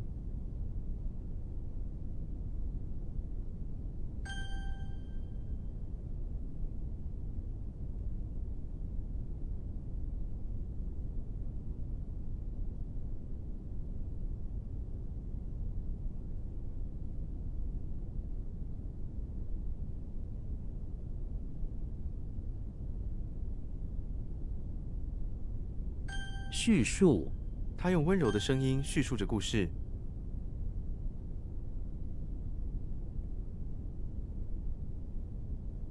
Heck. Sure. Not sure.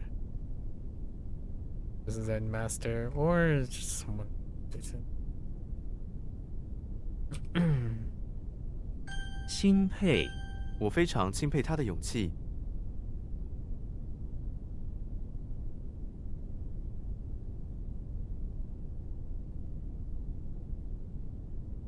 Oh no, that's not an. Dang it.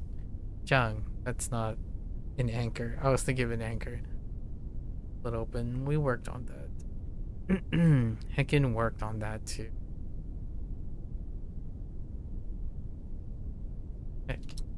Heck.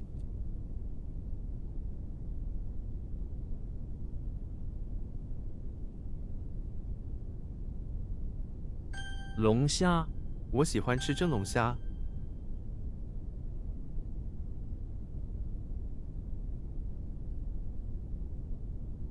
画仙，她穿了一条画线裙子。It's fiber or synthetic fiber. It's fine.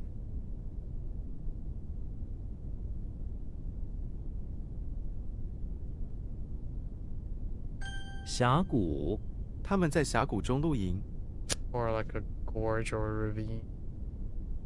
Fine.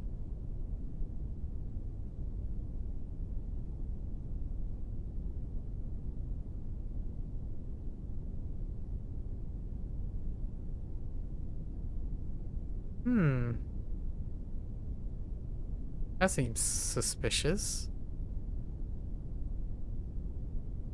What are you using? In a ship?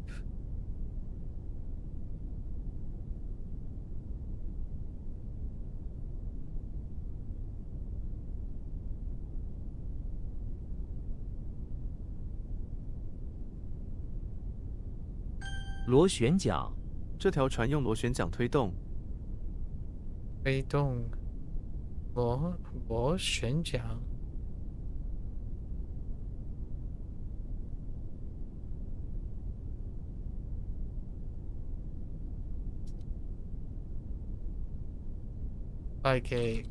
like a paddle, like a propeller. Okay, all I could think about is like a rotating like a rotating paddle.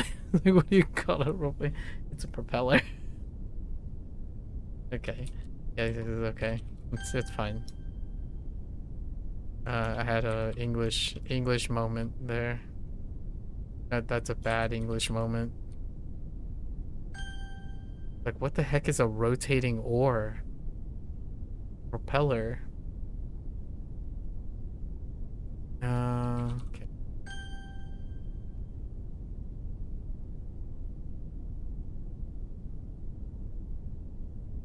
I think we're going with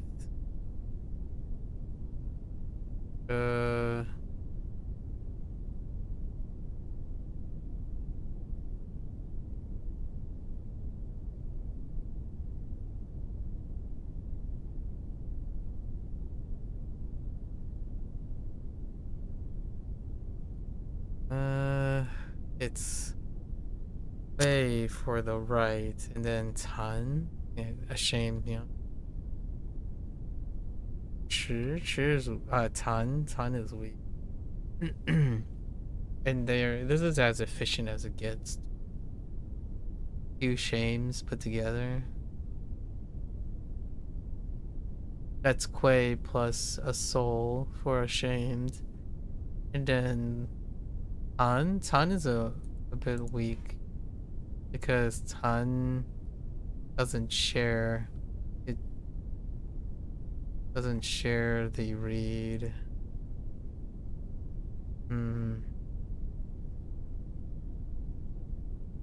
What was the character with Tian was my line? Oh, it's Gui. No, Tian was still my default. Is there anything else? Not really.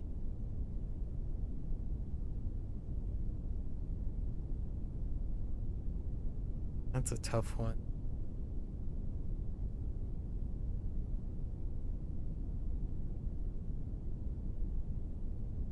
Probably rewrite this.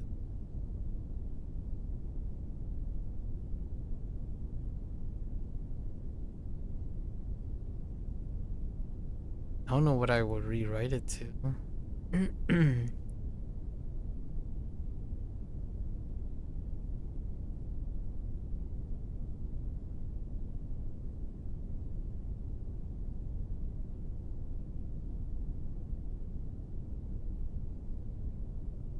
Oh, I did rewrite it. I'm gonna pass on it for now. Koi is pretty weak too.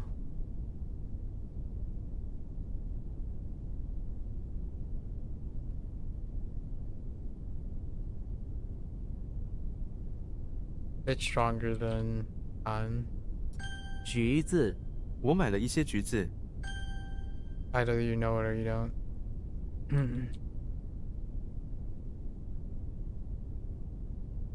螺丝，哎呦，我踩到了一颗螺丝。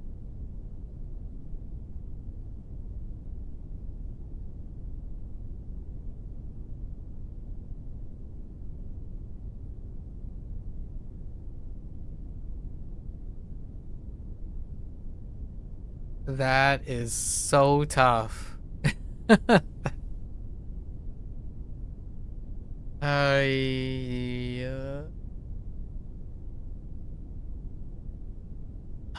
Spiral shell.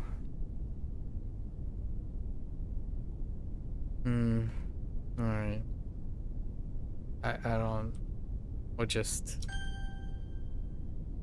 I'm gonna avoid. Go with it 禅 for now. 师，这位禅师很有智慧。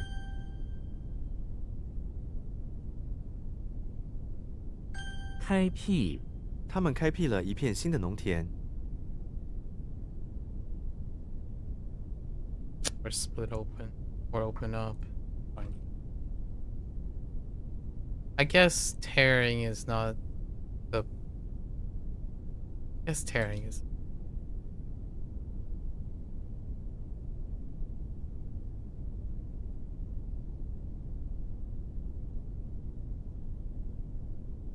开天辟地， 这次发明开天辟地，改变了世界。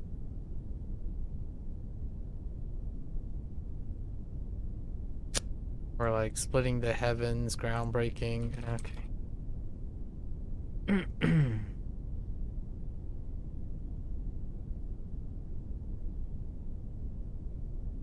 Figure of speech. How nice.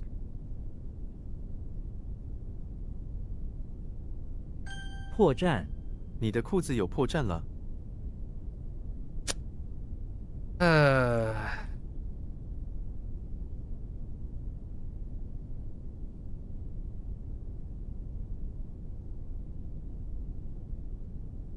惭愧， 他因为没完成任务感到惭愧。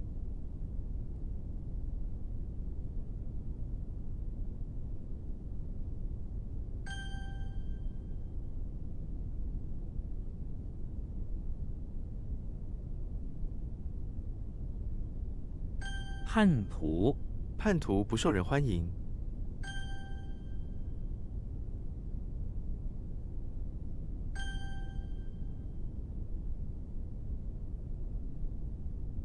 派遣， 公司决定派遣他到北京开会。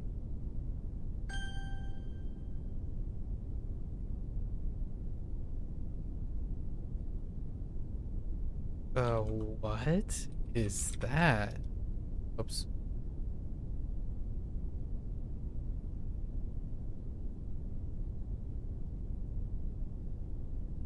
Oh, no, wait. It's, Tiao, not Tiang. I guess it's just living abroad, yeah.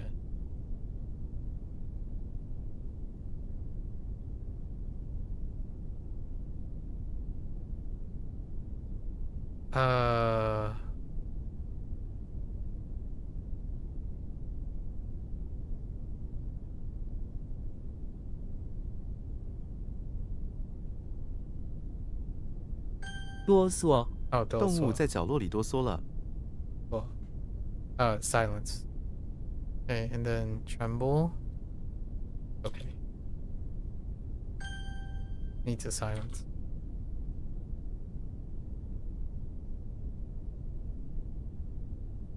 华侨，许多华侨住在美国。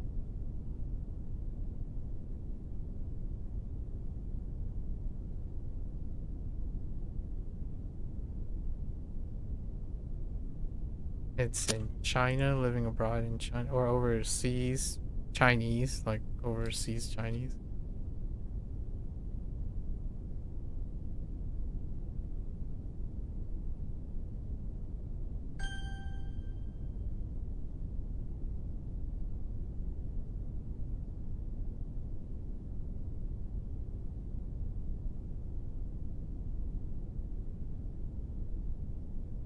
“精髓”，诗歌是语言的精髓。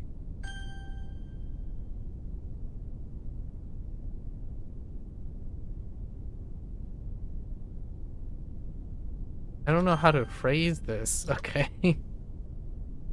Like just Chinese that are abroad or living abroad Chinese. Did they say it was? Overseas Chinese.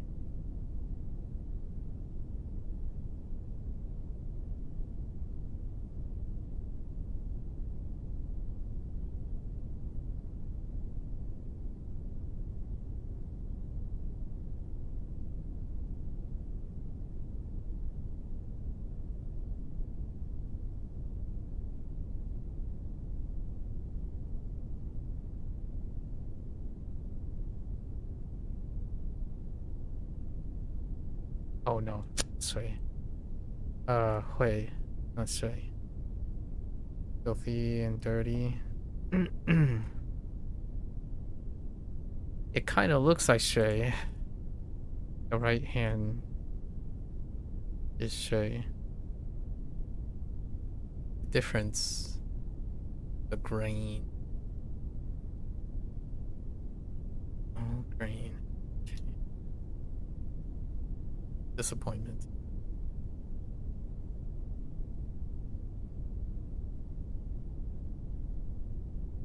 沉淀，咖啡沉淀了，你需要搅一下。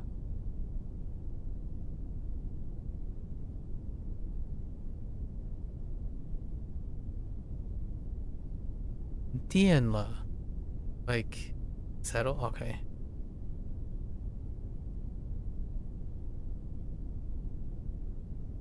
They settle.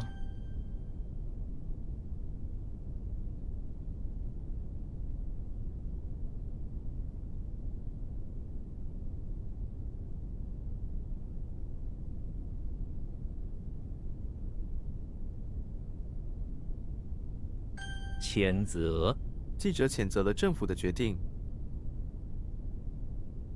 Like you denounce.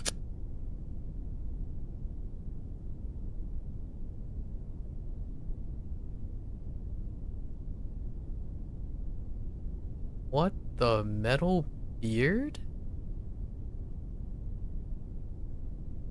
That's not a metal beard. Deceptively. Wait, no, yeah? Does this make me want to type like she?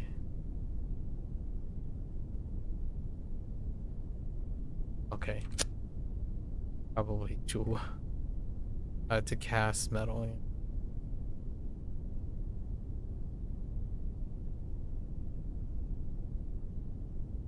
That is beard, right? It is beard. Oh, wait. No, no. Kidding. 鲨鱼，鲨鱼有很锋利的牙齿。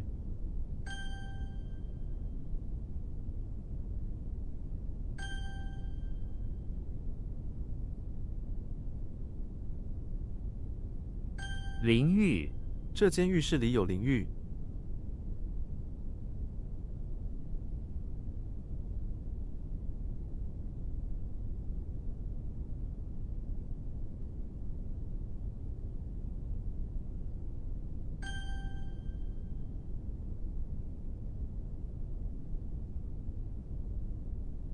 淀粉，马铃薯含有很多淀粉。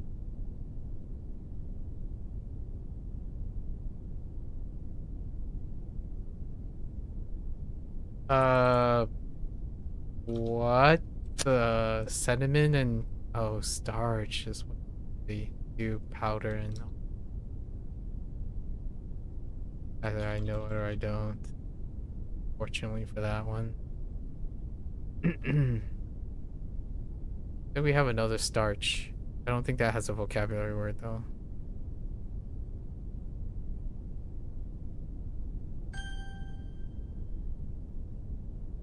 Okay.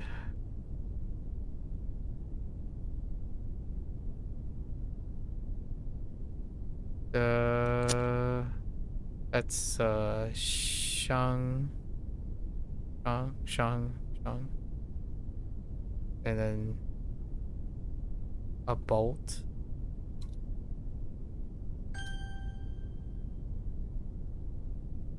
Luoshuan. Yeah. Just powder plus sediment. I got nothing there.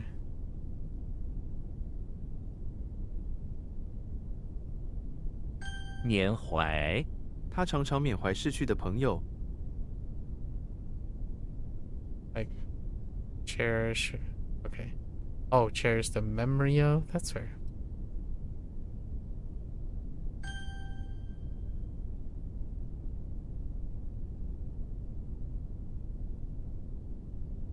Yo, what?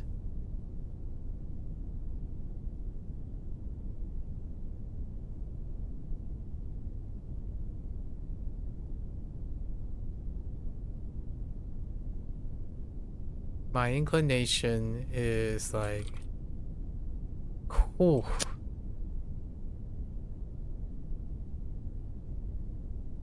Double jealous. That is not helpful. Oh no. Ooh, how am I gonna do do?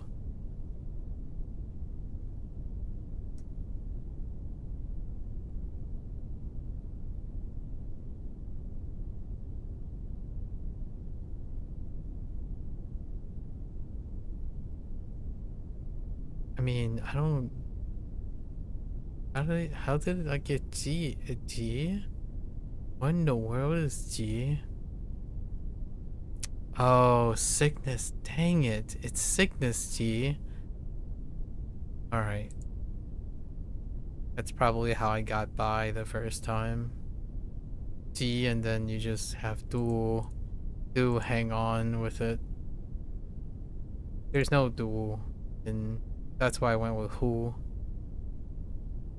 I guess we're just gonna have to link these together.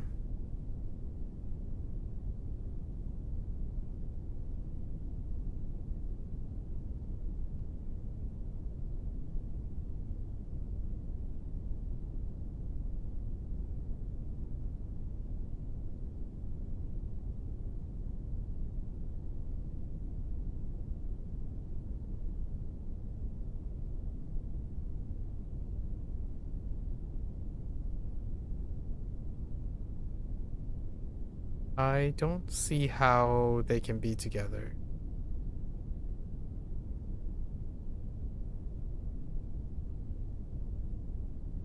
Unless that's... yen? No. Yeah, yen-chan. You hold in store. yen is there. What did I use? I think we can do better than. I'm gonna use. Dang, not quite.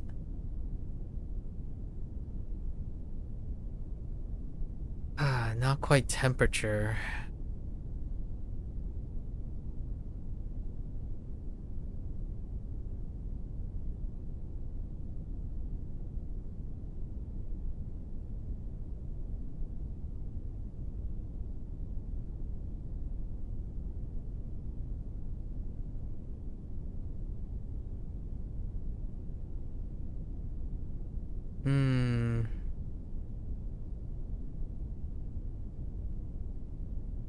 I do kind of want to use temperature.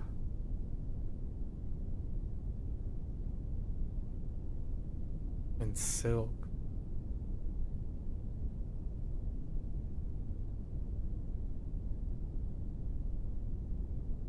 Oh, it's...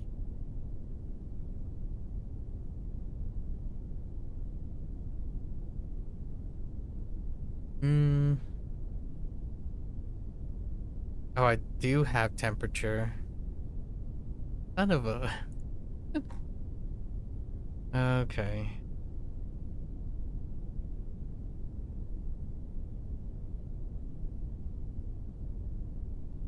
I do have temperature written.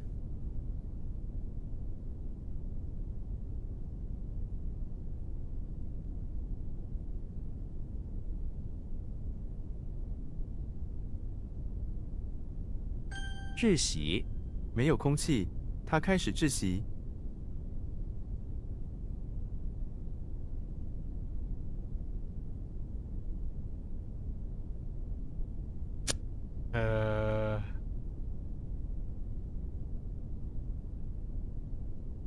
It's fine. Suffocate is fair enough. 锤子，他找不到他的锤子。铸造，这家工厂专门铸造机械零件。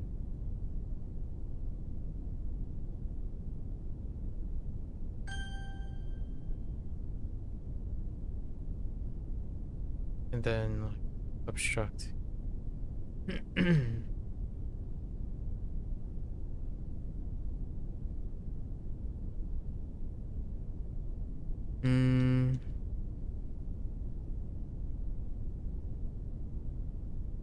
I just recently got that.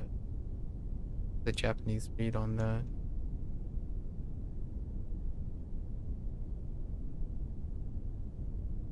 What is it though?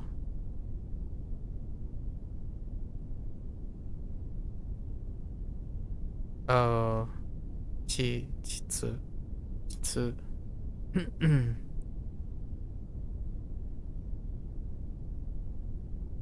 not sway. Gotta pivot. 污秽，污秽的衣服应该立即洗干净。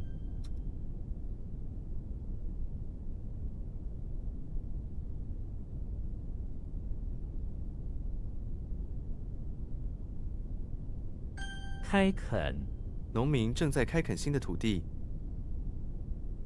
Or recultivate the land, or cultivate, or reclaim. Yeah, reclamation.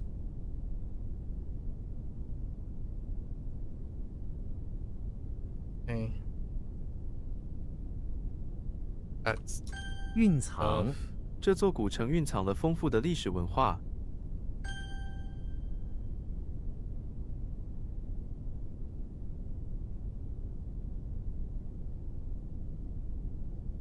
Oh, wow. Oh no. Pool? Dang it, that's waterfall. Waterfall. Pool.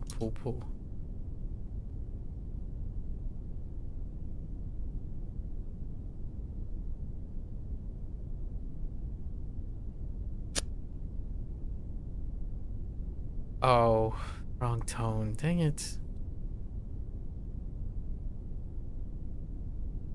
殃及，他的错误会殃及了同事。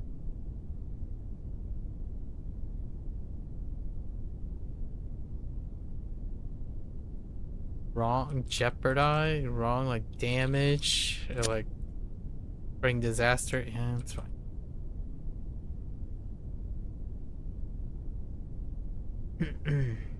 Okay.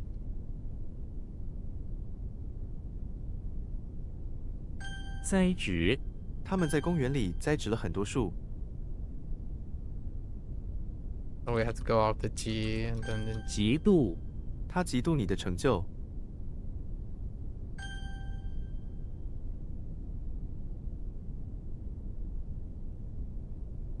one.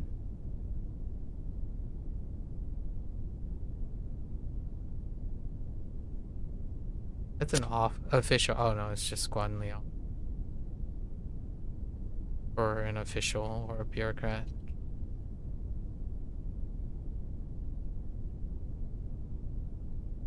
Gotta make sure Poo is the exception. 瀑布我们去看了一个美丽的瀑布，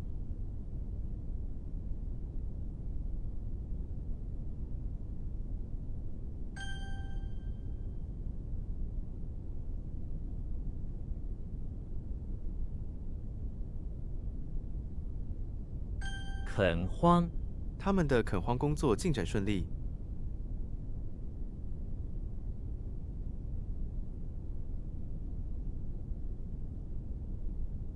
One.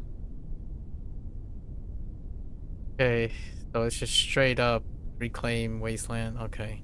I thought it might add something more. Nope. It's literally okay. Didn't make any sense. It's awfully specific. My alternative would have been something like to reason. Like wasteland can be considered as absurd, like something that is barren of like something, and it often deals with like being absurd. So I was thinking reclaim, like it could fit literally or not in that sentence. That was feeling.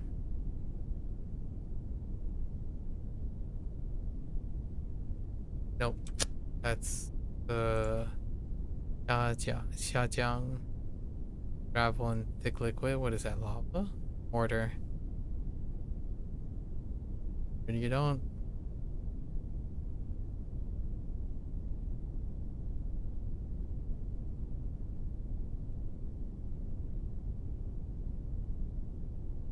That doesn't seem.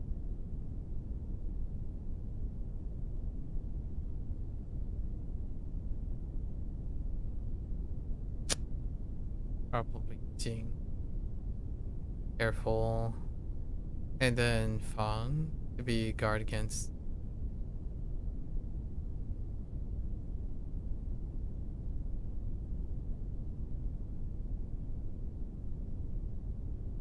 官僚他想成为一名政府官僚。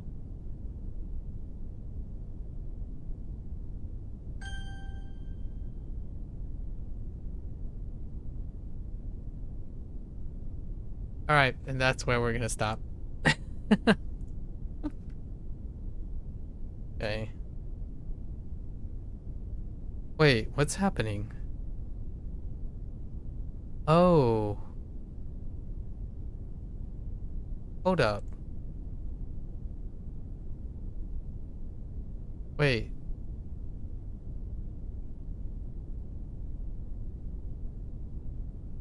What's happening now?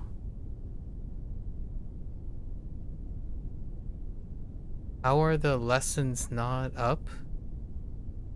That's a little weird.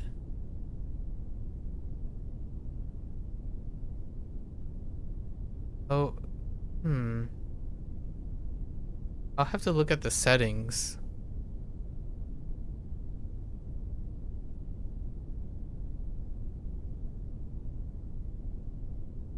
So, is there a max?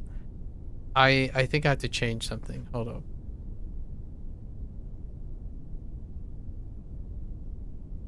Let me look at my settings for a sec. So daily dictionary limits, sure.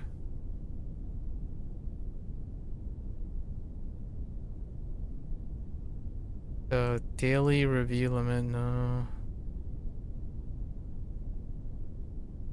Unlock when characters are familiar. We already...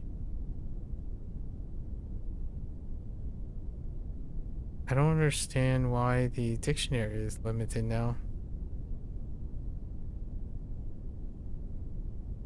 Daily dictionary limit is... Oh, it's set at 10, I see. If I set this to 20, this is just gonna show up.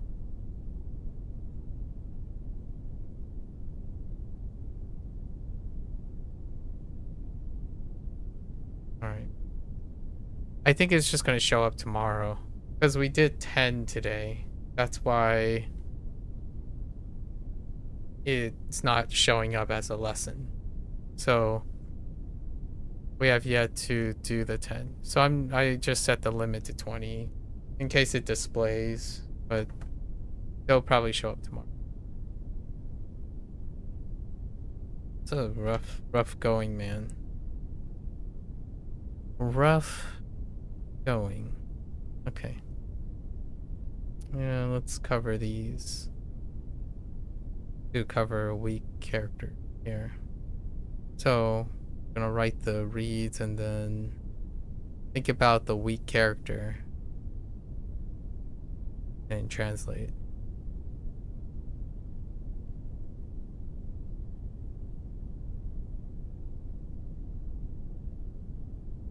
Oh my gosh.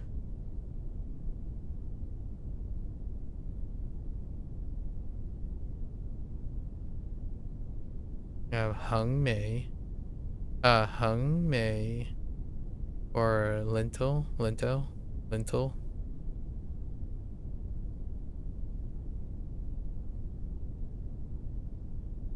Hong Yan.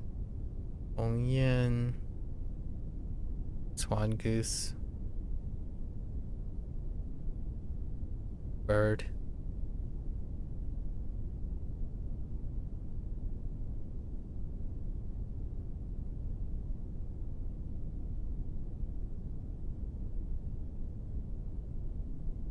Jiqie, concubine.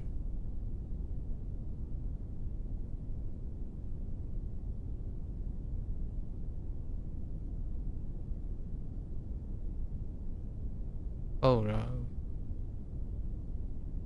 Robin Steele.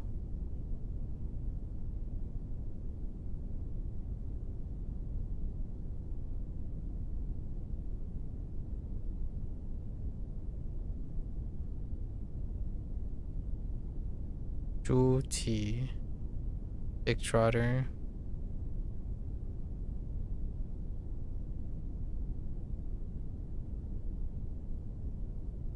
Ming Xiang.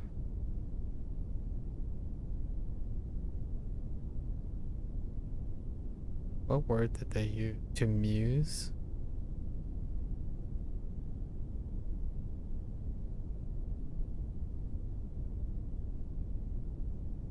Oops. Dang it. Yao Han. Puff has nails.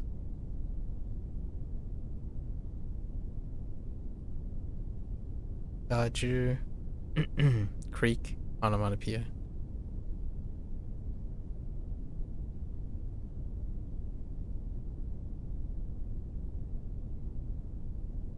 Chen Pu. Simple and honest.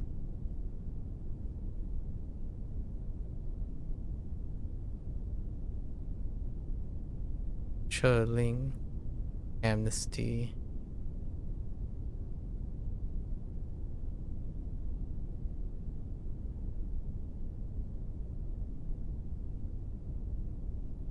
Bing Jian. Side by side. Shoulder to shoulder.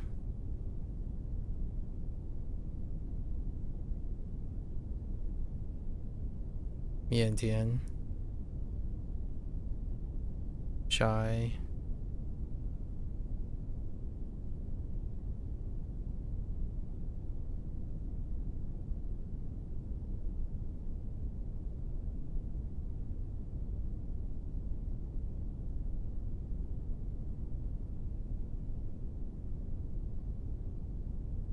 舒缓 slow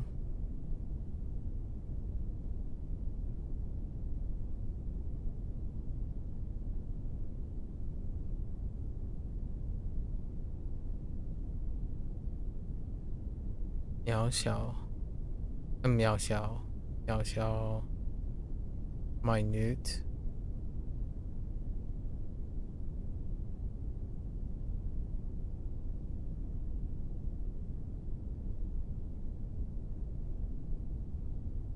也是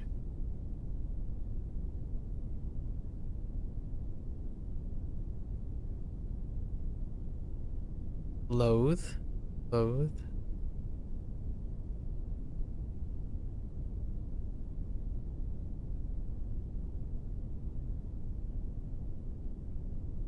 私信 email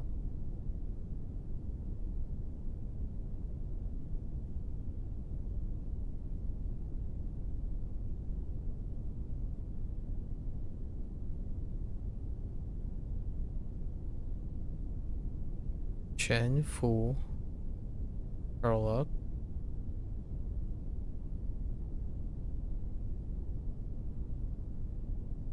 斥骂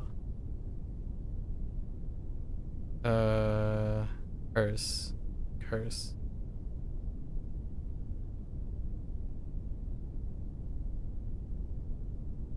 货币 shabby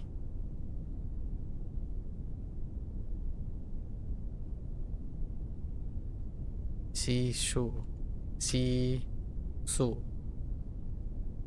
onomatopoeia rustling noise. Alright, that's a wrap for HanziHero today. If you want to watch this later, 谢谢. As always, feel free to follow along, pick up HanziHero for yourself, give it a go. You're always welcome to come on by, chat, exchange, discuss. Let me know how you cover all the weak spots in a crazy amount of characters. The nice thing about this right now is basically going over our characters. So it's not like the character pool is increasing though, which is the silver lining. Our word pool will definitely increase. And we're kind of trying to feel out when I'm going to start writing sentences. I think we might have to delay it a little bit longer than I anticipated because of how weak some of these characters are. Alright, until next time. 大家下次见. Thanks for watching. I'll see you guys next time. Bye bye.